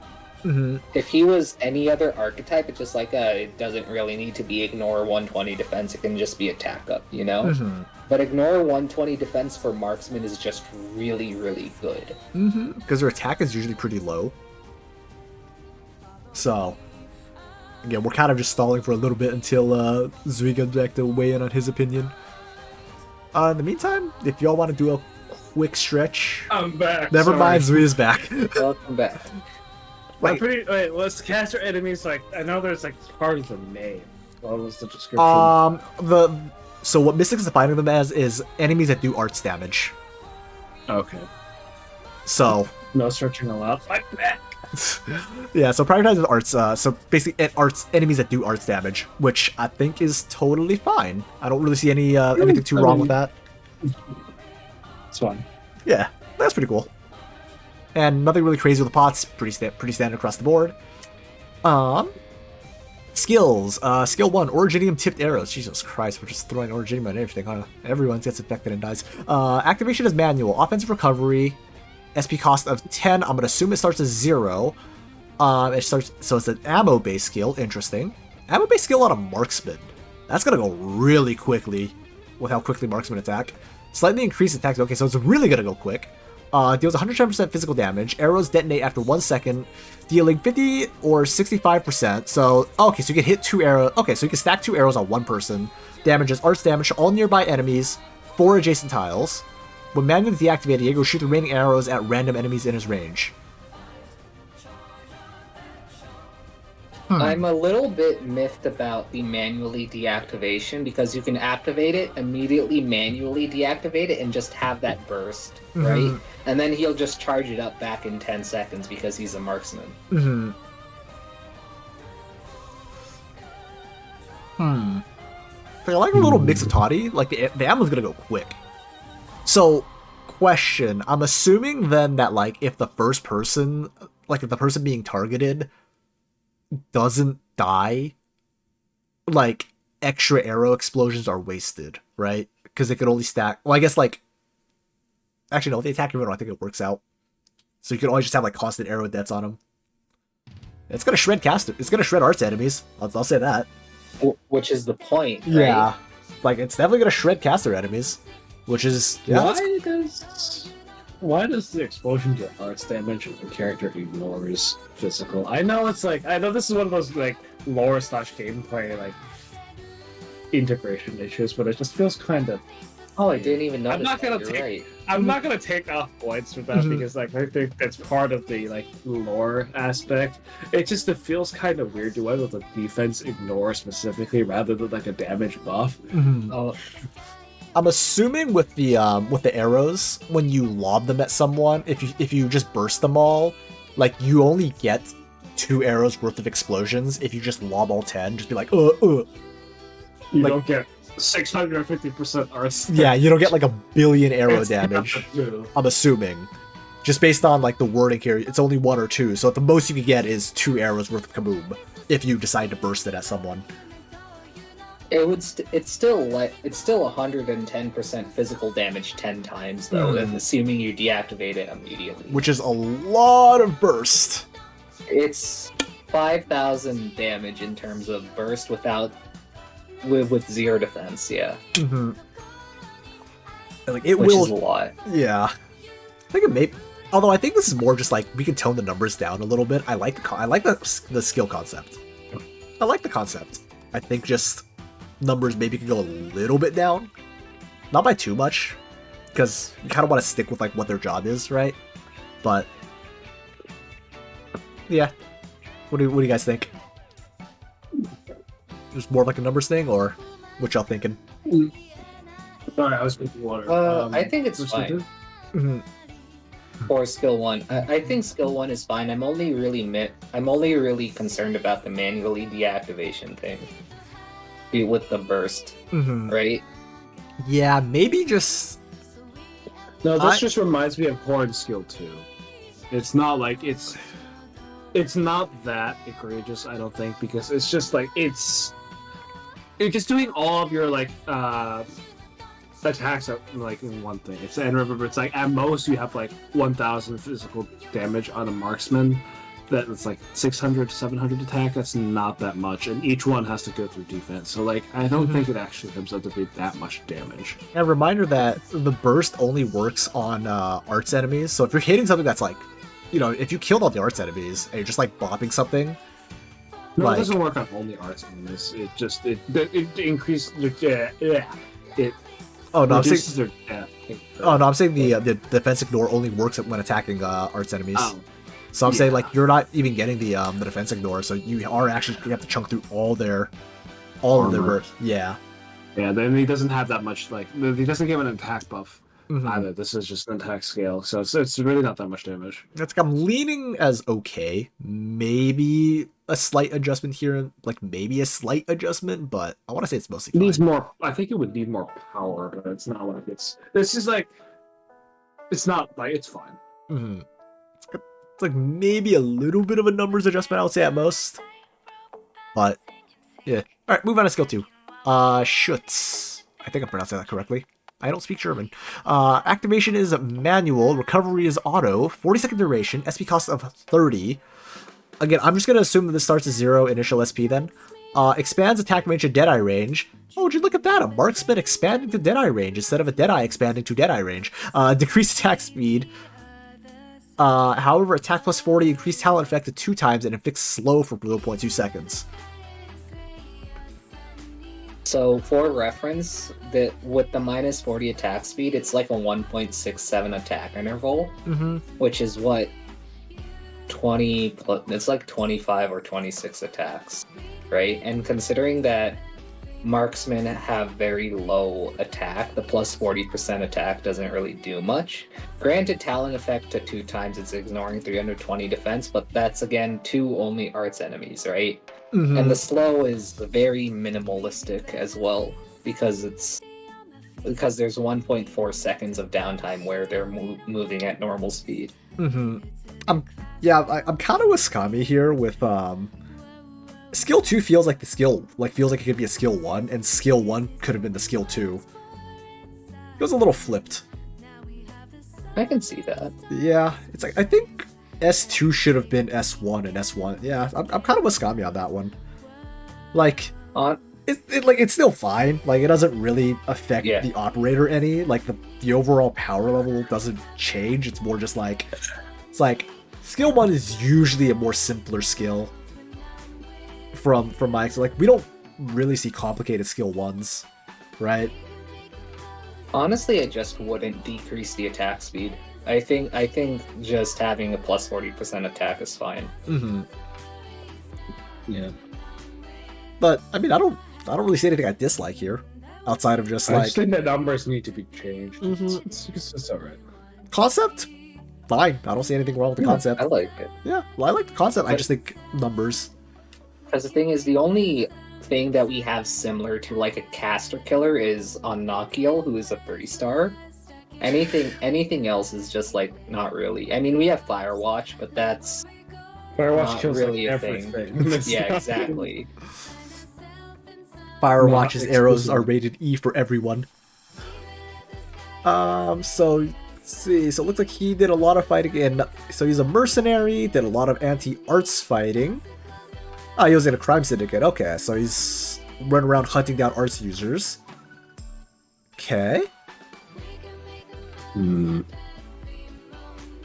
talk to Shore. Okay. That's alright. All right. It's like nothing one way or the other. I don't think the lore would affect my score here. Yeah, You I don't get to think. go first then, mister. Yep, I do get to go first as the resident dragon enthusiast. As the resident dragon enthusiast, I kind of want to know how a Draco ended up in a crime syndicate from an undisclosed country. I'm kind of curious about that, but I don't mind asking questions. Oh,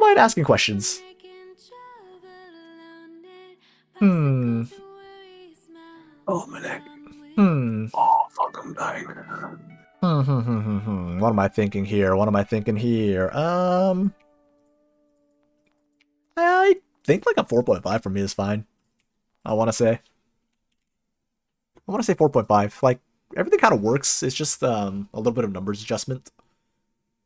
Yeah, I think like a little bit of numbers adjustment. Lore didn't really push in any direction. What you got, Zui? I got like a 4.2. 4.2? It feels really hard for Draco to be thematically a 5-star. We have Reed.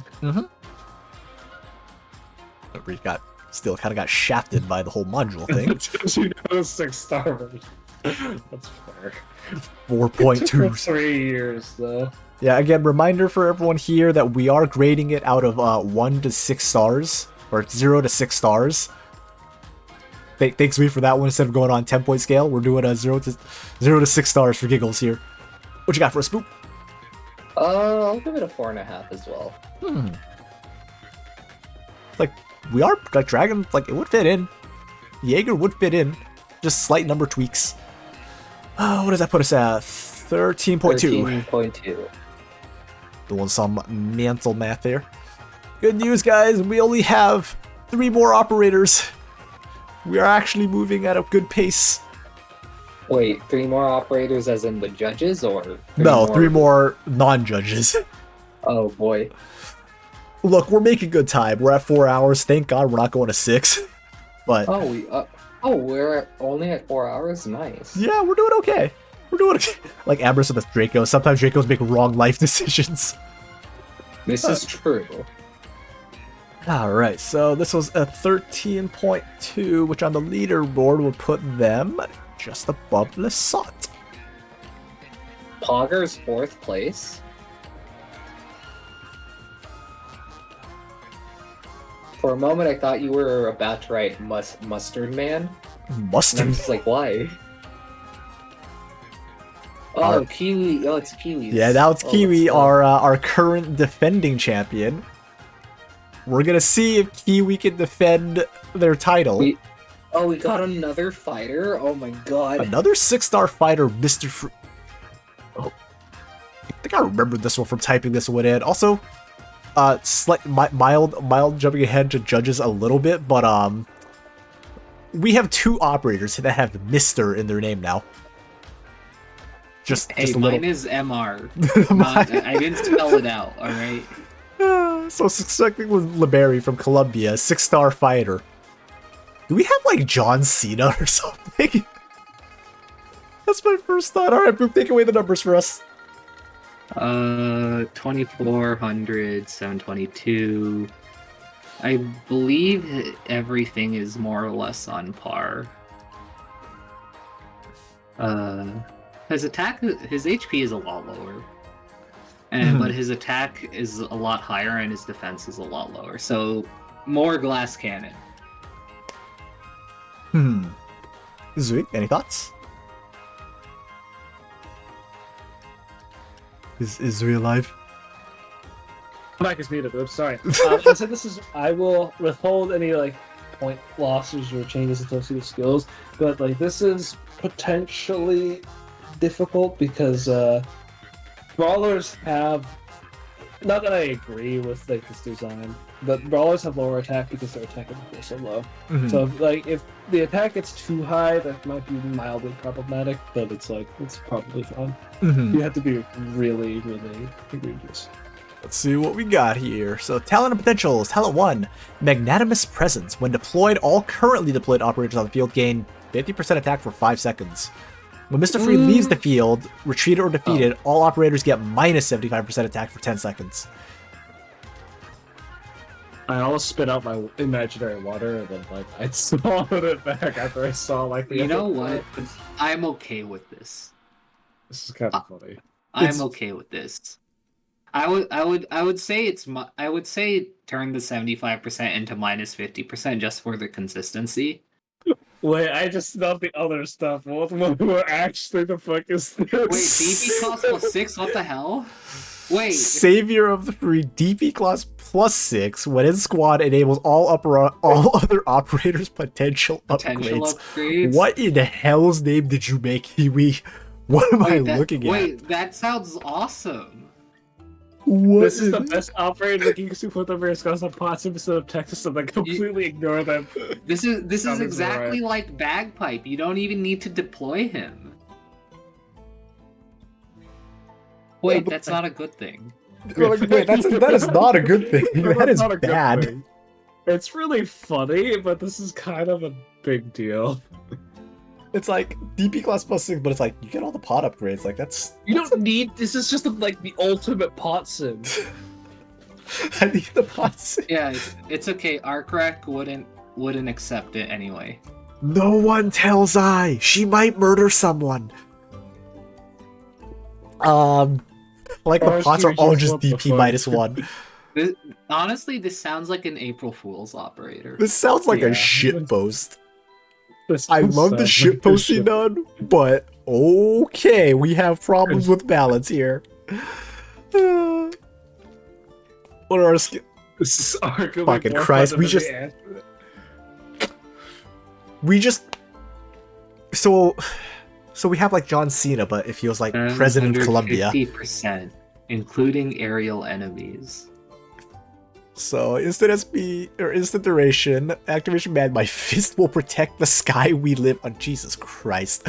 We're just going full America here, huh? Or sorry, Colombia here. Deal 750% physical damage to all enemies in range, including aerial enemies. Mr. Free is stunned 2 seconds after activation and receives 50% more damage. Charge effect, turn the hit into triple hit stun Ooh, duration. I don't like this. I don't like this. I Kiwi, don't what have like you done? this. Kiwi? Look, skill 1 is too powerful, because that's a 5,000 nuke without the charged effect, and it's Kiwi? true AoE, and then a triple hit makes it 15k true AoE. It's just, no. Kiwi? Kiwi, what were you on when you what were you on when you made this operator? Skill 2, freedoms where my legs Jesus Christ. Activation manual, recovery auto, instant duration. SP cost of 10, initial SP of 0, charges forward 7 tiles and stopped only if there's an obstacle, so range tile or wall or whatever. Or a friendly unit in tile in front of Mr. Free, dealing 100% of physical damage that ramps into 700% the further he goes to enemies along the way, pushing them with a large force. So, significant force. Wait, 3 is significant, right? Mr. Free location changes to the place he stops. The skill ignores tower restriction, so you can put him on high ground. Do you want to add NASCAR to the No, I think it ignores tile ban, which I don't like. I don't like that. You want to add NASCAR to the skill list? Ignoring tiles. You want to add So, to comment on Boop, Chongyue's max is actually technically a 1200% nuke, but the thing is, it does trigger defense 3 times. Oh, wait, this is also maybe a little much, but it does also kind of turn you into does nothing for like 5 seconds and receives 50% damage. I mean, but he's charging back up during that 5 seconds is the case. So when he wakes up, you wait 2 more seconds, you can just activate it again. Granted, it's not charged, but you can still activate it again. I mean, yeah, but like on the flip side, Chongyue SP costs us 3 for S1. Also fair. I can't It's tell like if the charged effect is maybe a little bit too much. Being a triple hit is kind of. I can't But, tell if we like- have John Cena or All Might right now. No, this is literally like this is a reference to Street Fighter 5. Skill 3, power to the people, to all living things, to all of Terra. Activation is manual, auto recovery, 50 second duration, SP cost of 10, initial SP of 0. Somewhere out there, Zai's having an aneurysm, just like she feels a disturbance in the bird forest or something. Stops attacking. This is a shit post. This is 100% a shit post. Start a speech that lasts the entire skill duration, during which he gains increased taunt and takes 50% increased damage. After the skill ends, he Jesus Christ, I really was tired when I typed this up, huh? He gains Plus the following 900%. buff for 60 seconds. 900% attack speed plus 100. Attack range increased to AS3 range. HP cannot be reduced below 1. So you have... What the fuck am I reading? Can now attack aerial enemies. When he's attacked, deal physical damage equal to 50% Mr. Freeze's attack to the attackers. You may not deploy operators after this buff is applied for the rest of the map. When this buff is over, retreat all operators on the field. This operator is the biggest case of, like, extremes in one and the other direction that I think I've ever seen. It's like this better win you the this better win you the map, because if it doesn't, you're just fucked. I don't even know how we're to start with this one. Just And I just confusion. like give this a question mark because I cannot rate this. It's just a I shit can't rate post. this either. Like, because this wouldn't even be in the game in the first place. Yeah, it really it's- is just a shit post. It is actually a shitpost. I think you're just gonna get an NA here, Kiwi. I think Yeah. you're straight up just getting an NA here. Lord, oh NA Christ, he's the NA. president of Terra. Oh God.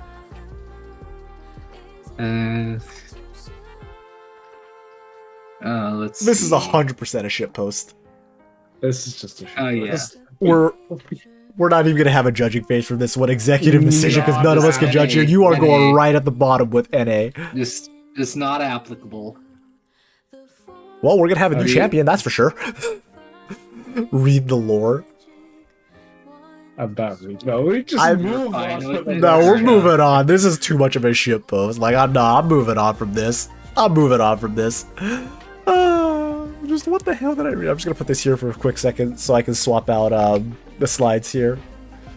Yeah, that was a shit post and a half. Alright, fair enough, but good job. I appreciate the effort in shit posting, but Not Funny didn't laugh unironically.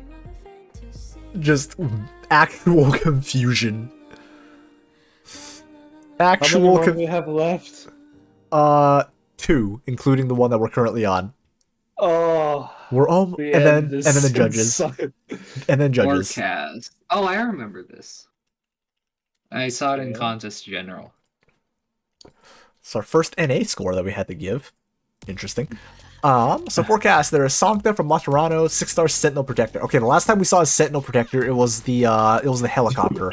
So I'm having like just no moments right now. Don't worry, this will be fun. This will surely be fun. I remember liking the balance on this. I'm just seeing no moments. How are we looking on stats, Boop? From what I remember, the defense is lower, the attack is higher, the HP is about the same. Let me just double check. Thank you. Sentinel Protector. No, I don't want to see Marksman. Are you sure about that? Attack is much higher, defense is like 30% low, 30 points lower, HP is about the same. Remember, this is a 6-star, so the HP should be higher. So this is a bit lower HP and lower defense for increased attack, which is fine. Just hear increased attack, and I'm just like, Alright, talents and pots. What do we got here? Talent 1, All is but rain. Gain 10%, 12% with pot 5, Sanctuary against enemies in the direction deployed. This effect is doubled against ranged attacks. Interesting. So it's actually directional. On the other hand, I feel like it's a Sentinel, so you kind of be facing them that direction anyway. Like, it's basically just a Sanctuary attack. I guess no, because if someone walks by and they're behind you, then it no longer, then you no longer get that effect. Interesting. What are we thinking here? The talent is complicated. I'm okay with it because the lower HP and defense comparatively, if you take the Sanctuary into account, the Sanctuary probably gives more damage reduction than the extra defense and HP would.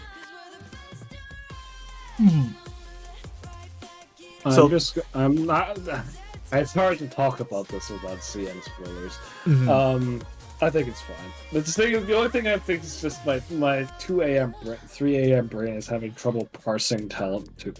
But the thing is that makes me stand out is every time an ally's damage taken is reduced by talent 1. So that means there's a skill that changes how it works. But I do kind of like this. Let's use one tribe skill as active attacks and forecast to 30%. Yeah, I mean, yeah, it's alright. 20 stacks. So skill attack active. Attacks from forecasted allies affected by talent 1 consume 1 charge. You have 30% forecast attack as arts damage. Interesting. Forecast skill 3 will instead consume up to 10 charges from multiple. I will say the only thing I'm a little iffy on is having talent tied specifically to a skill. I want to say this is just another skill. Yeah. Like, it's kind of falling into the whole, like, guys, talents are not extra skills. You do not just bolt on another skill because you wanted 5 skills instead of 3. Or 4 skills instead of 3. Like, so again, it's something that I see a lot. Oh, sweet mother of God. I see. Honestly, the easiest way to do talent 2 is to keep the spirit of the thing is just to say, oh, when skill is active, reflect damage by like 10 or 15% of your attack. Yeah, Talon 2 just feels like a passive skill. Like it went a little over. It should have been that. It should have been that. It effectively does the same thing. Skill 1, Just the Drizzle. Activation is manual, recovery is auto, duration is 20 seconds, SP cost is 30, initial SP of 15, enemies are more likely to attack this unit, and attackers are marked with noise. This unit can globally attack enemies with noise. Alright, that's fine, including invisible enemies. Interesting. And consume noise when attacking. It's just like Totter. They consume noise when attacking them to inflict a 40% slow for 0.7 seconds. I mean, this is interesting. Yeah, I think it's interesting. Like, your counter just have a... It's like you have... I mean, you know, if you deploy nice, you do deployment order properly, you can... This feels like it's specifically a middle finger to the, the invisible snipers in Near Light. Yeah. This feels like a middle finger to them specifically. Sorry, you guys. The thing about skill 1 is that, what do you call it? I like it a lot because it plays into Talent 1's thing of being effective against ranged enemies. Mm-hmm. This just feels like it was made as a response to Near Light. It does feel like it was made as. Think about it, just like whoever made this just really didn't have fun with Near Light. just use bubble. Come on. Someone looked at NLS5 and went double barrel middle fingers. Yeah. Skill 2, Hail Shower. Activation manual, recovery auto, 8-second duration, 25 SP cost, initial SP of 10. Talent 1 Sanctuary Effect is increased to 20% and applies to a friendly unit behind. Attack range expands, the Mysticaster range. Reduce attack interval 0.4 and attack deal 70% attack as arts damage is slow by 80% for 0.4 seconds. So more attack does slow, but it's a pretty short duration, so it's not really that much damage. It's 20 total attacks. It's if I remember the math correctly, it's like 14,000 arts damage. Mm-hmm. That's fine. Yeah, so I think it's fine. Plus, it's also a perma slow on a single target, which is fine as well, right? Yeah, because it's just one target. Yeah, as far as I can tell, yes. Like you just do extra arts damage, like you do a little extra damage. But again, it's a short enough duration where it's like I think it's fine, right? So, skill 3, Repel the Storm. Activation is manual, recovery is auto, 50-second duration, SP cost of 55, initial SP of 30. Talent 1 becomes omnidirectional, so I'm assuming it's just... Okay, so just from any direction. Applies to all allies within the surrounding 8 tiles, and effect increase against range enemies quadruples instead of doubles. Stops attacking enemies in an extended range, so Lin S3 range, are slowed by 35%. When skill ends, deal 300% attack as physical damage to all enemies in range is slowed by 60% for 1 second, increasing by 0.2 seconds per hit. Received by forecast and allies affected by Talent 1 up to additional 2 seconds. When enemies are slowed for the max duration, they'll also be blinded for 1 second at the same time. I'm assuming you meant binded. Blinded or binded? What it was, because that's what it was last night when I was looking at it. Let me make sure I didn't accidentally... Yeah, it's binded. I accidentally threw an L in there. Look, in my defense, I'll type this up. Like anything I type at 2 a.m. The more I read this, the more I realize this is really just fucking Near Light. Fair enough. This is an objectively just really F you to Near Light. For help for like Near Light. But here's the thing: I really do like this I like the kit operator a lot because it's different, you know. Mm-hmm. And it's different. The only like minor nitpick I have, it feels like it doesn't do too much if the enemies are not. As a joke, I'm gonna say it doesn't feel like it does too much if it's not Near Light. I think anything that has like target the range. Anything that has range, I think it works. Yeah, it works. It's just that's why I said it's a joke. It just feels like against more melee focused things, like it's probably not that effective. But so many threatening enemies. Fuck my chair. Have to have range now. So like, I think there's a lot more use cases. It's not just directly like a big FU to a big FU to Near Light. As funny as it is, though. Again, at least there's no helicopter. I think it's not a helicopter. I think the I only feel kind of bad for bullying Cyanide, but like, look, the numbers like. I I think my only thing is Talon 2 could have been like... Yeah, Talent 2 is the only thing that's part of this kit that's kind of wonky and not really. Yeah, like it Working. doesn't... Yeah. Well, I get your point, Scotty, by the way. Like, the thing about text bloat is that, like, Arknights sometimes just kind of is not very consistent and with its text, and the text sometimes also just doesn't mean what it says. So, like, that's not something that I personally look at. But it is, like... Kelsey! People also just have different understandings of, like, the game. Mm-hmm. So, it looks like... Okay, so she's a Catastrophe Messenger. And Mestima recommended her. Okay. So there are friendly terms with other operators seem to be very like. So she talks with Penguin a lot. Let's see. So she's kind of like this oddity that shows up. People are like, wait, where'd you even come from? Interesting. Okay. And she brings the rain with her. Interesting. Mysterious. I kind of like this. It's alright. Mm-hmm. Oh, that's what you mean. You just like condense the effects. I Yeah. It's a little wordy, which, I mean, that's just more of just like, that's more just, you can condense that more. I don't think it's going to affect point value, as for me. Just a slight adjustment, I think we're good to go.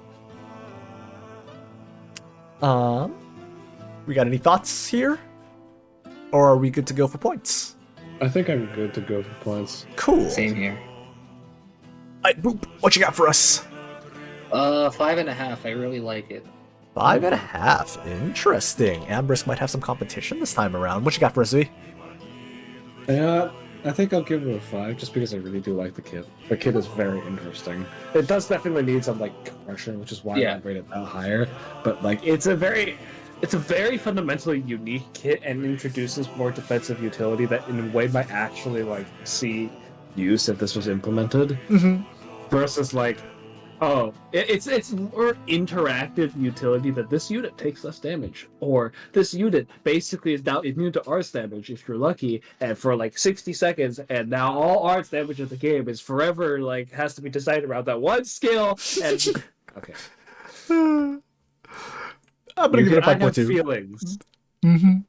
And evidently, whoever made this did not like Near Light. Sir Quacker was. Yeah. Sir Quacker. Although I think Sir Quacker mentioned that they didn't intend to think about Near Light, but they're like, now that I think about it, subconscious, it's subconscious. Just subconscious. Like, F this one in particular. Here's the thing, though. A lot of casters recently have had like 3 tiles of range, and that's a lot. One moment, please. But yeah, I think. Sorry. Every time I think of like defensive utility, it just makes me think of Nightingale, and then I get really upset. Mm-hmm. What is it put at 15.7? 15.7. It's really close. It was Second close. place. It was very close. I'm more happy that everything's gonna fit.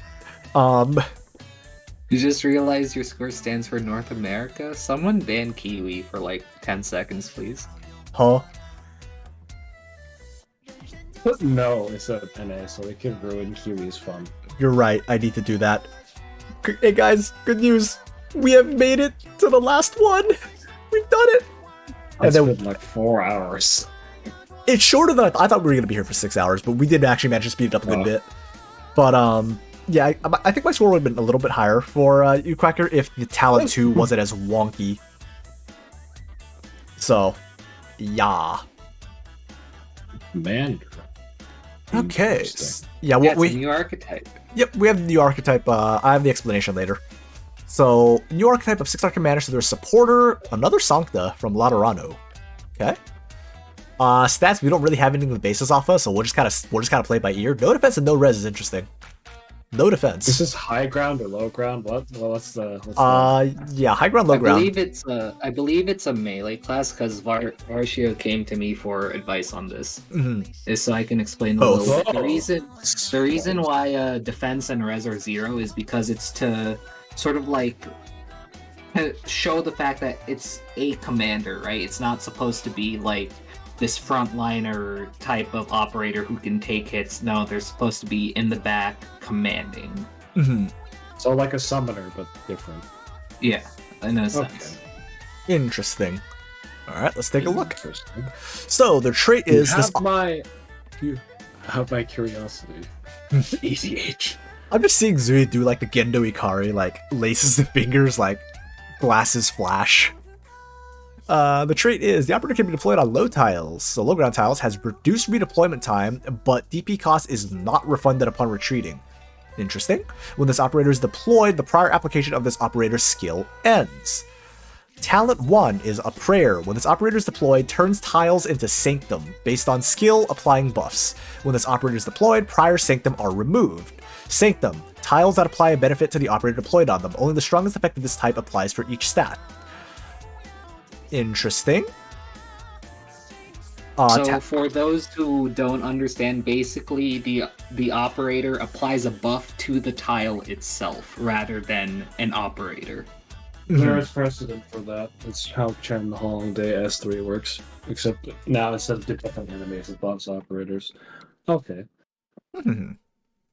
Talent 2 is Waxing Faith. Grants this operator and allied units in the 4 adjacent tiles 20% attack when deployed. This operator gains an additional 10% attack for each adjacent allied operator.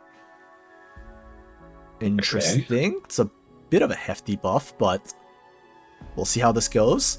It's a lot of redeployment, so no talent enhancements, so more stat-based ones, which I think is still pretty... Like, there's nothing that particularly jumps out to me. Agreed? Uh-huh. I have to see the skills, right? That's kind of really... This character is so unique. Yeah, we don't have anything to base it off. Yup. Skill 1, Freedom. When deployed... God, Freedom. So I don't really... So it looks like it's all just passive Passives. ones. Yeah, I'm assuming it's all passive because I didn't get any numbers in this one. But skill 1's Freedom. When deployed, the tile that this operator faces is applied to Sanctum status. So the one that they're... Okay, so the one, like, I'm assuming directly in front of them. When an operator is deployed on a Sanctum, their DP cost is reduced by 10. This amount is decreased by 2 every time this operator is redeployed. So I'm assuming then that, like, the more times you redeploy them, the DP cost goes from 10 to 8 to 6, so on and so forth, until you hit 0. If their operator is deployed when Sanctum is deployed... Okay, so if there are operators on that tile when Sanctum is deployed, they gain 20% attack speed and physical evasion and arts evasion. Okay, so 20% ASPD... Wait, so... What is that? Plus, ASPD. yeah, so 20 ASPD. It would just be 20 ASPD. So I'm assuming it's 20 ASPD, and then 20% phys evasion and 20% arts evasion. That's my assumption here. Yes, I would assume so. I think I understood this correctly. I'm assuming it's a redeploy for like the operator will get like when you redeploy the operator, they cost 10 less. Yeah, for future. I'm assuming Scummy asked A or B, and you responded with yes. What? Oh, so basically, if I drop a mud rock on the tile, the mud rock is now what is it? 26 cost instead of 36, if I'm understanding that correctly. The thing is like that's like the program, the game, it doesn't work because you can't drag the operator out unless you have enough to deploy them. So basically, the only way this would work is it refunds 10 DP on deploy.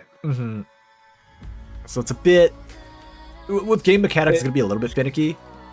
Yeah. The game mechanic. Yeah, it's a little bit.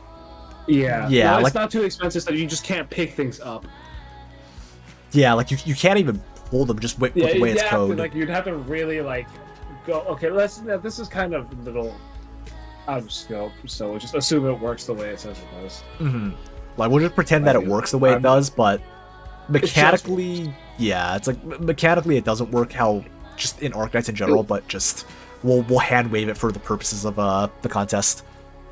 Yeah. Skill 2, Blessing. When deployed, 4 tiles around this operator are applied as Sanctum status. When this operator is deployed, allied operators on tiles receiving Sanctum receive a shield equal to 30% of their max HP. Operators on Sanctum increase their defense by 25%. So it's kind of just a defensive buff. Okay. Yeah, so just to clarify on how it works, is that so the shield is only applied when the operator is deployed. So if you remove the operator, either any operator deployed on Sanctum only gets the defense, they don't get the shield. Okay, so okay, that makes sense. I get it. Okay. Seems alright.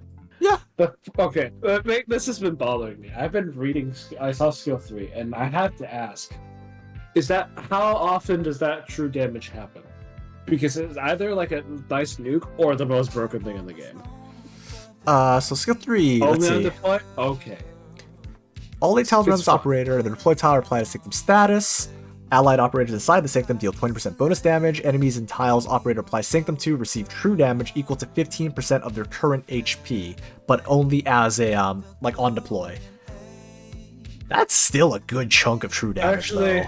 That's a no big 50% of their current HP. Wait, no, this is actually like stupid broken. I just remembered this character has like a reduced redeploy type, right? Yeah. You kill every boss in like That's a now problem.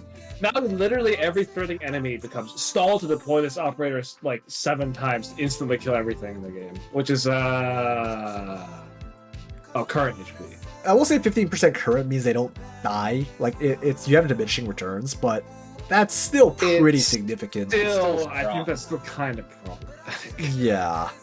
It's still a lot of damage. Like true damage is really finicky to work with.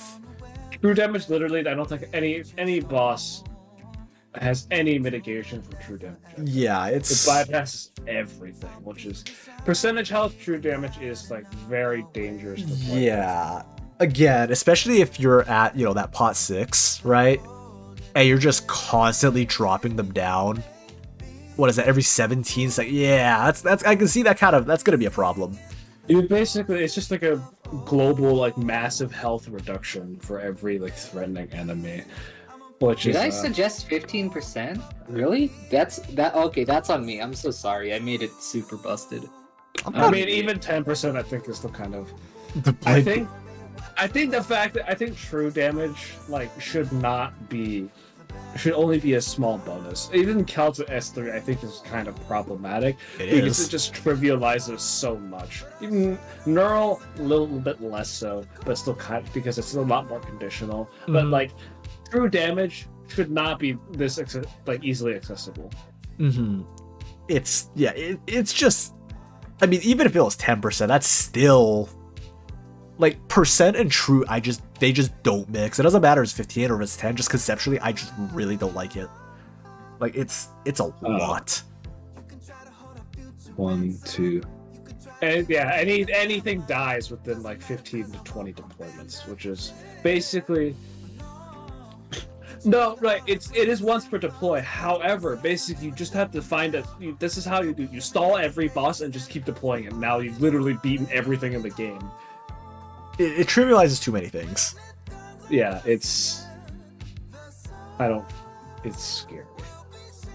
And also in If general, we remove that part or change it to like physical/arts damage, I think that'd be more okay. or maybe just instead of a current HP nuke, it should just like based on the attack, right, of the actual character. I think if we change that to a nuke physical/or arts, choose one.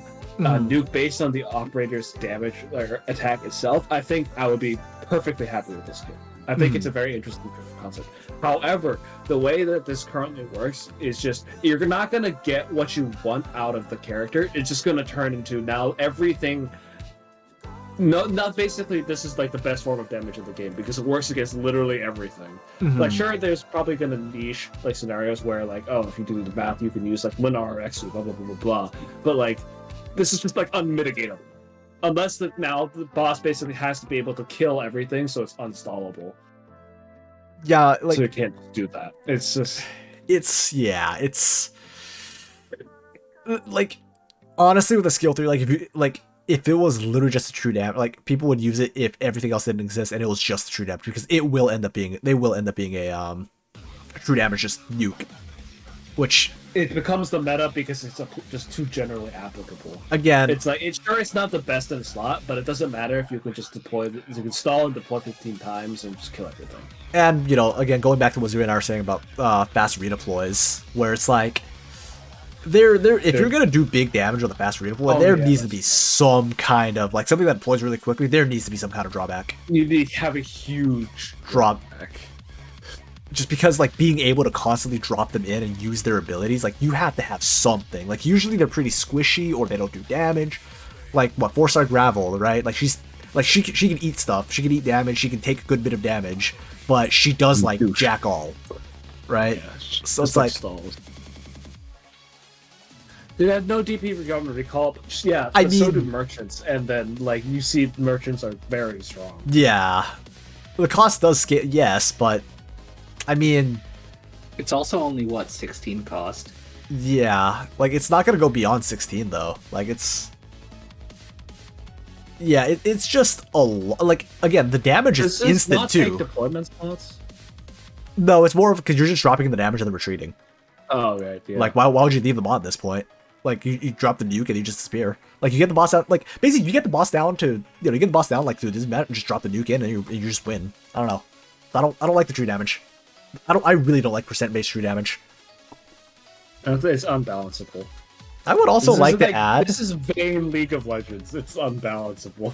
I'd also like to add, Varsho, that like you can ask us for advice, but at the end of the day, you have the final say on it. So like I would not just try to be like, well, Boop said this. It's like, well, I mean, if you think it's more balanced, like you have to make your own choice. You got to take ownership of that. Like Also, we're only giving suggestions. Oh no, I'm saying to Marcio. I don't think you should blame Brute for this. It's like Yeah, like I don't. kinda- I mean, I do apologize for giving bad advice.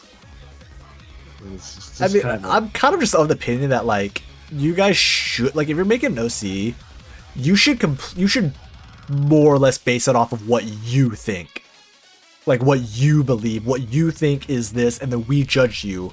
Because if This you're is why asking the judges I kept ahead of my time, bad design meeting. like if you ask people ahead of time, in my opinion, you're just kind of like, what do I need to do to get the best score from this judge, right? It's like, just take your own spin on it. Just take your own spin on it. Like just trust yourself, see what happens, and then if it doesn't do well, then just adjust later on. Like, it's just not a good look overall. I don't know about Scotty. I don't say what do you mean the 20% attack? Is that from the town? Because I might have forgotten it. I have like no Adjacent allies when the operator is deployed gain 20% attack. So they don't get that when the operator's gone. It's like if you're gonna ask people, just take it as like, what do other people think? Don't take it as a strict like, oh, they said this, I should do this. It's like, not one of us, like none of us know exactly what's running through HG's mind, right? So it's like you got to do it on your own. Like you got to just figure it out. If I'm being honest. But Moonrise, I think it's Moonrise is fine. Ignore if we say that it's just like a normal nuke. I think this is fine because you're giving. It's kind of just like your normal buffer, right? Mhm. Except like it is a little bit more tricky to use. I think. Mhm. Actually, the more I think about it, maybe the 8 tiles. I think that's actually a little much, because I think the idea is you're basically, to use a Pokemon analogy, you're basically playing hyper offense, where you're playing like with one less character to make all of your other characters significantly better. And like, sure, you can do that. Mhm. But thing is, I don't know, especially because it applies to all 8 characters. It might be a little much. Mhm. It feels a little too solution. Mhm. Eh. Anyhow, lore, I don't see anything particularly crazy. So if we're ready to go into the final judging, if we are prepared, then we can go into the final judging. Yeah, sure. Cool. So I'm pretty sure that's just basically like mayor bots. Okay.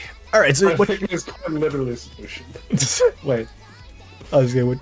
You want to go first? Oh, where's the lore? Oh, did you? Oh, I had the page on the lore. Damn it, Zui. Okay. Anyhow. Oh, the stream There you was paused for me. Oh, there you go. How's that? It's alright. I think like it fits. Yeah, it fits. It doesn't turn it one way or another, right? Boop, any thoughts?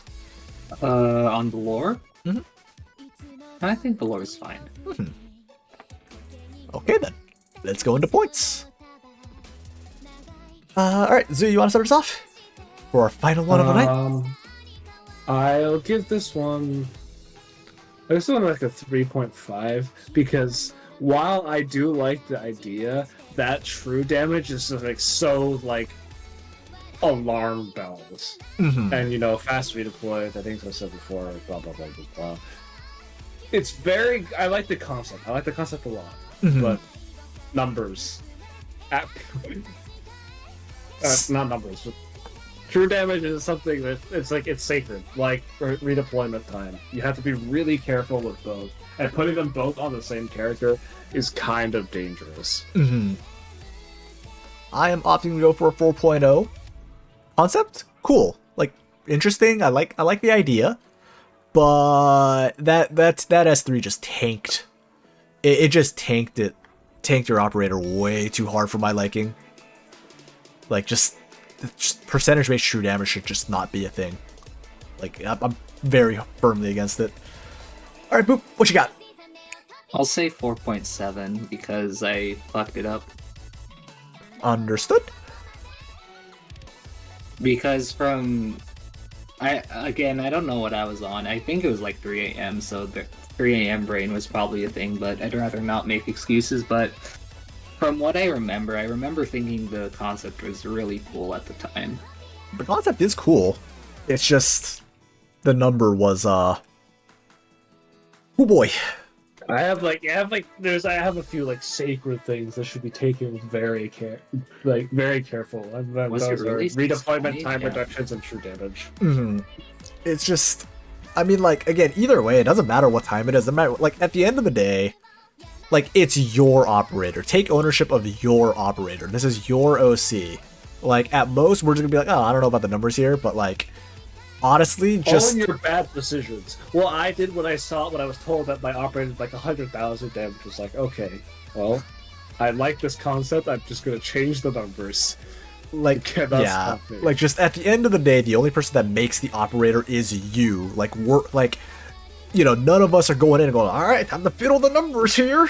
It's like at the end of the day, it is your choice, right? That's what I'm trying to encourage with this. Like, come up with your operator, come up with your things. Like, what can you think up that you think would fit into Arknights, right? And just try to use our feedback from each contest to adjust for, like, to adapt, right? And again, that's why, you know, the stakes aren't high. The stakes aren't high. We're just, you know, it's all for fun. It's for fun in the end. And, you know, this is just our opinions, right? Like, it is not Hypergriff's opinions or Yostar's because... Yostar literally has no input on the design. Yeah, so no, Yostar would have an input on delaying the character for 3 months and for no arbitrary reason. Dorothy. Sorry. Anyhow, if you guys see the leaderboard, are there any ones that you guys want to take another look at for the leaderboard? Are there any other ones you wish to take a look at? I mean, everything you put in means I have to stay up longer. Please don't. Okay. I think I'm good to go. Sounds like we're good to go. Which means... It's finally time. Ambrisk, congrats. Is Ambrisk even still here? Ambrisk is still here. Ambrisk is still here, I think. So, big congrats to Ambrisk for winning this contest. You're able to make me suffer in an SSS or IS something or Annihilation. I really love the score distribution to just like 9 to 16 and then just 1.6. Like, what and the then fuck no. Don't forget the straight up no. But we don't. big congrats, Ambrisk. Big congrats. Big In our Ambrisk DOC operator already does now. have art. Yeah, Embrace drew it themselves. Ambrisk already beat you to it. GG's to everyone. GG's to everyone. All right, now we go to the fun part where you guys get to judge us and judge us for our poor decision making. I mean, what? You're gonna flame me for just having like the stupidest like numerical scaling in the game. Well, Boop, you're gonna be up first Nice. because we're going in alphabetical order. So that I means ex- you're gonna go last. I expect chat to be completely ruthless. All right. Mr. North. That implies the existence of Misters South, the West, and East. Yes, Mr. North. So I made a well, I think it was because of an OC I made and posted in Contest General, but Wiki mentioned that, oh hey, this seems very broken for Vanguard Knights, and I decided to go all in and make an archetype that buffs specialists really hard, and that's how I came up with the Analyst. And so what the Analyst does is that it doesn't attack, it doesn't do damage, it's full-on support, where the target that it's focusing on will take 10% more damage from all sources.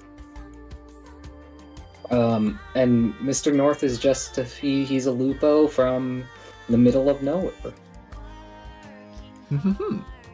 Oh, duh.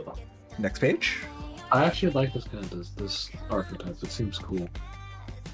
Just let me know when you want me to go to the next page, Boop. Yeah, next page, please. There you go. Alright, so because he doesn't attack, he just doesn't have an attack stat. It's 0.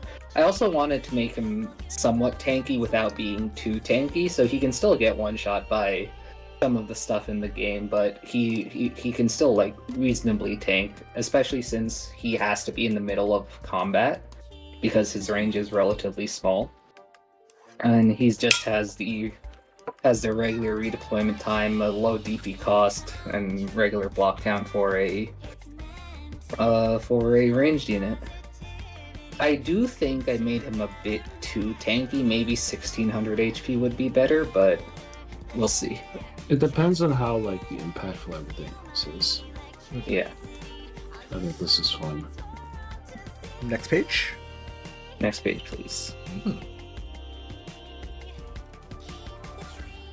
Alright, so Talent 1. So when he marks a new target, he'll slow them for 1 second and then lower their attack and attack speed. The reason why I did it like this is because it's supposed to have that sort of like unsettling feeling that someone is watching you, and that's exactly what he's doing.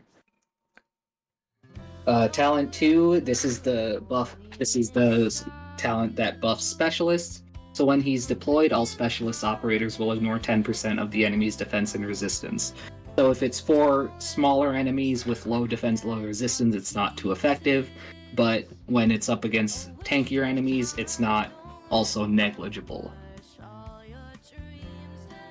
Nice. I mean, I think like I like the name. Big support. It kind of makes sense. It's like a small damage buff. It's just kind of like Praminix or something, except there's a Praminix Shamir.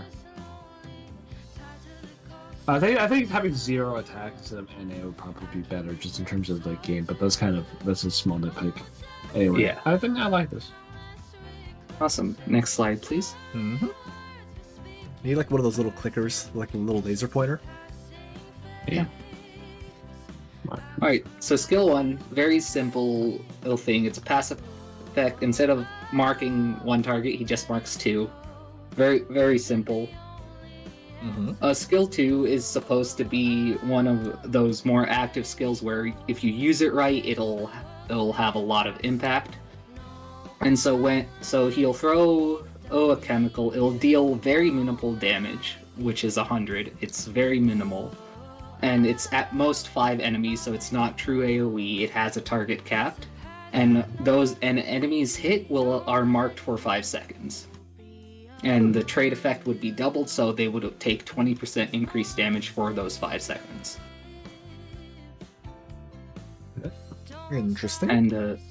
And a skill 3 is sort of that big, somewhat game changer or map changer skills where he'll get increased range, and he'll mark up to 3 targets in range, and this time it includes invisible enemies.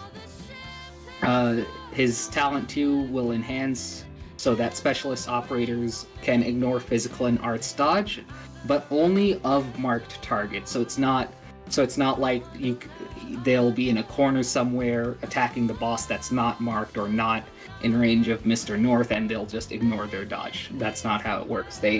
it has to be a marked target. So it has to be in range of Mr. North, and they can also attack invisible marked targets. It's not invis reveal, so it doesn't affect other classes. It's like Trump. It's like Totter. yeah, Totter. Yeah. I said Trapper, and I was like, what? Trapper. Interesting. And then the talent 2 and trait effects are also doubled, so 20% defense and res ignore and 20% extra damage. And then the slow duration for when marking a new target goes from 1 to 3 seconds. Interesting. I kind of like the design space, although it does kind of feel like a hexer, as someone pointed out. I mean, the only thing I would like to say is that 20% does feel a little low, especially with the games, and maybe like having more that more than just like slow and damage, like up, would have been nice. But like aside from that, I think it's creative. Yeah, I didn't want to make it bigger than 20% because it adds up, because it goes from, let's say, 1,000 defense to 800, and then that 200 extra damage that's being done is increased by 20% for skill 3, right? I mean, yeah, I know, but I'm just talking about something for the simple like Permanex. Permanex is like default is like what, everything that's below a certain amount of HP is like 30% or something. Yeah. Yeah, it's like 30, 33, like by default, and Khmer is like It's the same thing. 30, 33, but then gets with talent, with skill 1, who barely anyone uses. It's like amped up pretty high. So like you could be a little bit less conservative with the numbers. But like I said though, more than just damage and slow, I think just different, like a more variety of effects, especially I think would be not nice just for endless. But yeah, I like the idea behind it. Is what I'm saying. Sorry. As the night goes on, I'm becoming less able to. Yeah, we'll try to. Yeah, we'll try to keep scooting here. Boop, I only used a little bit of some of the lore here, Fair enough. just because I'm trying to keep it to one slide if at all possible. Anyhow, Fair enough. The TLDR is that there were a bunch of crimes on Rhodes Island. He offered his help, and then he found the culprit within a day. TLDR. May in shambles. in shambles. May is not a real detective. Changed my mind. I think you need to change my mind on any of that. All right. I like that quote. That quote is pretty. All right. If anyone in chat have any questions for Boop's operator, just gotta double You check should before we you move should on. make a chat poll with 1 to 6, so chat can be the third judge. True. I was gonna say like chat just judges entirely. Oh, okay. Well, mean, I think make the way make the poll. I think the way I was gonna go, the way I usually go about it is we'll go through all of ours, and at the end we'll just have chat vote between all three of us. Yeah, that works too. It's a lot less math that I have to do on my end. Yeah, that's true. All right. But if no one has any more questions about stats, then I'm gonna move on. Doesn't do damage. Gotta move on then. All right. I'm gonna be honest. For mine, I hit the crack pipe pretty hard making this one, but it should be a fun time. Save the best for last. I see. Smart. Exactly, Zui. Exactly. But I did hit the crack pipe pretty hard for this one, so I will take over here. Okay. Yeah, I made a 6-star bard, and it's actually not a dragon's for once. I know, right? Isn't it? Yes, I do in fact know operators that are not dragons. It's a Christmas miracle. I made a burb. 6-star bard. Her name is Siren, and the country of origin, Lathanian. What kind of burb is this? I don't know birds that well. Stat-wise, I think if I remember right, it was a little bit lower than Skalter's stats, but you'll see the reason why. But otherwise, pretty standard. I think I need to adjust the attack interval, if I remember right. You said this was a bard? Yeah, this is a bard. Hold on, I think I might need to adjust the attack interval. Because I remember that I was like, wait a minute, that doesn't seem right. Alter also doesn't have res. This Yeah, one I did does. add on a little bit of res. Okay, never mind. The attack interval's fine. Never mind. It's all good. It's all good. Anywho. So yeah, that's what we got for stats. Again, I attacked on a little bit of res. But to be fair, it's like if your bard is getting hit, something's probably wrong. So Probably not. Mhm. Yeah.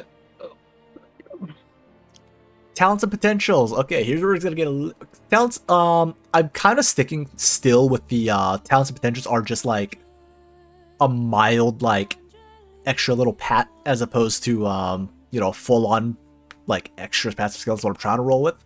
So talent 1, it expands the range to S2 range. Allies beyond normal bard range receive reduced inspiration effect.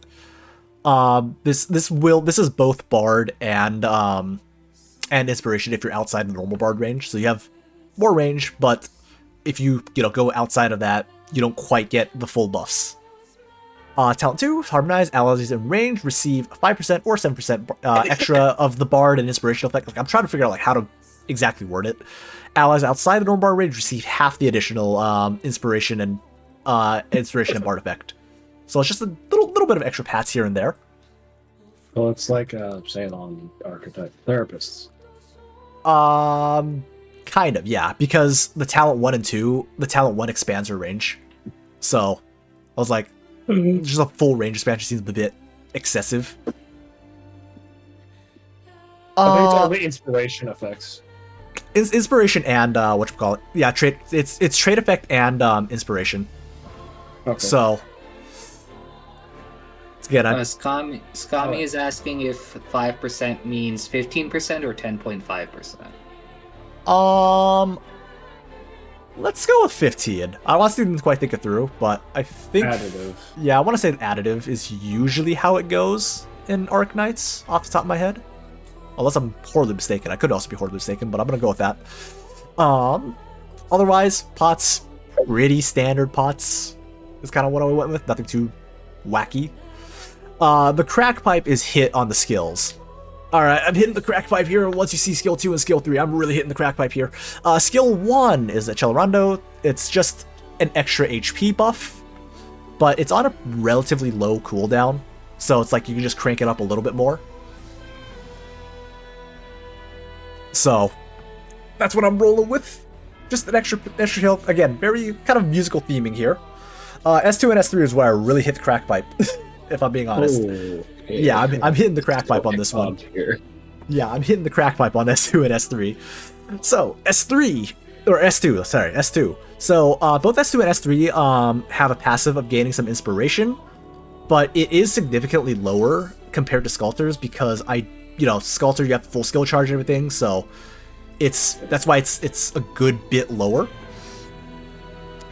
But the crack pipe is hit with the skill 2. So the actual active skill, I just realized this needs to say active, but the active skill is for skill 2, 3 non-elite enemies in range, so prioritizing the proximity to the blue box, become allied units for 20 seconds. Move speed, so their the mind controlled units, their move speed is reduced by 25%, and they seek out and attack enemies. So like if they're going towards the blue box, they'll turn right back around and start fighting enemies.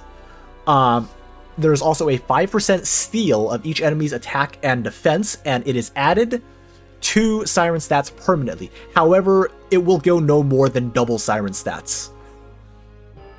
Affected enemies receive Siren's inspiration, but may not be healed from external sources. So, like, you will have some damage buffed enemies, but once the duration ends, enemies will return to normal, and they only can be affected once, and they just lose that 5% stolen stats. So, again, non-elite enemies though. So it does not affect bosses, and it's a 20 second. I was feeling between like 15 and 20. But I was like, it's 3 non-elite. I want to say I can get away with 20. Because it's gonna be enemies fighting each other. Your allies will not target the enemy that gets mind controlled. So this is spicy, but also really scary. Again, that's why it's 3 non-elite. That's why this was 3 non-elites. And again, I should probably specify non-leaders either. So non-leader also. So no, you cannot mind control Patriot to have him like slap everything else. Also, like, the passive feels really strong because that defense is higher than Sculptor 2 for doing literally nothing. Mm-hmm. It's like I'm trying. If I remember inspiration right, it's like I was more just trying to figure out like how the hell like inspiration exactly fiddles with it. It's just an extra. Yeah, they get added to the stats, so it's 30% of right now. It's 220. It's I'm debating on if I need to like. It's like I was kind of waffling on like on the on some of the numbers because for the rest of the stage. No, doesn't that only buff? Hold on. It only buffs certain Sarkaz enemies though for the Sarkaz Sentinel. Like the everything else No, that. the Sarkaz Sentinel. Oh wait, no, it only wakes up the whatchamacallit ones. Yeah, it gives everything like a buff. I mean, if you can get a steal on them, that's all I'm saying. It's not hard to get a steal. It's not like they attack you. That's true. Well, it's also more of like, what if you're like, what if they kill him in time? Yeah, I might need to again. I might need to fiddle with it a little bit. Hit the crack pipe on this one. But I mean, there also aren't that like Sarkaz Sentinels also don't show up enough. Again, it's very much you're limited by your own creativity here. So like, if you want to steal 3 spiders and make them kaboom on like a pack of doggos, that was my mentality with this one. But I can see where it might get a little bit scale. It's like I might adjust the steal to be a bit lower for this one. And the Sentinels are the only enemy I don't think you ever actually. I don't think this. Yeah, Sentinel is not elite as far as I know. It's not. Okay, Yeah, they're normal. Sentinel. Yeah, they're normal. Okay, I just cringe. Yeah. So whoops. And then S3 is also another hit of the crack pipe, but it's 60 SP cost, initial SP of 40. The passive works the same way. This time you get an elite enemy. Oh Lord. But only 15 seconds. Only again, reminder that's only 20 seconds, and ally unit for 15 seconds. I want to say for S2 though, like once the enemy returns to normal, like well then again, it's for Sarkaz it'll be a permanent buff, but like if it's an ongoing one, it just like reverts, right? It still works, like they just revert to enemy mode.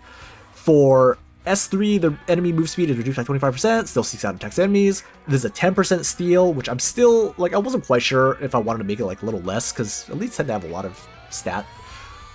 And as his unit stats, maximum cap is still the same, and everything else still works the same. Basically, it's S2, but you yoink an elite enemy. Oh, I know. You steal a wither maw and instantly kill the boss. Does a Witherbot eat bosses? Oh, I guess that's never really something someone has to ask. That's true. That's true. If I could, yeah, that's exactly what I was thinking. I want to say that controlling a Witherball would not eat a boss just purely on mechanic standpoint. There's no precedence for this. Yeah, there's not really a precedent. Again, like I said, I hit the crack pipe pretty hard. It's scary. I hit the crack pipe pretty hard on this. Maybe a little too hard. Well, Drugs are bad kids. Well, I mean, it's not like Steam Knight's a hard boss anyway. Here's the thing, though. Like, even if you steal a Witherball, 4 kind of is Monka. yeah, but if you steal the Witherball, doesn't like your operator becomes redeployable again, right? So, like, my thought with that, again, there's no precedence. My thought with that would be more just like you eat them and they just spawn again after the Witherball dies, because again, it ends. Reminder that it does end. It's not a permanent mind control. Like, it's not a mind control. The things that I was thinking more of that you could do with this shit would be like, you mind control a Red Avenger, and then you just send them on a rampage for like 15 seconds against the enemy. But it's kind of funny. That's what I'll give you bonus points, mental bonus points for having a very funny, like there in are practice. It would be so like again. I hit the crack pipe hard on this one.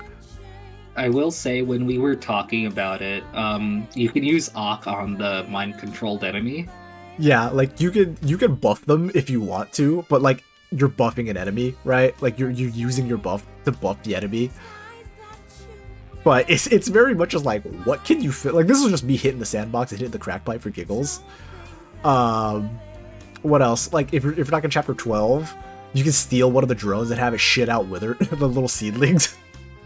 But it'll turn back eventually. But you know, it's funny little.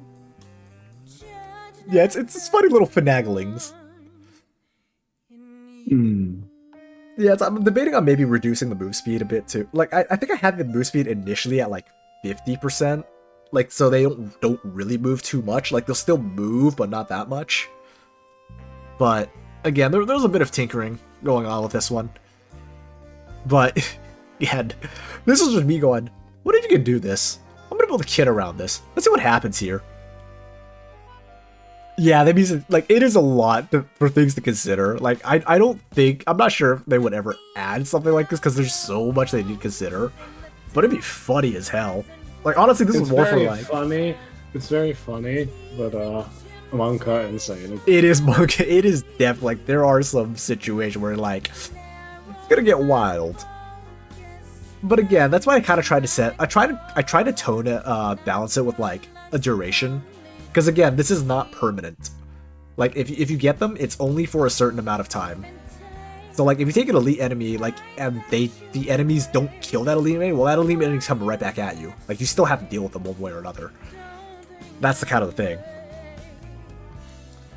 thing. So, that was kind of my mentality with, like, fiddling with them.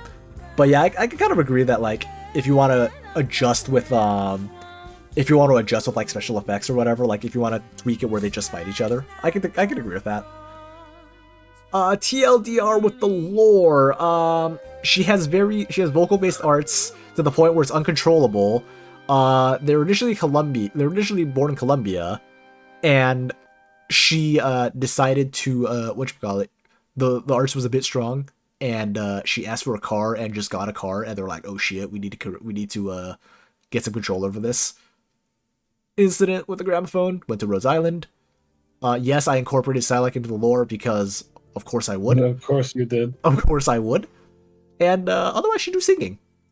And she has a little whiteboard and like marker to write stuff down so she doesn't accidentally influence people she doesn't want to influence. I like that. I like that lore. I feel like this reminds me of another... Maybe. It reminds me of another character somewhere. Of course Silac is canon on my lore. But yeah. Like I said, I hit the crack pipe pretty hard with this one. I did warn you guys ahead of time. Like, I hit the crack pipe hard with this one. I regret nothing, but I hit the crack pipe hard with this one for giggles. It's like it's not a shit post, but I can still see this. It'll be really interesting. It's an interesting mechanically, but probably like a pain to implement. Because oh, it definitely would be a pain to implement. Not every enemy has to be like decoded for. What if it becomes an ally? Yeah. What if it becomes an ally? Yeah. But I still want to say, even for the most part, like at least for the ones right now, like maybe if you just shorten the duration more, like you just make it fight for a little bit. It just works. Yeah. Assuming it just works. Yeah. Anyhow, so scooting on from mine, I am going to it's now. Time. All right, time for the safer Jorg. Let's go. Time for the boy. best one. Let's see it. All right, Zuri, let's see what kind of numbers you got for us here. What have I done? What have you done? All right, I don't have art because I have fucking terrible drawing skills and I don't have money to commission people. Oh, let's go, Musha. This is a Musha. So when I designed this character, I was looking at the Mushas and I was like, all of these Mushas are fucking just have abilities that give them like defensive tools. That's coward shit. So I made this character. Oh god. What have you done? Next line. So has higher HP, I think lower defense if I'm not mistaken. The attack is also lower. There's a reason for this. And then everything else is pretty standard. Mm-hmm. Thank you, Flavie. Yeah. Alrighty. Alright. Now, next slide. There's a reason for the higher HP. There's a reason for this. Okay, so I was also inspired by the Sarkaz Blade Weaver from... you can tell I really like CC3. So the first one is just your standard Musha talent. It doesn't do anything else. But the second, and bonus points, if you know where the name is from, is... you just get an attack spell based on how hard you are dying.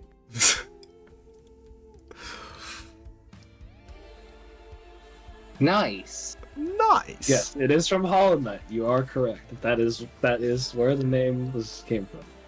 Yeah, so redeployment time, that's because it kind of synergizes more with S3, and also because he's probably more likely to die than literally every other Musha for a reason. Attack, I think I kept it kind of low because because the way I designed the kit, like having too high of attack would be extremely unbalanced. Mm-hmm. When we released Silk Song, never, because I never even beat normal Hollow Knight. I got to NKG early, like really early, and then just died against it for like a few hours, and I was like, okay, I'm too bad at this game. I stopped playing. Fuck this. All right, next slide. Yeah, so there's absolutely no defenses here. It's just how can I kill myself and the enemy harder? It's literally just like, how do I die harder? So the first one is just the kind of your stance. It's basically the passive, basically how low your HP you get more effects. And the active, it turns you from your default, like, oh, I heal on hit to I am now dying It's not 70% Wookiee, it's supposed to be 70 flat HP, because otherwise you just lose all your health in 2 attacks. In my It's defense, defense, it was pretty late when I was typing this. Yeah. So the kind of idea for the skill is it's more interactive because you kind of have to balance how high and low the HP goes, because you obviously just can't leave him at 1 HP, otherwise he instantly dies to any ranged attack in the area. So you kind of have to gotta make sure he doesn't get too low, but if it's too high, then he just doesn't really get any value out of it. So basically, you want to keep it around under between 20 and 40 HP, so you can get your maximum attack speed, but not also die. Mm-hmm. Skill 2, I think. I was drinking water. Sorry. I think this is the really problematic one. When I had designed this kit, Yato 2 didn't really exist yet, so that was the kind of style of kit I want to emulate. So that's probably, if I redesign this kit, it will probably be akin to Yato 2. Then again, I also wanted some scaling with basically HP.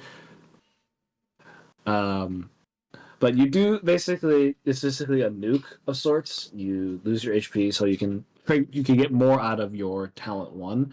And basically, it's because the way it works is just you do a bunch of attacks in that 4-second period. I don't want you to heal, because then you get less DPS, and yeah. So the charged effect, of course, you lose more HP, so you get more attack speed, you get more range, and you also get a res reduction. Of course, the problem is you lose 50 HP. The thing I like about this kit the most is S3. There's a reason for the way I wanted to do it. So basically, it's offensive recovery on a Musha. I think is kind of design space that is kind of interesting. So now we go into skill 3, which is the real funny one. So I wanted to find a way to make a skill that had a variable duration. And so I went to basically the only skill that existed that had kind of something similar wording was Rock Skill 2, so that's kind of stole it. That's why it feels kind of weird. But basically, this is a way to very easily reduce your HP. It shouldn't kill him, because I did the math. Basically, he'll lose 90% of his HP if you do the entire 30 seconds. But basically, it's kind of like Mudrock S3, kind of charge up, but you also aren't totally useless, because you're doing this for 30 seconds. And also, I was also inspired a little bit by Carnelian S2, so you're still kind of doing something while you're charging up. No, it's not gonna kill him. Yeah, just don't take damage.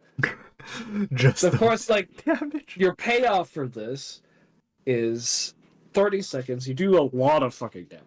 In a huge range, you hit, the attack thing is small, but remember, at that point, you don't get any more healing, so you get your maximum attack speed and your maximum attack scale buffs. You hit 3 targets 3 times each with each hit, and you're done. You're attacking pretty fast at this point. Just don't take damage. Yeah. You do arts damage and you have a flat res ignore. So the damage potential is really high, but the risk is also really high. I tried to make this. That's the whole point. The theme of this character, right? Is it's hard to. You have to position well. You have to know your risks in order to get a really big reward.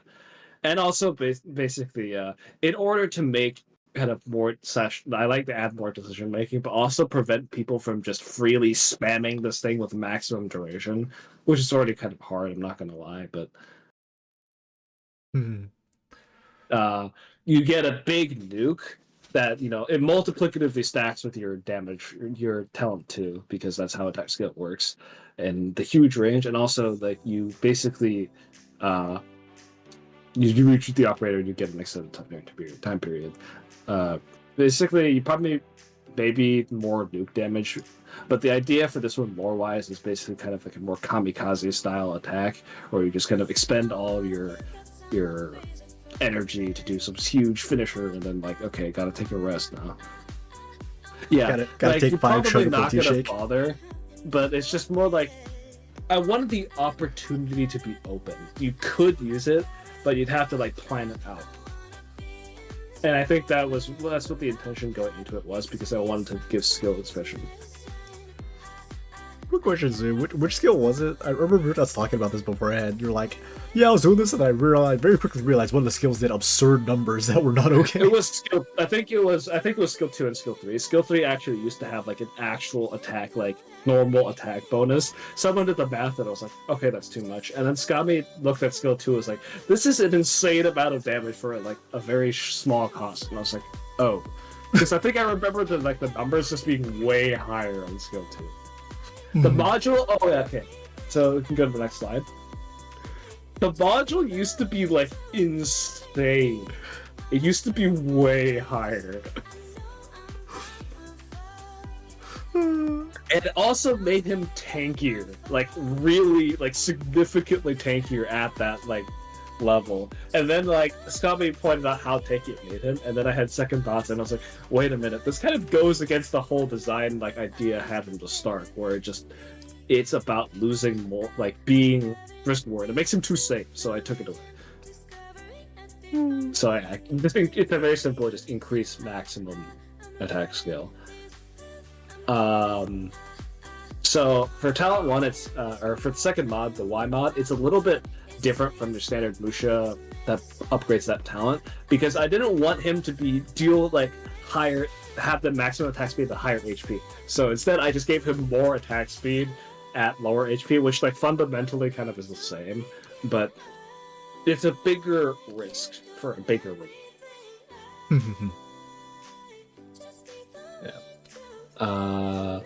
Yeah, basically just your standard trade upgrades too. I should send you my 3-star Musha and see what you think about it.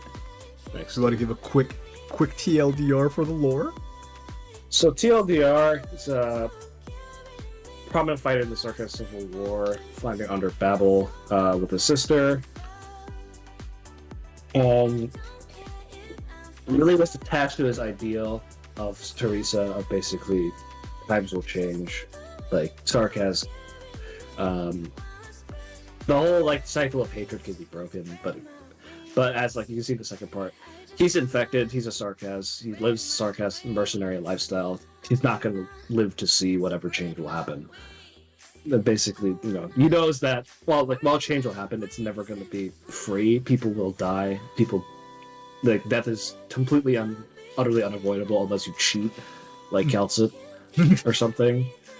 But yeah. So this is a lot of it. You can see it in his like dialogue. It's just like he's very hopeful, but at the same time, it's just like I have no hope for myself, but I do for the future, for everyone else around me, and I will fight for the future of others because I'm already doomed. So might as well like be useful. That's the kind of idea I had for the character. All right, we've made it. We made it, guys. We've made it. So it's over. We made it. It's Jover, guys. Hopefully Viper won't make us raid again. Oh.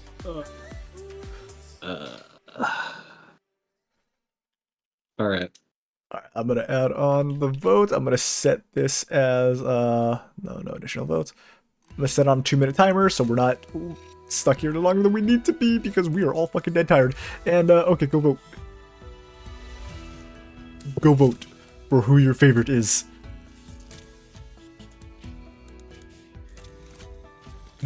Sorry, Sal. I wanted to keep things flowing. Unemployed. Unemployment is base. But everyone give a big thank you to all of our, everyone who was here today. So big thank you to Boop and Zui for sitting through, oh my god, a 5-hour and 20-minute marathon. This is great. 5 hour and 20 minutes is short, excuse me. But a 5-hour marathon for 15 operators. It's been a long Average road. Vushagard deals 500 arts DPS. Factoid, actually just statistical error. Average Vushagard deals 0 arts DPS. Safer Jorg, who deals over 50,000 arts damage to every enemy in range, is statistical outlier. It should not be counted. And again, also big shout out to Cell for doing mod stuff. Even though I do my best to try to lessen things that I need to do, but you guys are pretty well behaved. Give Saul the job and they'll give her the opportunity for it. SMH.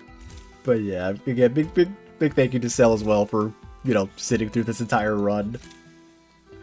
I don't Sucks know what. for me because it's like 4 a.m. for me because I'm on the East Coast now. I'm Feels sorry, bad. sir. I'm sorry.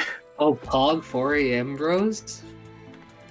But yeah, this was I our. want to vote for myself just to make me time with Boop because I think it would be really funny. You can absolutely vote for Good. yourself. I haven't voted yet. I haven't voted either yet. But yeah, that was 15. In the future, if we get a lot, I might just end up splitting it into 2 days, so we don't die in one evening. But otherwise, next OC contest, I don't know when our next one will be, and it looks like our winner. You bastards managed to tie it, but good job, Boop and Sweet. Congratulations to both of you. Pog. Congratulations, I didn't congratulations. expect to tie or win. We're not gonna do tiebreakers here because we're all pretty tired. SMH. But again, big shout out to everyone who was here. Thank you guys, everyone in chat, for helping us go through this. Alright, And, Flavy would have voted. I have on my authority. Flavy would have voted for you, Lucky, so we would have had a three-way ties. Hell yeah, 3-way tie. We're all good. We all make broken things. We all hit the crack pipe. But yeah, the winner for the first contest was Gobo. Second winner was Orange Kiwi Juice, and the third one is Amberisk. So Amberisk, if you want me to run your Annihilation for you at some point, let me know, and yeah, I'll run it for you. Or run Annihilation, whatever you want me to run for you. That's gonna take like 18 years. Like I'll do it. Them's the rules that I set for myself. Next OC contest, I don't know when it is. Just stay posted in Discord. There you go. Winning OC operator's name. Amberisk winning Tailwind. OC was Tailwind. Like the Pokemon move. I'm gonna slap you. But there's a Discord if you want to keep an eye on. Contest guidelines. We'll be updating the guidelines a bit for next time. Just a little bit. I don't think we're doing too many crazy changes. But yeah, next one probably being like another, I don't know, month and a half ish. That's kind of like a rough timeline. So just keep an eye out. And yeah, we're gonna start planning it next. If I remember right, for our judges, we will rotate out our judge again. So again, We might big do thank you a to Zoom. themed contest. We have to talk about it. Yeah, we might do I a still themed don't one. remember my idea from that one time. Yeah, we might do a themed one next time. So we'll see how it goes. But again, thank you guys so much for sticking around for this long ass marathon. And yeah, I don't know where to send y'all to. Can I even send y'all to anywhere? Is anyone streaming? Anyone streaming Arknights? Because I'm like pretty sure I'm the only one that I know that's streaming Arknights. Yeah, the Korean Arknight scene is getting on now. Zero-san is streaming. I'll send you to Zero-san for chill art. No raid message because Zero-san is very chill. So again, thank you to all the competitors for letting us judge your OCs. Thank you to all the judges. Thank you to everyone that was here for, again, sitting through this long ass marathon. Things that I missed during stream. Asa, thank you for the bits. Booby, thank you for the raid. Star, thank you for the raid as well.